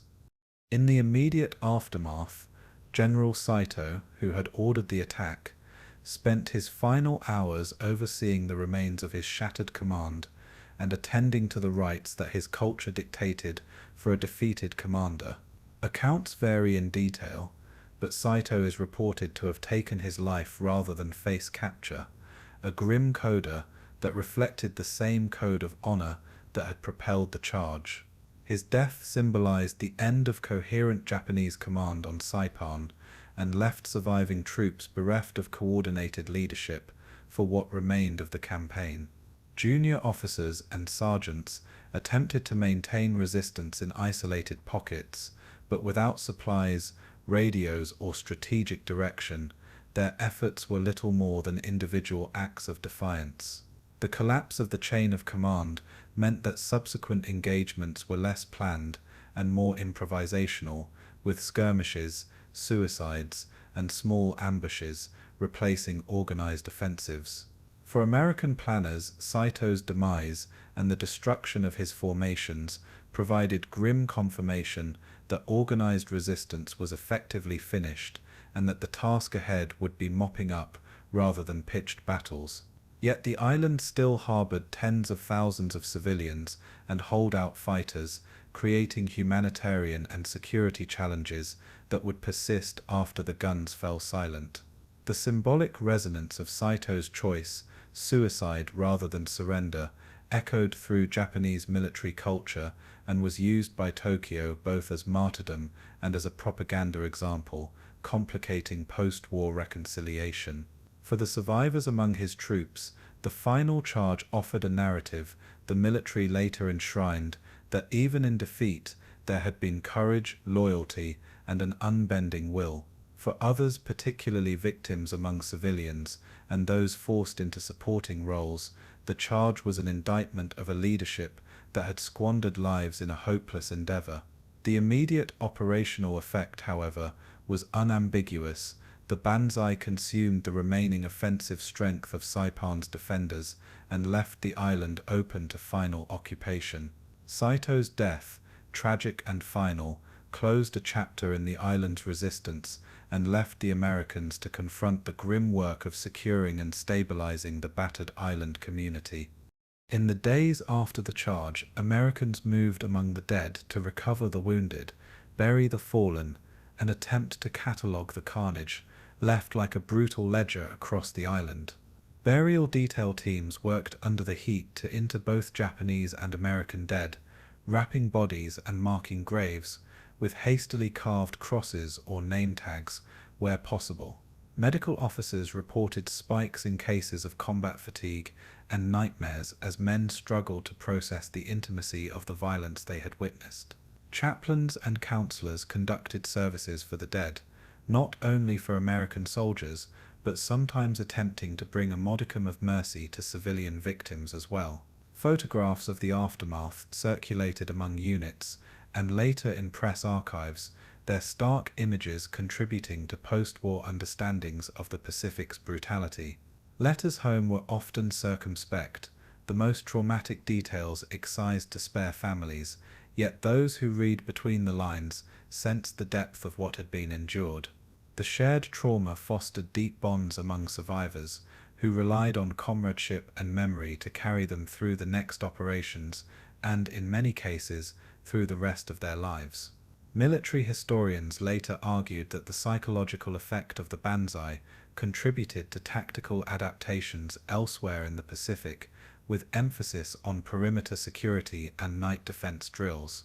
For Japanese civilians who had watched the charge unfold, the sight of such mass destruction stiffened some to further resistance, while breaking others into surrender or despair. The Army's attempts to process and record the event, after-action reports, interviews with survivors, and photographic archives would form the primary sources historians used to reconstruct that terrible night. Veterans' recollections, recorded long after the battle, often returned to the image of bodies silhouetted against star shells or the hollow silence that followed the last Banzai wave. That silence, the absence of organized resistance once so much had been thrown into a single desperate bid, haunted many who had witnessed the charge, a final reminder of war's terrible arithmetic. Militarily, the final Banzai charge was a decisive ending to organized Japanese resistance on Saipan. It destroyed what little remained of combat power and left the island's northern reaches vulnerable to the concluding sweep. Strategically, it accelerated the American timetable. With Saipan secured, the 20th Air Force would soon use the Marianas as permanent bases to strike the Japanese home islands. The charge thus had the paradoxical effect of sealing defeat while creating a martyrdom narrative Tokyo would exploit for a time to sustain morale back home.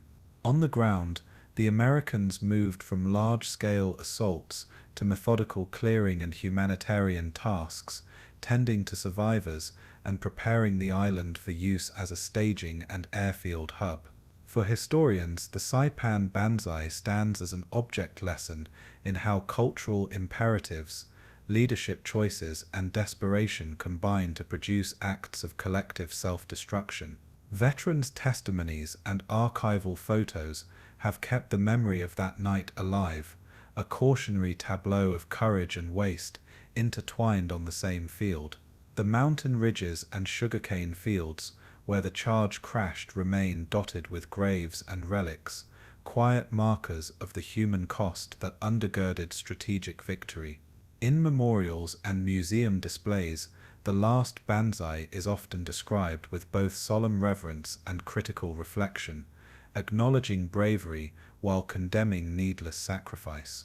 For the American units who endured it, the charge was proof that discipline, firepower, and coordinated reserve action could overcome even fanatical opposition. For the Japanese, it became one of the final tragic chapters in a war that demanded absolute loyalty at the expense of survival. In the long arc of the Pacific War, Saipan's final Banzai stands as a haunting fulcrum, where courage became catastrophe and where the island's fate was closed in a single terrible night. The images of that night, men surging through smoke under starshells, the sudden awful stillness after the last wave broke, linger in the historical imagination as both requiem and warning. In the closing days of the Battle of Saipan, as American forces pushed relentlessly north, the island's civilian population, tens of thousands of Japanese settlers, Okinawans, Koreans, and indigenous Chamorros and Carolinians, found themselves trapped in a nightmare of war and propaganda. At the northern tip of the island rose two stark geological features, cliffs that plunged sharply into the Pacific Ocean, Marpi Point, and the nearby escarpment, later known as Suicide Cliff. These natural barriers became tragic stages for mass civilian deaths, fueled not solely by fear of American troops, but by months of indoctrination spread by Japanese authorities. Soldiers and civil administrators had told families that capture by Americans meant torture, rape, and certain death, a message amplified by posters, radio, and word of mouth. Mothers were instructed that true loyalty required self-destruction rather than submission, and children were taught to view suicide as an honorable alternative to captivity. As American units advanced closer, loudspeakers blared pleas in Japanese, promising safety and medical care, but for many the words sounded like deception. Amid the smoke of burning villages and the thunder of artillery, terrified families began moving toward the cliffs, clutching possessions, children, and ancestral relics. Soldiers sometimes marched with them, both escorting and encouraging, adding to the sense that the final journey was a sanctioned act of sacrifice.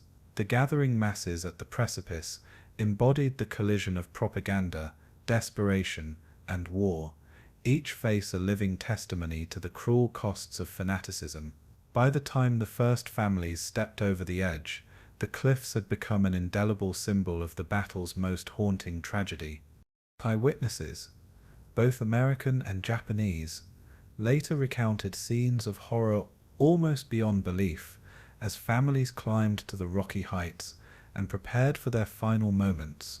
Fathers tied children together with ropes, mothers cradled infants as they whispered last prayers, and entire households held hands as they walked toward the brink. Some carried grenades, pulling the pins before pressing the explosive to their chest, choosing instantaneous death over the abyss. The sounds were unforgettable, screams echoing off the cliffs, explosions reverberating across the waves, and the splash of bodies hitting the sea below. American soldiers stationed nearby begged them to stop, waving white flags and shouting assurances in broken Japanese through translators, but fear and indoctrination drowned out reason. Marines who reached the cliffs were horrified to find civilians hiding in caves, who resisted rescue, throwing rocks or grenades at those who approached. In some places, soldiers risked their lives to pull individuals back from the edge, dragging children away from their parents' fatal grip. Corpsmen and chaplains stood helpless, torn between duty and shock, their hands extended to people who refused to take them. The scale was staggering. Hundreds leapt or were blown apart over the course of days, the cliffs becoming littered with broken bodies. What should have been the end of combat became, instead, a ghastly human tragedy that blurred the lines between battlefield and massacre. Survivors later remembered the chaos not only as horror, but as confusion, a time when neighbor pressured neighbor, and hesitation was condemned as weakness. The cliffs became more than geography, they became monuments to the destructive power of lies, fear, and the collapse of trust in moments of desperation. The Japanese military's role in this mass suicide cannot be overstated, for soldiers and officials actively stoked the terror that drove families to these fatal decisions. Leaflets distributed in the preceding months described Americans as monsters who slaughtered indiscriminately, and radio broadcasts warned of impending atrocity should capture occur. Officers facing annihilation themselves viewed civilian deaths as an extension of their own Bushido code, a way to deny Americans the satisfaction of victory. Some even ordered civilians to die rather than be taken, framing it as service to the emperor. Women were given grenades with instructions to use them on themselves and their children if Americans approached, a chilling distortion of maternal duty into an act of wartime loyalty. Propaganda officers held meetings where they urged mass sacrifice, promising that the souls of the dead would ascend as heroes alongside fallen soldiers. This orchestration of fear ensured that even when Americans offered safety, civilians could not believe them, conditioned to assume every gesture of mercy was a trick. The result was a self-fulfilling spiral in which rumor and order reinforced one another until death seemed the only path. Japanese defenders had long planned for such outcomes, integrating civilians into their military vision of total resistance. Thus, the suicides were not spontaneous hysteria, but the culmination of policy, indoctrination, and militarized culture. For the families at the cliffs, individual choice was nearly erased, replaced by a collective momentum toward death.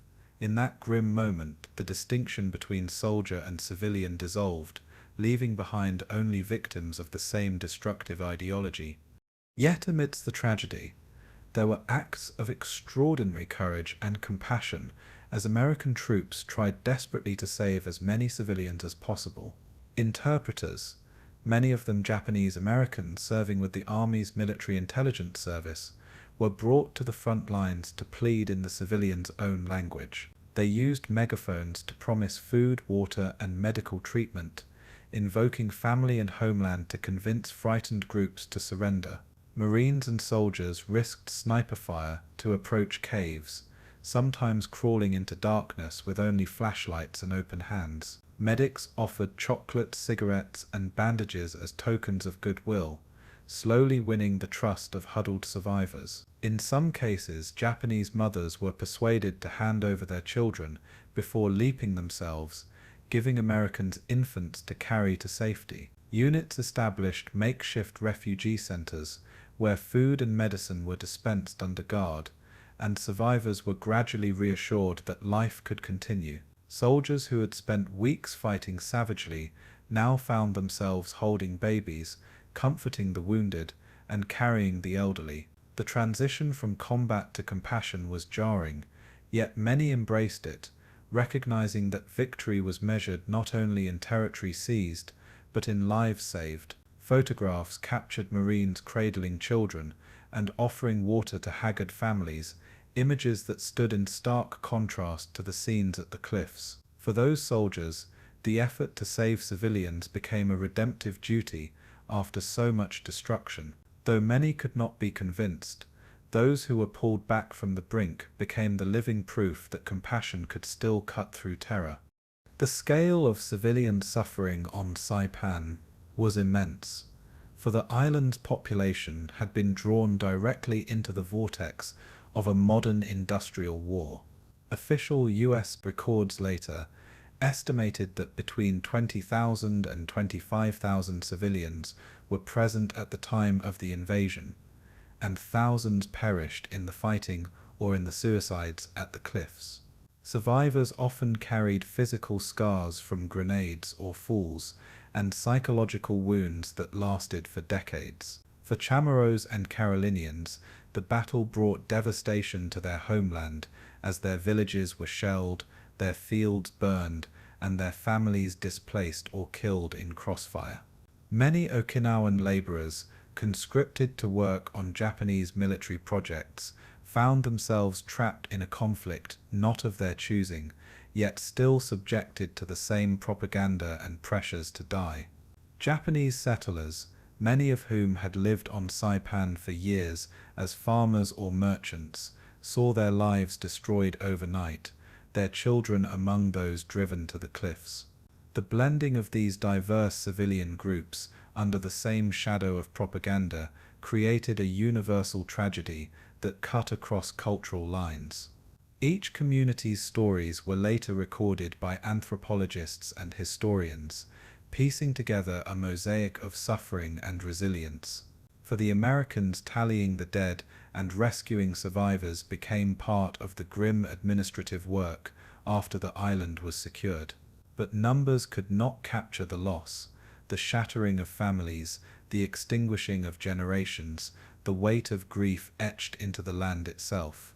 The cliffs of Marpi and Suicide became not only graveyards, but symbols, their names forever linked with mass despair. In this way, Saipan's civilian ordeal became one of the Pacific War's most enduring and heartbreaking legacies. The tragedy also raised profound moral questions for the Americans who witnessed it, for they were forced to grapple with the limits of military power in the face of cultural indoctrination. Soldiers who had trained to kill now faced the crushing realization that they could not always prevent civilians from dying by their own hand. Officers wrote in reports of the deep frustration at seeing rescue efforts rebuffed, of families who chose death even as food and safety lay steps away. Many struggled with guilt, asking whether artillery, bombing, and leaflets had hardened civilian fears rather than alleviated them. Propaganda on both sides clashed, Japanese spreading terror, Americans promising mercy, and in the middle ordinary families bore the consequence of disbelief. Military chaplains recorded the moral anguish of their men, torn between the elation of victory and the despair of civilian loss. Newspapers back home softened accounts, emphasizing rescues and minimizing the suicides, but veterans carried the raw memories for the rest of their lives. War crimes trials after the war documented Japanese responsibility for ordering or encouraging mass suicides, but no legal judgment could erase the scars left on Saipan. For historians and philosophers, the cliffs became a case study in how war corrodes trust, twisting human instinct into self-destruction. The tragedy underscored that total war extends far beyond battlefields, consuming entire societies in its logic. For the men of the U.S. Army and Marines, the lesson was a bitter one. Victory could come with scenes of horror that no amount of valor or firepower could prevent. In Tokyo, news of the mass civilian suicides on Saipan was reframed into propaganda designed to stiffen the resolve of the Japanese home front. Newspapers portrayed the families at Marpi Point and Suicide Cliff as martyrs who had died with honor, their actions exalted as proof of loyalty to the emperor. The government emphasized their supposed bravery, ignoring the coercion and despair that had driven so many to their deaths. Radio broadcasts painted a picture of noble sacrifice, urging listeners across Japan to follow their example if the homeland was ever invaded. This manipulation of tragedy into national myth deepened the cycle of indoctrination, preparing civilians on Okinawa and even in the Japanese home islands for the possibility of mass resistance. Saipan thus became both a military defeat and a propaganda tool, its civilian tragedy recast into a warning and a rallying cry. American intelligence officers monitored this shift with alarm, realizing that the psychological battle would only grow fiercer. The suicides provided Tokyo with a narrative that bolstered its argument for fighting to the last man, woman, and child. This transformation of despair into inspiration revealed how fragile truth could be under the weight of war. The cliffs, drenched in blood, became symbols not of tragedy, but of distorted honor in Japanese wartime rhetoric. For the men who had stood there in person, however, no propaganda could erase the memory of children leaping into the sea.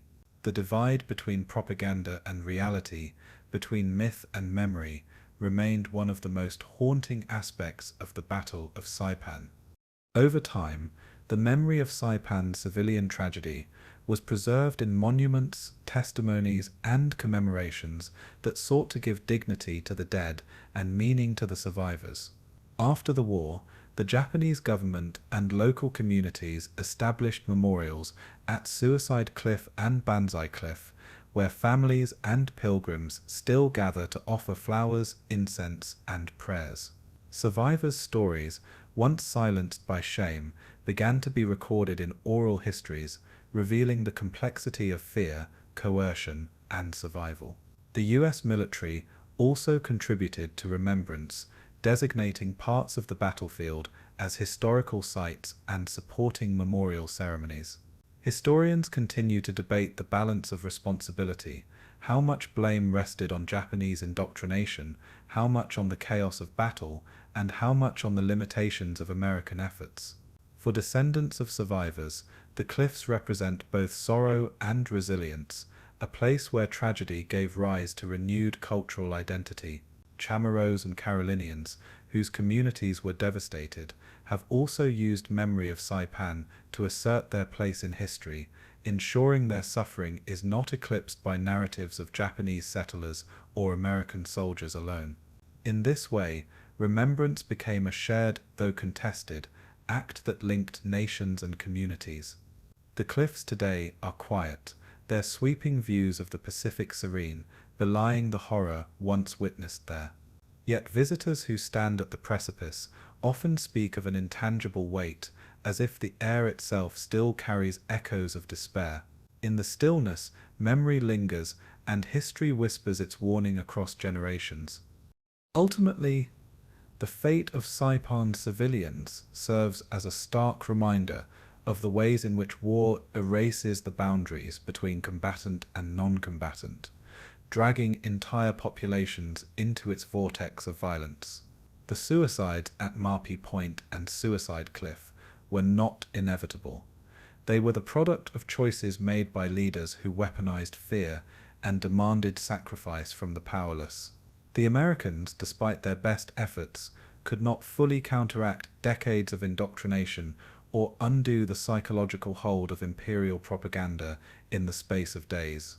What emerged was a tragedy that defied easy explanation, mass death at the intersection of culture, coercion, and chaos. For military historians, the event underscores the importance of psychological warfare and the limits of conventional power in shaping human behavior.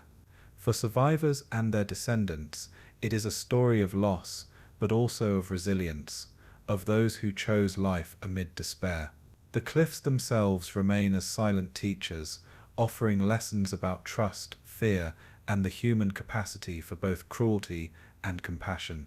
Saipan's battlefield victory gave the United States the strategic prize it sought, but its civilian cost became a haunting footnote in the larger narrative of the Pacific War.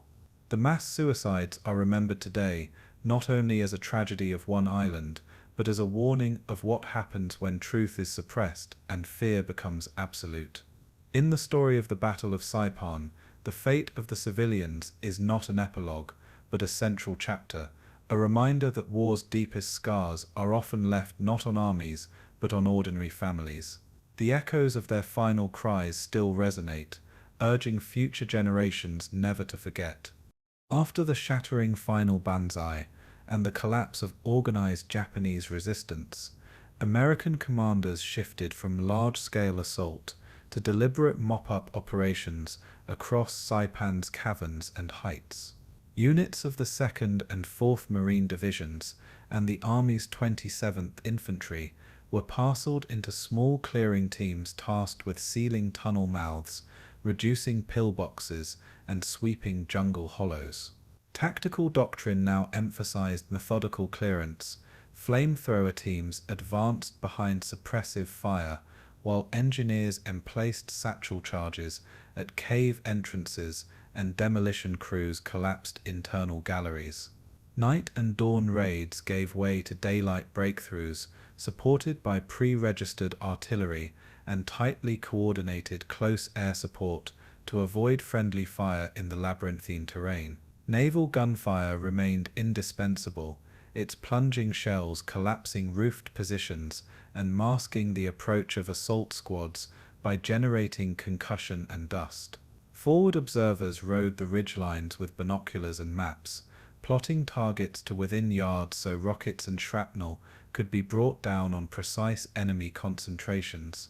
Medics and corpsmen established casualty collection points near cleared sectors, improvising triage tents where morphine and blood plasma were as precious as ammunition. Engineers and Seabees labored concurrently to restore roads and clear debris so that the tanks and artillery essential for finishing operations could move inland without delay. The whole process demanded patience and coordination, because every cave not sealed could host a counterattack or a hidden band of defenders ready to ambush resupply parties. Intelligence officers interrogated, captured survivors, and collected paper records found in abandoned command posts to map remaining resistance pockets and predict likely hideouts. Prisoner processing centers were set up on the beaches to segregate combatants from civilians and to begin the grim paperwork of occupation and humane care. The initial weeks of mop-up were ugly and exacting,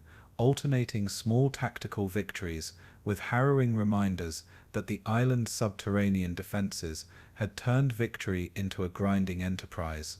Clearing a single cave could take hours or days, with assault teams entering in pairs under the suppression of machine guns and the smell of white phosphorus smoke. Flamethrower operators earned grim reputations, advancing with bulky tanks on their backs and facing the concentrated hatred of defenders who fought from within the dark. Satchel charges were used to collapse galleries, their concussion sealing passages, but often killing both defenders and any captives trapped inside, creating moral dilemmas for assault commanders.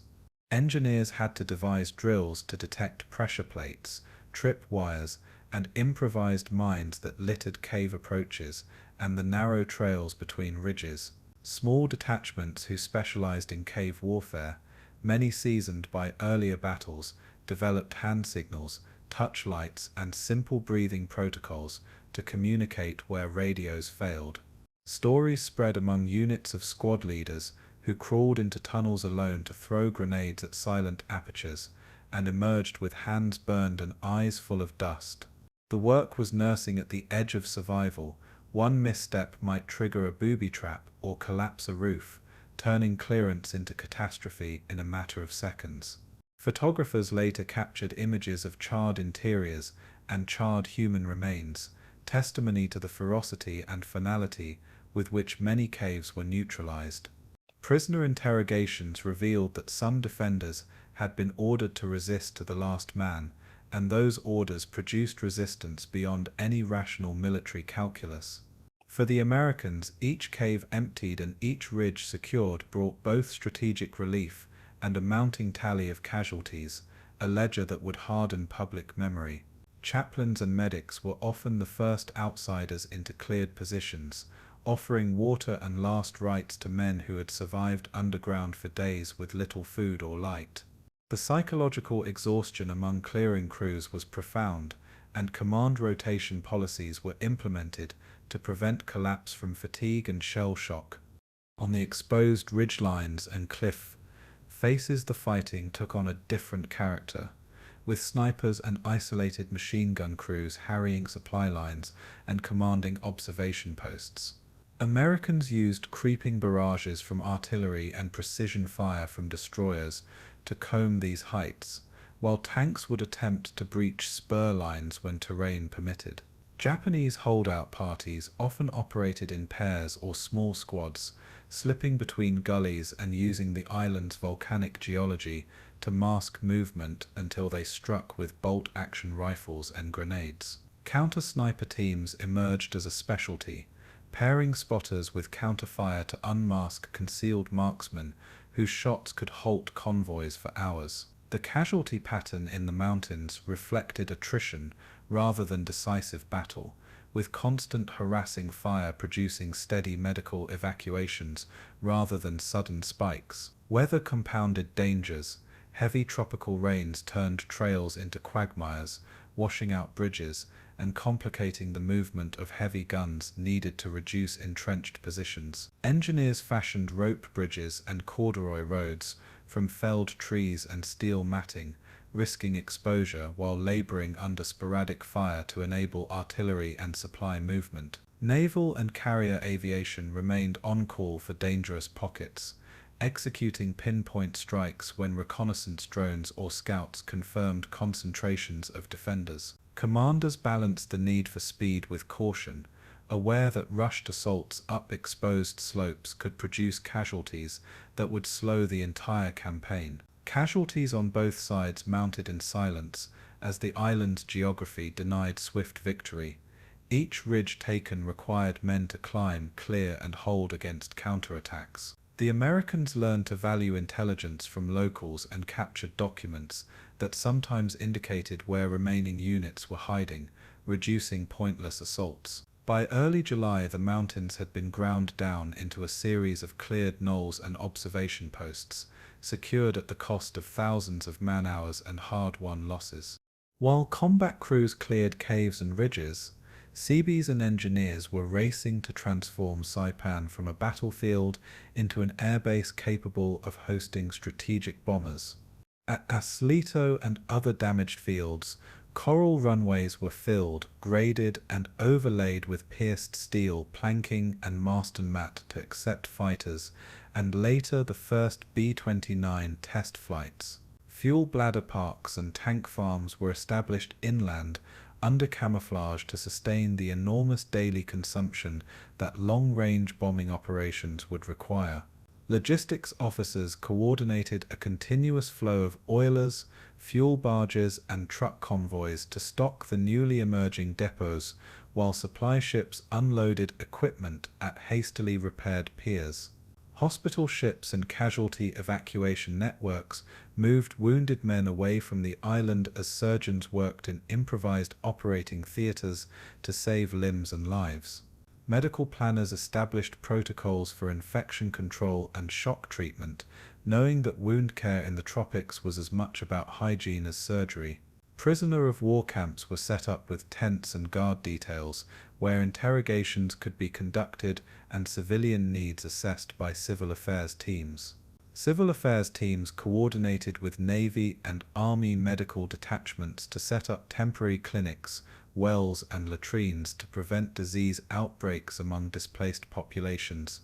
Engineers also cleared beaches for docking and installed pontoon causeways that allowed heavy equipment to be rolled ashore even as coral reefs remained treacherous.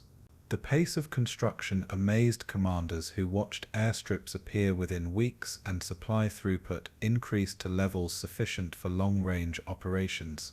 Yet each new runway and fuel depot was paid for in sweat and blood, constructed while forward units still fought to secure the very ground on which they stood.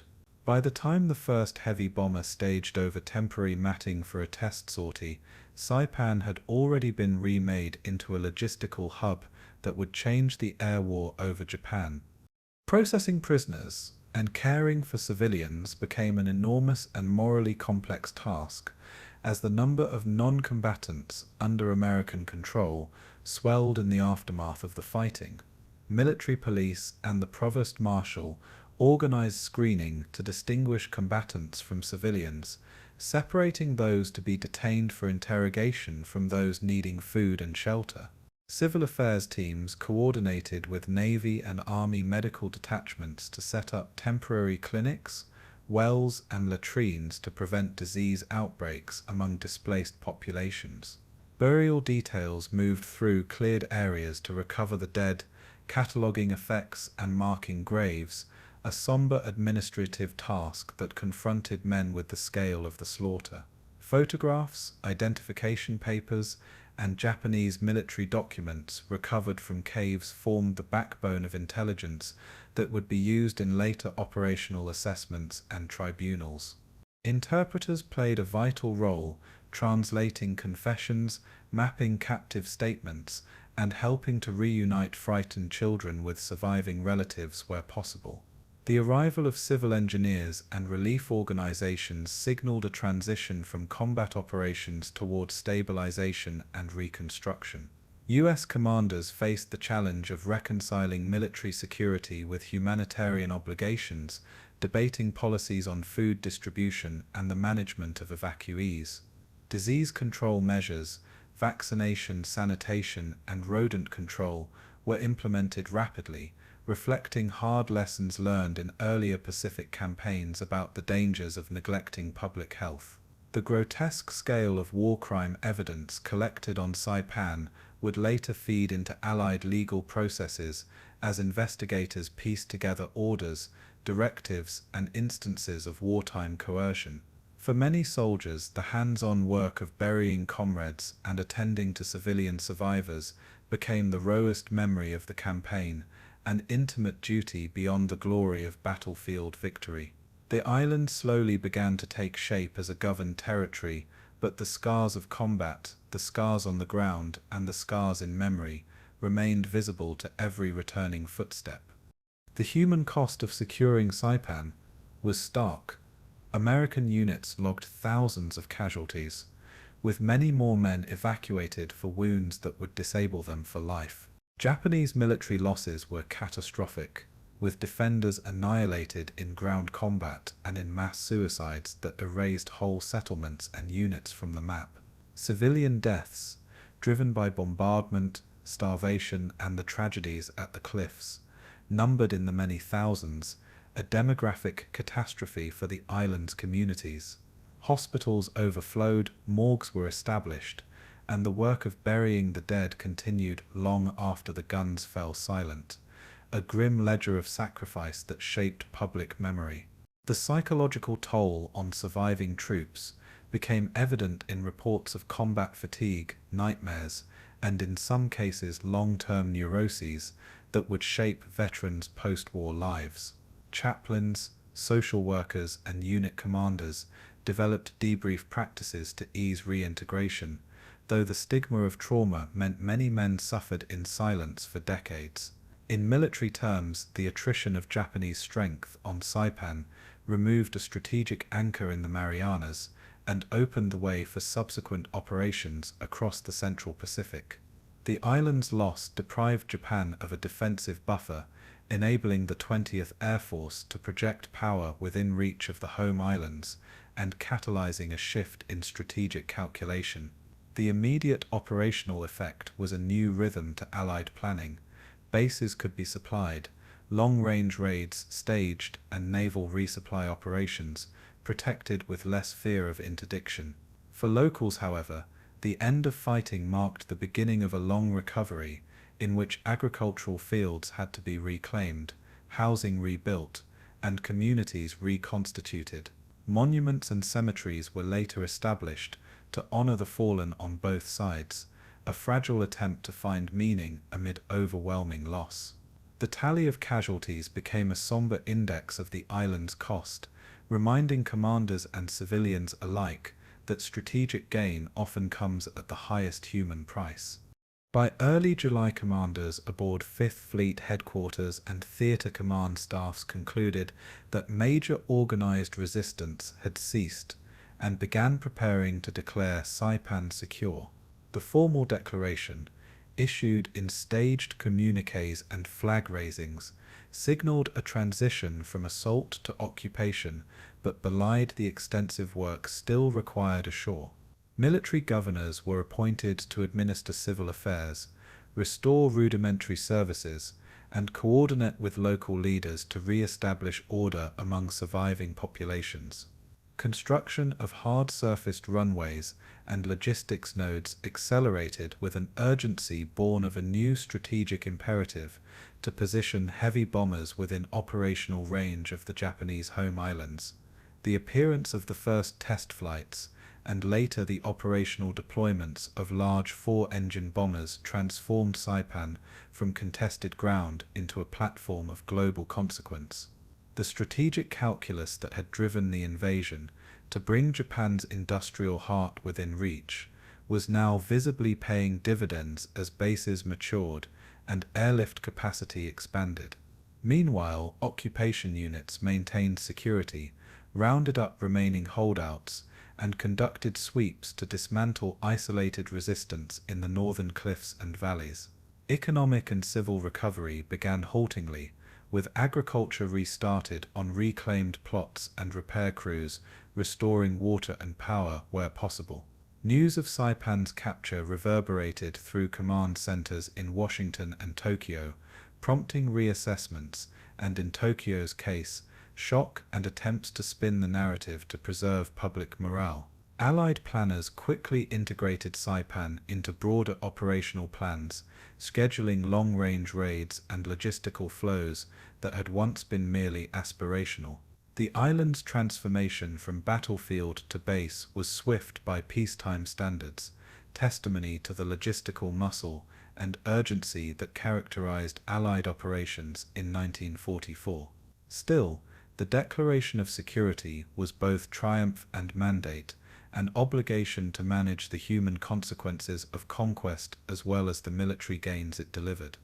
Securing Saipan marked a strategic milestone in the Pacific War, a turning point where island conquest produced not just map lines but the airfields that could threaten Japan directly. Soldiers and Marines who had endured the mop-up operations carried home stories that became part of the campaign's collective memory, moments of courage, horror, and unexpected compassion amid savagery. The island's caves and ridges, once centers of resistance, later became sites of remembrance where graves, plaques, and museums attempted to make sense of unspeakable loss. Military lessons from Saipan reshaped doctrine, integrated air-sea-land coordination, engineer-intensive planning, and specialized cave-clearing tactics became institutional priorities for subsequent assaults. The human cost, both military and civilian, spurred debates in Washington and among commanders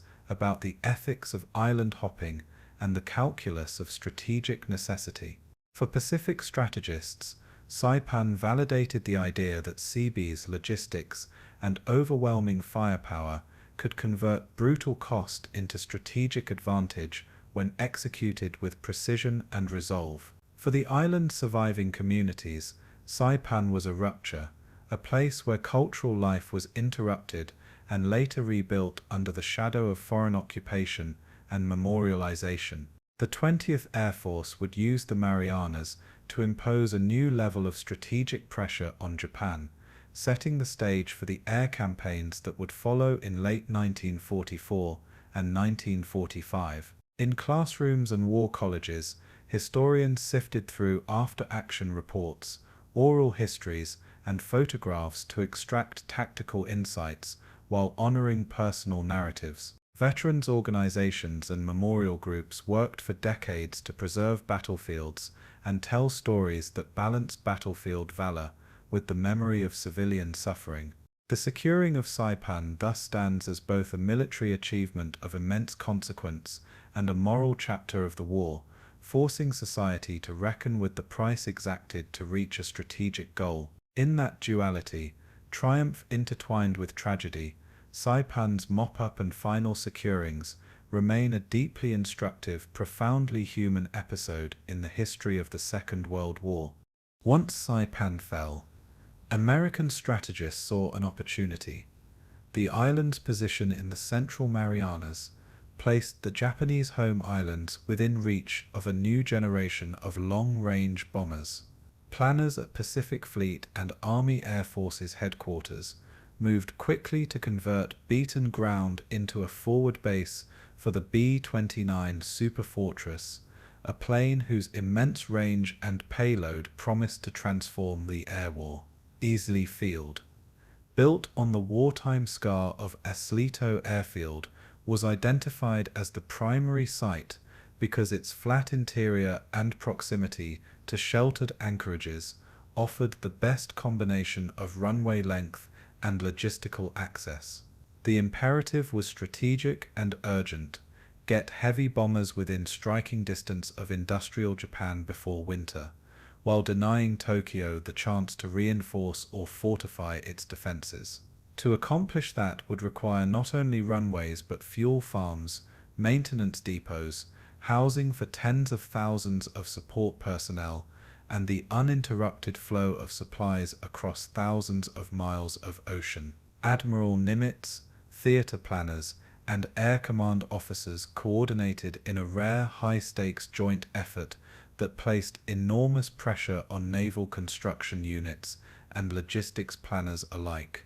The Seabees, naval construction battalions trained for war zone engineering, were drafted into what amounted to an industrial sprint, expected to fashion modern airfields out of coral, mud, and shell-cratered earth in a matter of weeks. Engineers and planners sketched runway layouts to accommodate 4 engine bombers, hangars for maintenance crews, and dispersed revetments to protect aircraft from possible counterattack. Every metric mattered: runway gradient, drainage, soil-bearing capacity, and approach paths had to be evaluated against the very real risks posed by remaining Japanese artillery and the island's unpredictable weather. The mood among commanders was electric and anxious.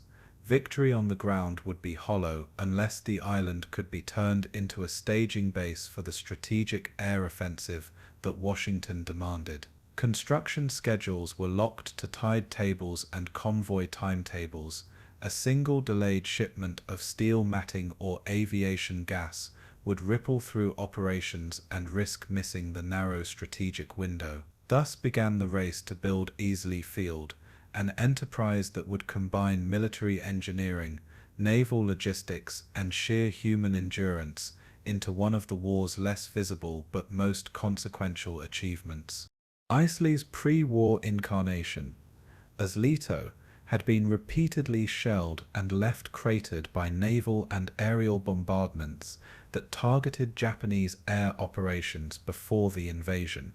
Reconnaissance teams mapped a landscape of broken coral, unused hangars, and drainage ditches clogged with debris, all of which complicated any straightforward runway plan.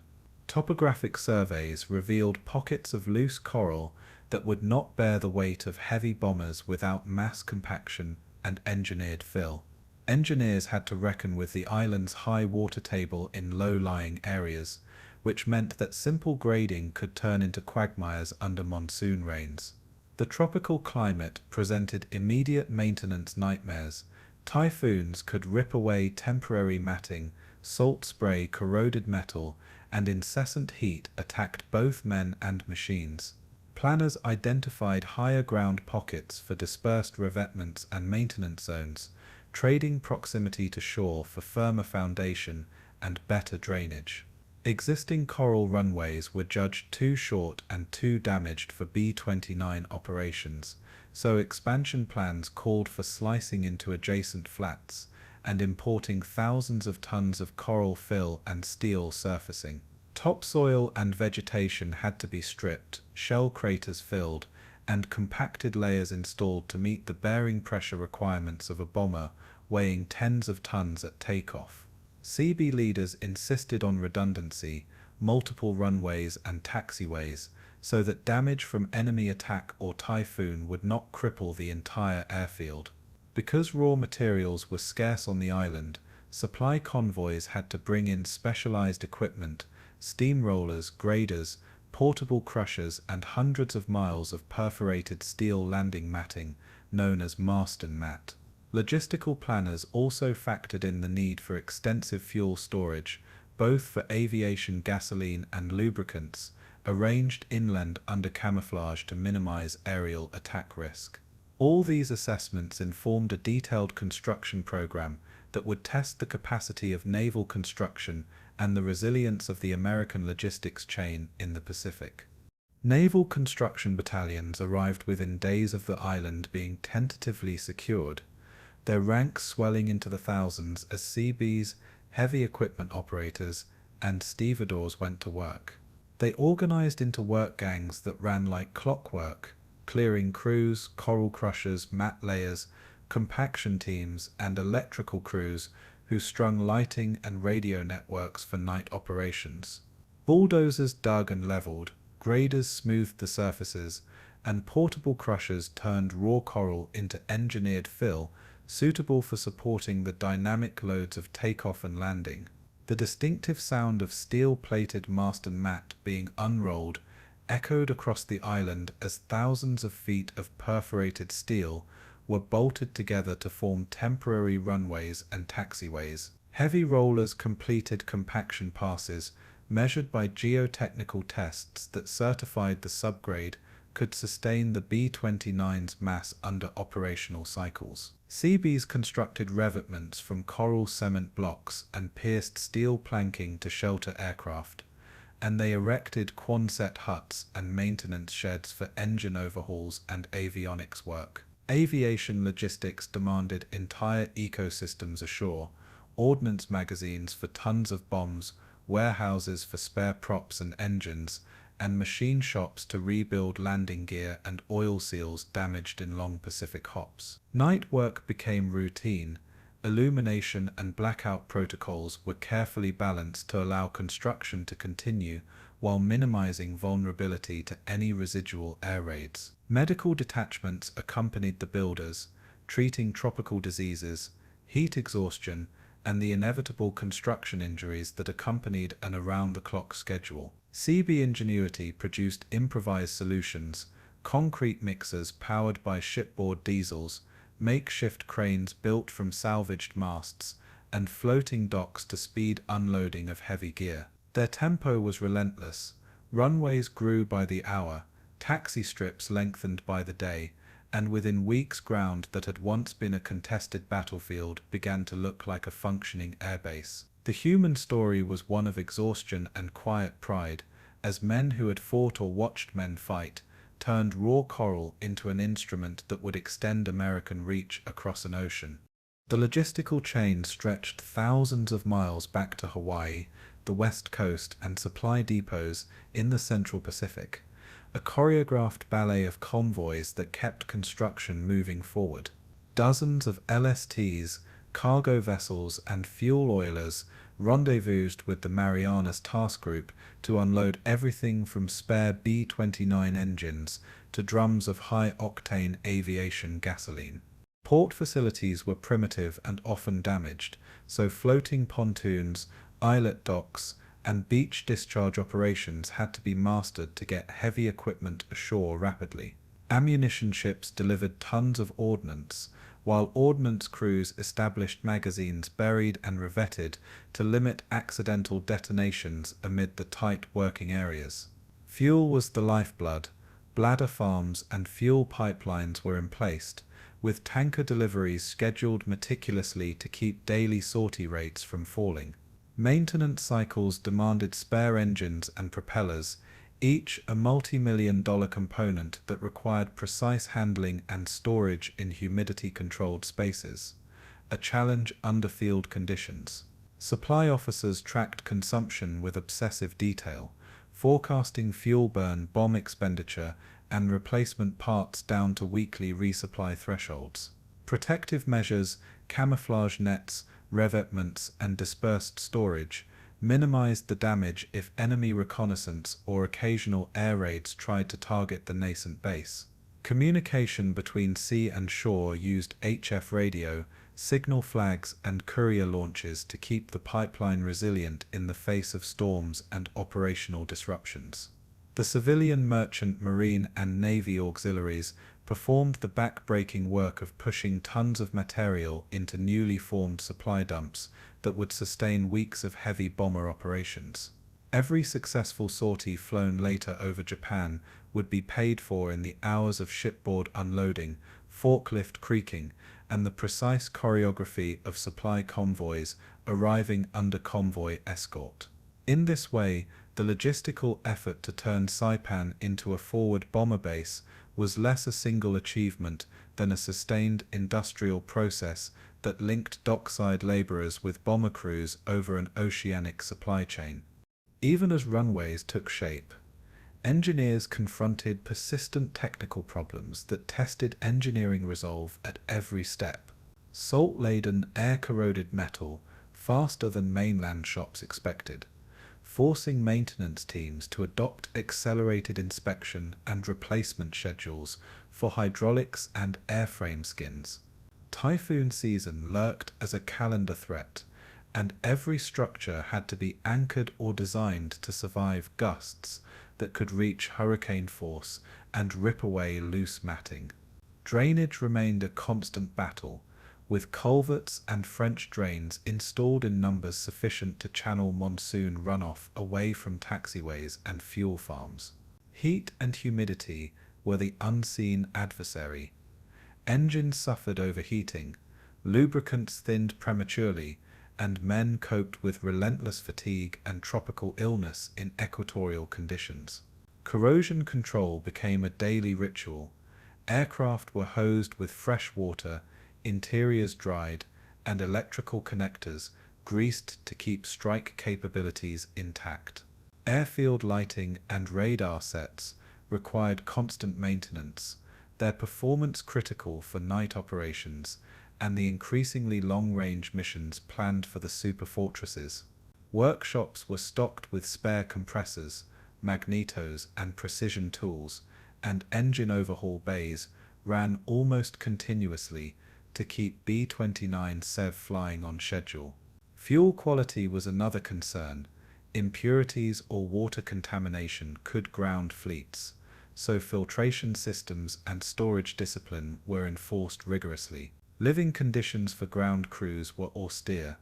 Quonset huts, tent lines, and hastily installed mess facilities became the daily backdrop for the men who kept the bombers airborne.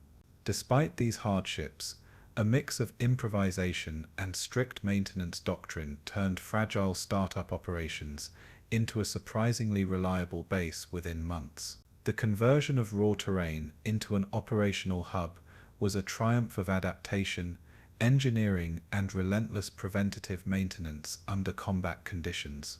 As airfields matured, the 20th Air Force began to flow into Saipan under the strategic umbrella championed by General Henry Commanders. In the theater, coordinated bomber tasking with the Pacific Fleet, so that naval gunfire and air operations complemented each other rather than competing for scarce resources.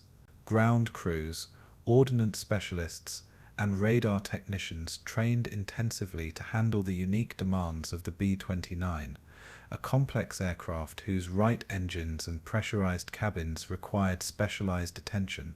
B-29 unit commanders arrived with their crews, logistics officers, and flight engineers, bringing the culture of strategic air power to an island that had known only raw combat until then. Operations rooms hummed with planning, target intelligence, weather analysis, bomb load calculations, and fuel consumption models were debated under the pressure of achieving effective range and surprise.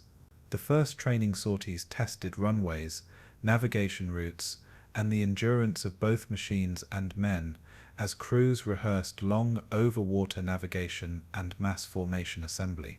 Night operations demanded new proficiencies, and radar navigators and bombardiers practiced on instrument approaches designed to position squadrons over Japan at precise altitudes and headings. Leadership emphasized redundancy.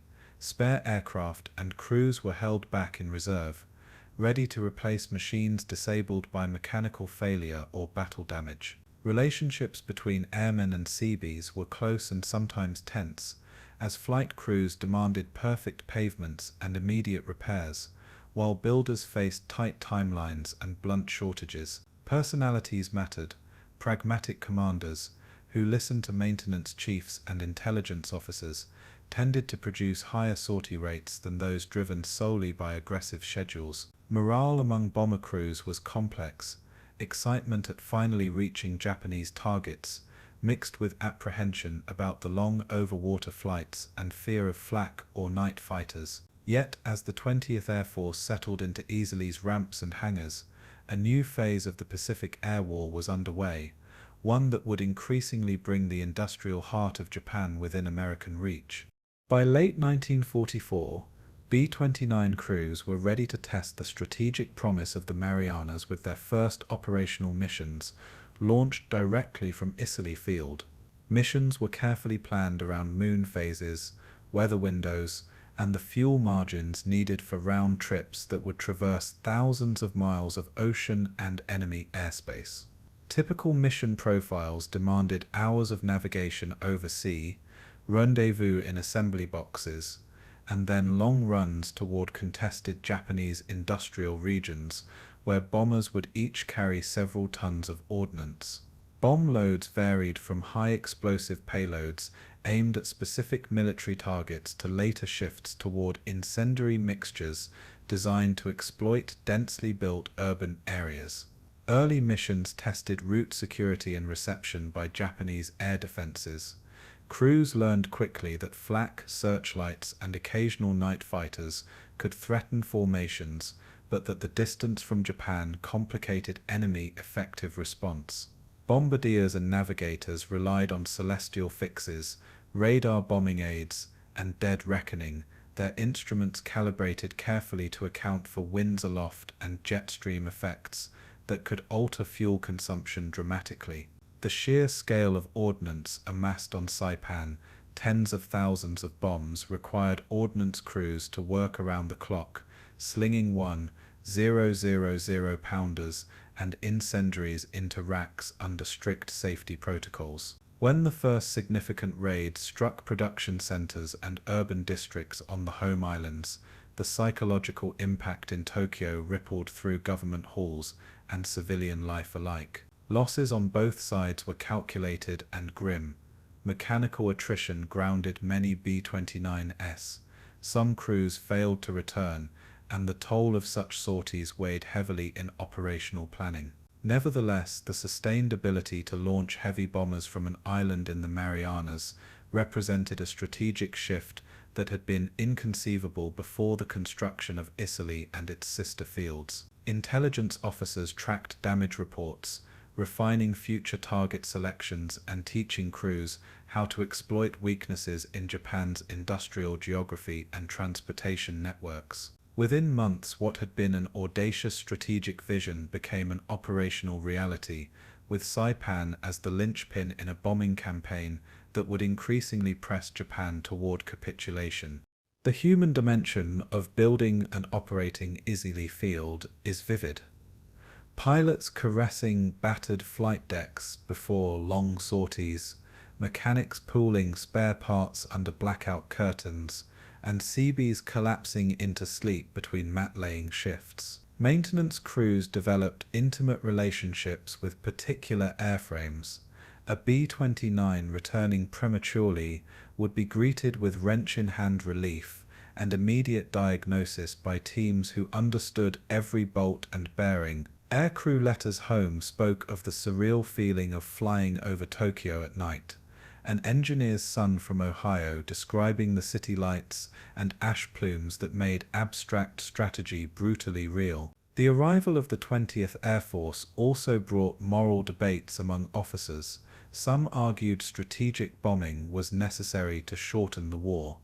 Others worried about civilian casualties and the ethical weight of area attacks. Nevertheless, commanders framed the campaign as a painful necessity, arguing that only by bringing the industrial base under sustained pressure could Japan's capacity to wage war be destroyed without even costlier invasions. On Saipan, the impact of air bases rippled into civilian life as well, with local economies reoriented around the base, importation of goods, and the presence of thousands of American support personnel. For the island's surviving inhabitants, the airfields were a double-edged sword, a source of employment and reconstruction, but also a reminder of loss and the profound transformations imposed by strategic imperatives. The logistical feat of keeping B-29s flying, fuel, spare parts, ordnance, and personnel rotations, remained a daily triumph of organization and human perseverance,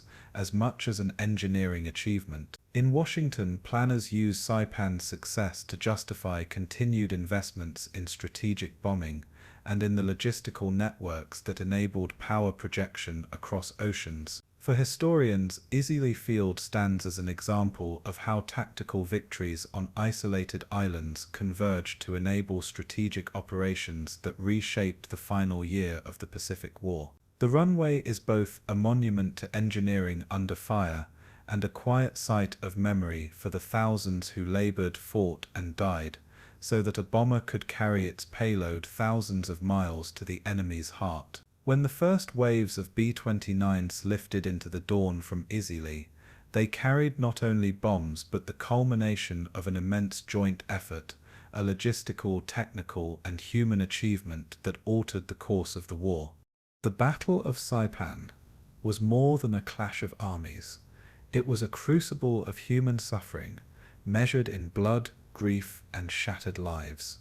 For the United States, victory came at a steep price, with more than 3,400 Americans killed and over 13,000 wounded in just 3 weeks of relentless fighting.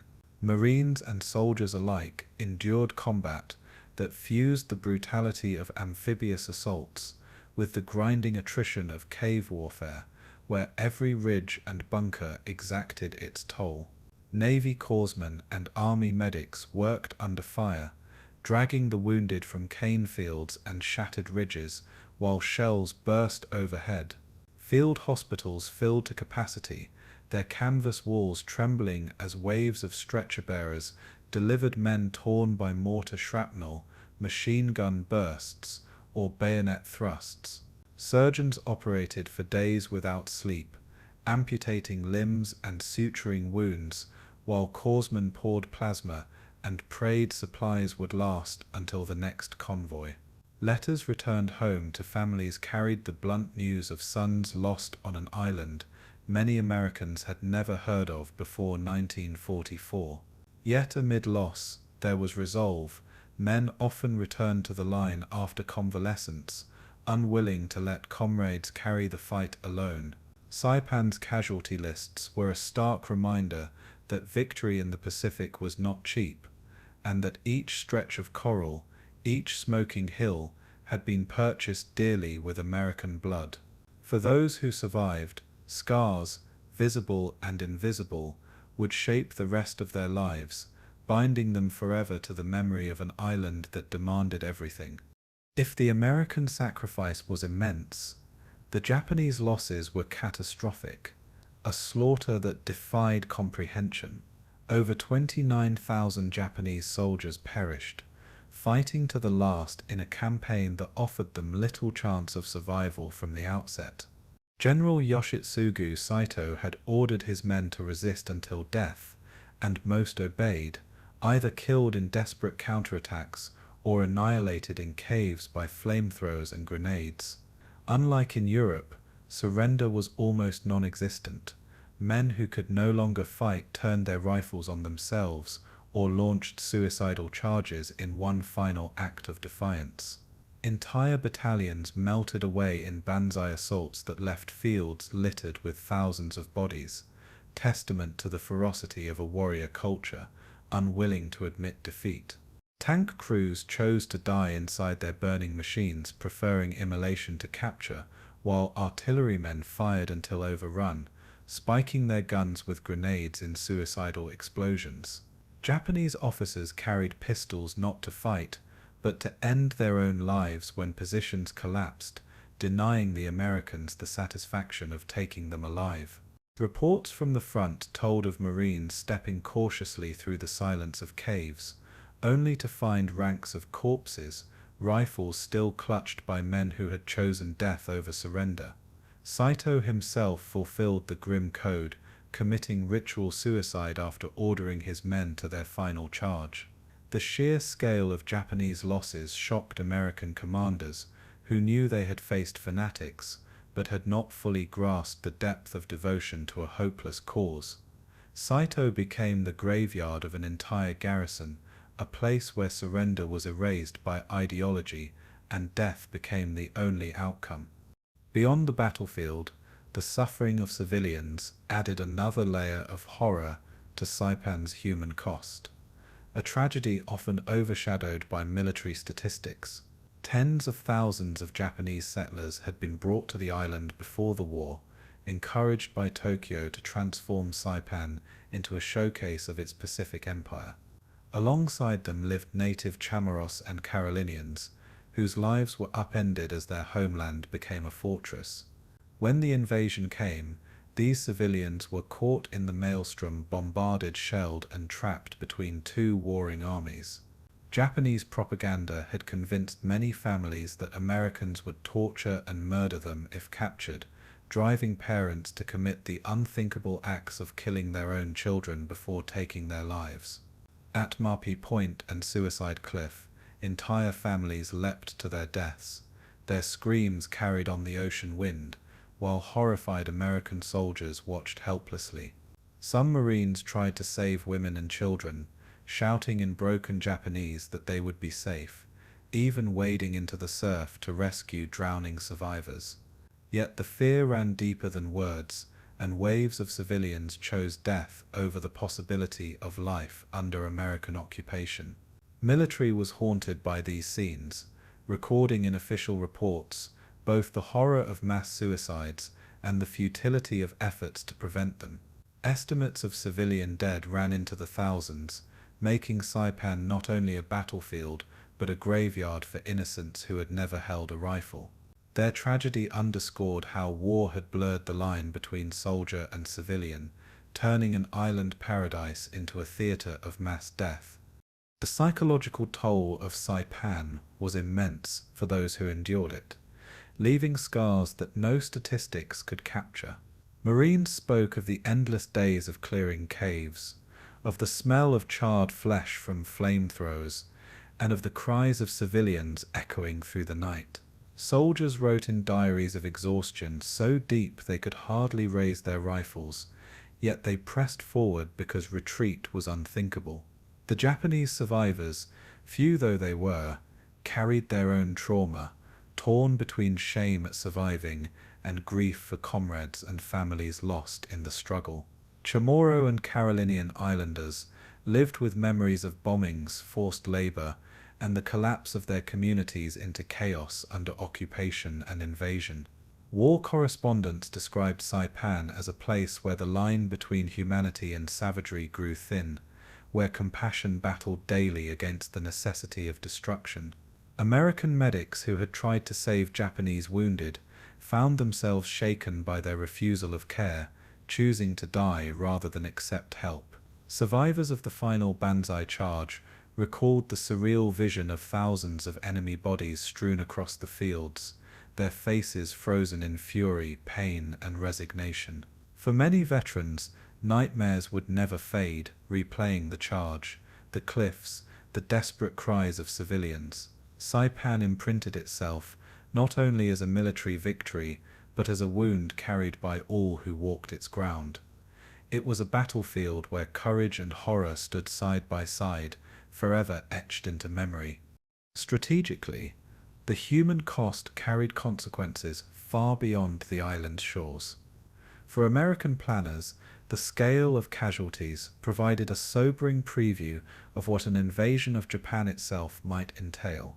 If one island in the Marianas demanded such a price, what would happen on Kyushu or Honshu, defended not by tens of thousands, but by millions? Saipan's bloodshed gave weight to those who later advocated for strategies that might end the war without a direct invasion, whether through blockade, strategic bombing, or even the use of new and terrible weapons. For Japan, the annihilation of its garrison and the mass deaths of civilians deepened despair, but also hardened resolve. Leaders in Tokyo prepared the homeland for a fight to the death, convinced Americans would demand total annihilation. The clash of perceptions, American shock at the cost, Japanese determination to resist, set the stage for an even bloodier path ahead. Saipan became a grim lesson that victory in the Pacific would never come cheaply, and that each island wrested from Japan exacted not only a strategic gain, but a human catastrophe. The calculus of war, once measured in ships and planes, now increasingly weighed lives in the tens of thousands. Saipan forced leaders on both sides to confront the grim arithmetic of total war, and for the men who fought there, the lesson was etched in blood long before it was debated in command rooms. The human cost also shaped memory, both immediately and in the decades that followed, as veterans and civilians sought to understand what had happened. In the United States, Saipan was reported as a hard-won victory, but casualty lists printed in hometown newspapers brought the war's reality into living rooms. Families in Iowa, California, and New York mourned their sons, while Japanese families received only silence, for news of the disaster was censored or softened by government propaganda. Survivors among the Chamorro and Carolinian communities carried stories of displacement and survival into the post-war years, preserving oral histories that spoke of resilience amid ruin. For Japanese survivors, Saipan became a place of shame where the honor of the empire collapsed alongside the lives of its people. Annual pilgrimages to Suicide Cliff and Banzai Cliff eventually became acts of mourning, remembrance, and reconciliation. In America, veterans associations remembered Saipan as one of the hardest fights of the war, second only to Iwo Jima and Okinawa in its ferocity. Historians highlighted the battle as a turning point, but the stories of individual suffering often lingered outside official narratives. Over time, Saipan's human cost became a symbol of the Pacific War's brutality, a reminder of how strategy and sacrifice intertwined with the fate of ordinary men, women, and children. Memory was layered with pride, grief, and unease, reflecting the complex legacy of a battle fought at such devastating expense. At the ground level, the battlefield itself became a cemetery, with bodies buried hastily in shallow graves or interred in mass burial sites marked by makeshift crosses. American units buried their dead quickly, often under fire, promising families back home that their sons would rest in honor until they could be returned. Japanese bodies, far more numerous, were sometimes left unburied, their remains weathering in the sun, until bulldozers cleared the fields for new operations. The smell of death lingered long after the guns fell silent, a constant reminder of the scale of slaughter that had taken place. War graves units followed closely, cataloguing identities, collecting tags, and establishing formal cemeteries that transformed battlefields into somber memorials. The cliffs and caves of Saipan became unmarked tombs for thousands of Japanese soldiers and civilians, their bones hidden deep in the earth. Local islanders remembered fields where crops would not grow for years, haunted by the ghosts of those who had died there. For returning veterans, pilgrimages to Saipan decades later revealed the scars of the battlefield still etched in the land, with memorials erected on the cliffs and in the towns that had seen so much death. The island became not just a strategic airbase, but a sacred ground of memory, where victory was inseparable from mourning. Even as new airfields and bases transformed Saipan into a hub of American power, the land beneath carried the silent testimony of its human cost. Each runway, each road was paved over ground where lives had been extinguished, an inescapable reminder that war's progress always left graves in its wake. Ultimately, the human cost of Saipan revealed the duality of modern war, decisive victories purchased at devastating expense. For America, Saipan was a triumph that unlocked the strategic bombing of Japan and brought ultimate victory closer, yet it also exposed the staggering sacrifices required to get there. For Japan, the loss was catastrophic, stripping away a shield for the home islands and extinguishing tens of thousands of lives in a futile stand.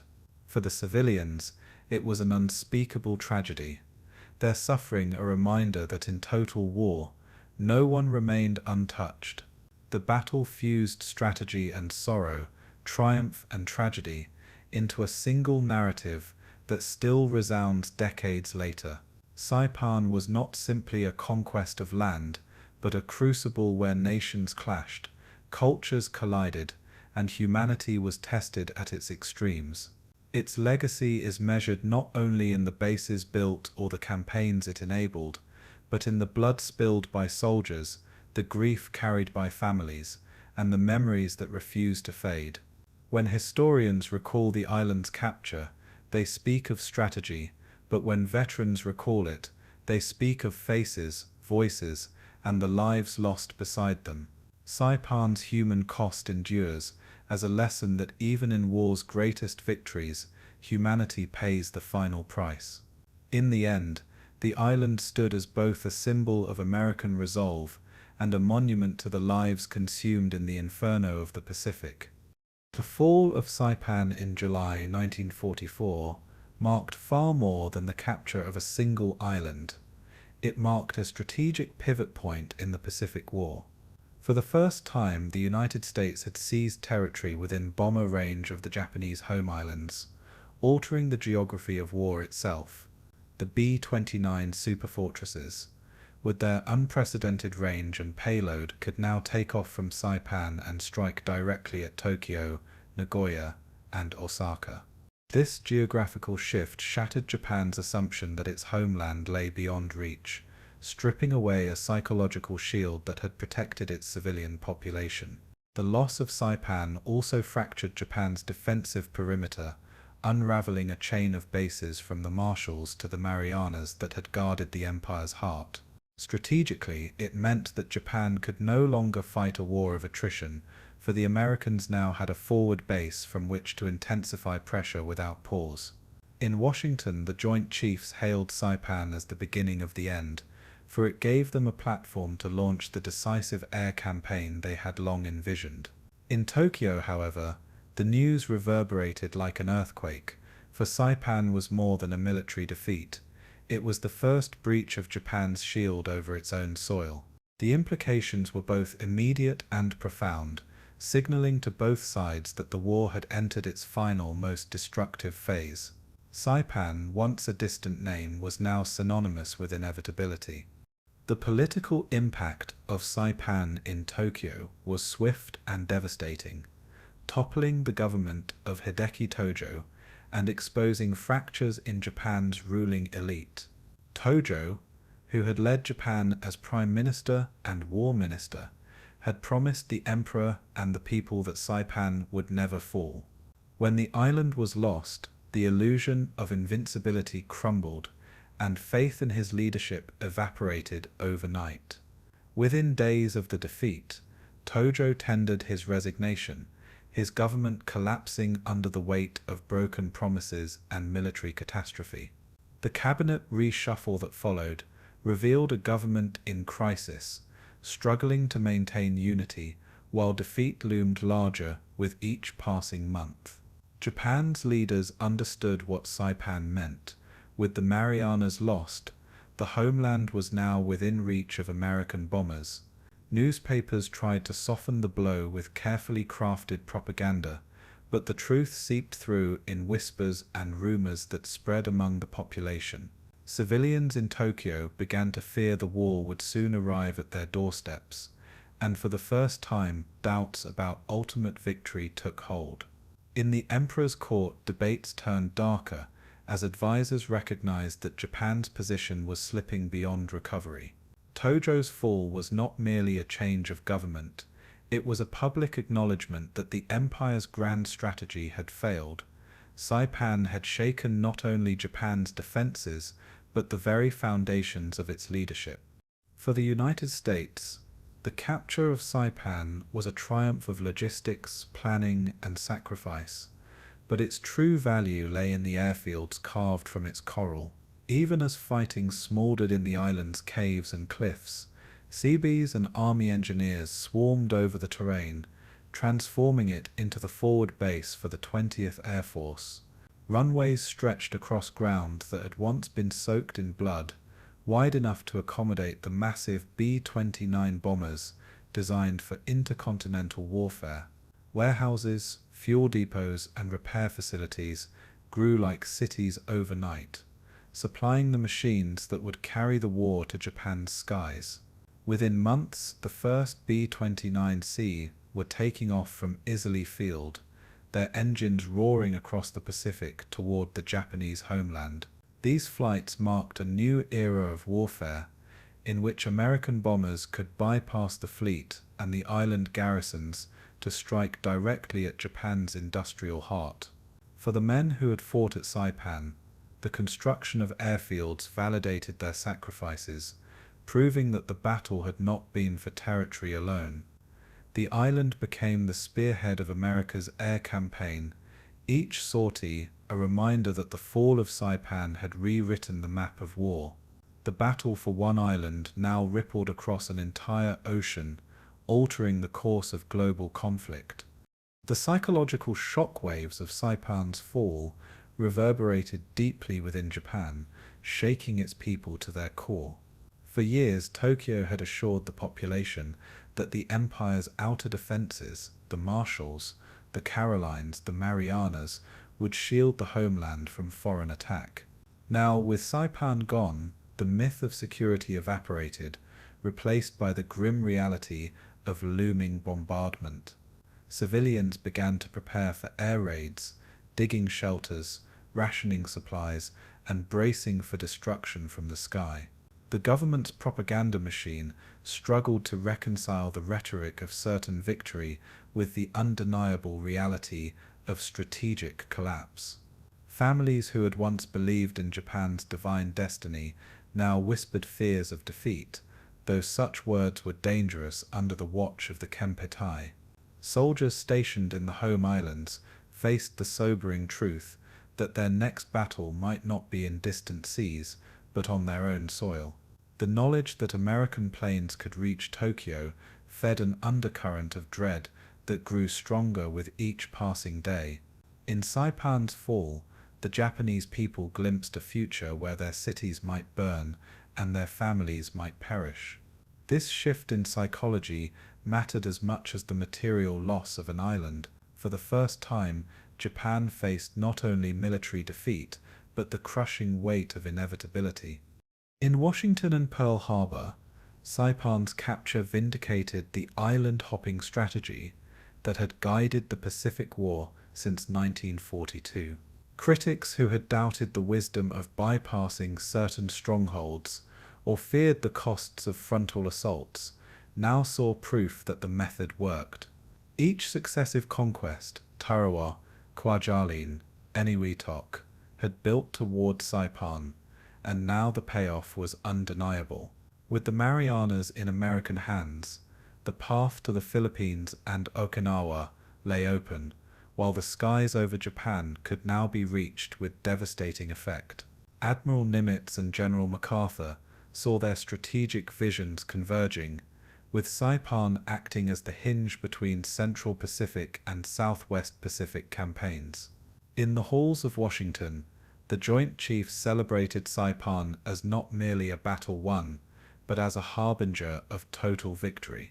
Yet even as they praised the triumph, they studied the casualty lists and pondered the scale of resistance still ahead. Saipan had proven the Japanese would fight to the death, forcing planners to consider the unimaginable losses that an invasion of the home islands might bring. Thus, while Saipan confirmed the success of American strategy, it also raised questions about the cost of final victory. These dual truths, validation and foreboding, framed every decision in the months that followed. The legacy of Saipan extended far beyond the Pacific, influencing the global balance of World War II. In Europe, Allied leaders recognized that Japan's defeat was no longer a distant prospect, but an accelerating reality. Soviet officials, observing the American advance, recalibrated their own strategies for entering the war against Japan once Germany was defeated. In Berlin, Hitler fumed at Japan's inability to hold its Pacific perimeter, seeing in Saipan a reflection of his own crumbling fronts in Russia and France. For the Allies, Saipan underscored the interconnectedness of global strategy, where victories in one theater reverberated in another. The island's fall also bolstered America's position in international negotiations, strengthening Roosevelt's hand in discussions about post-war settlements. Saipan proved that the United States possessed not only industrial might, but the will to project power across oceans and sustain campaigns at staggering distances. This capacity foreshadowed the global role America would assume after the war, with bases and airfields across the Pacific anchoring its presence. The battle for one small island thus rippled outward into the broader currents of geopolitics, shaping both the war and the world that would follow. Saipan was both a battle and a prophecy, foretelling the dawn of a new order. Yet Saipan's legacy was not only strategic or political, it was also profoundly human, carried in the memories of those who survived its inferno.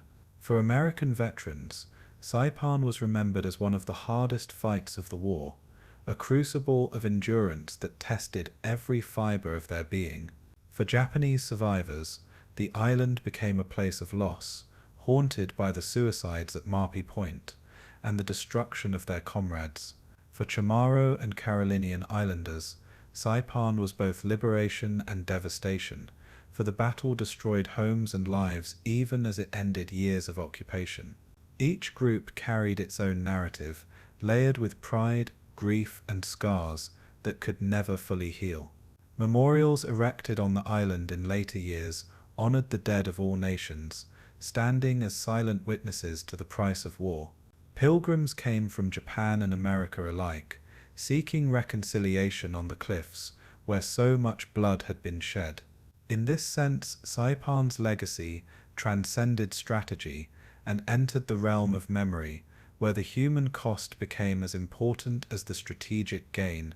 The island was a reminder that even decisive victories were written in blood, and that history's turning points were also moments of profound tragedy. Saipan's story, retold through generations, ensured that its legacy would endure far beyond the war it helped to decide.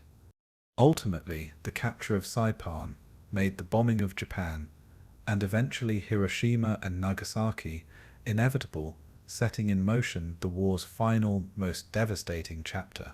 From its runways, B-29 sets would rise into the sky, carrying the firestorms that reduced Tokyo and other cities to ruins. From its position, America could bypass Japan's remaining defenses, bringing the homeland under direct assault that would continue until surrender. The path from Saipan led not only to strategic bombing, but to the atomic age itself, for without the Marianas, the missions to Hiroshima and Nagasaki would have been impossible. Thus, Saipan stands in history as the gateway to Japan's ultimate defeat, the place where the war's end began to take shape. Its legacy is layered with triumph and tragedy, strategy and sacrifice, destruction and deliverance. For the Americans, it was proof of resolve and ingenuity, a victory that made final triumph certain. For the Japanese, it was a harbinger of disaster, the moment when the war turned irreversibly against them. For the world, Saipan was the pivot that linked battlefield victory to the dawn of nuclear warfare, forever altering the course of human history. In the story of World War II, Saipan remains the gateway, the bridge between the Pacific's bloodiest battles and the war's apocalyptic conclusion. Its cliffs and airfields, once soaked in blood, became the stage on which the future of the world was decided.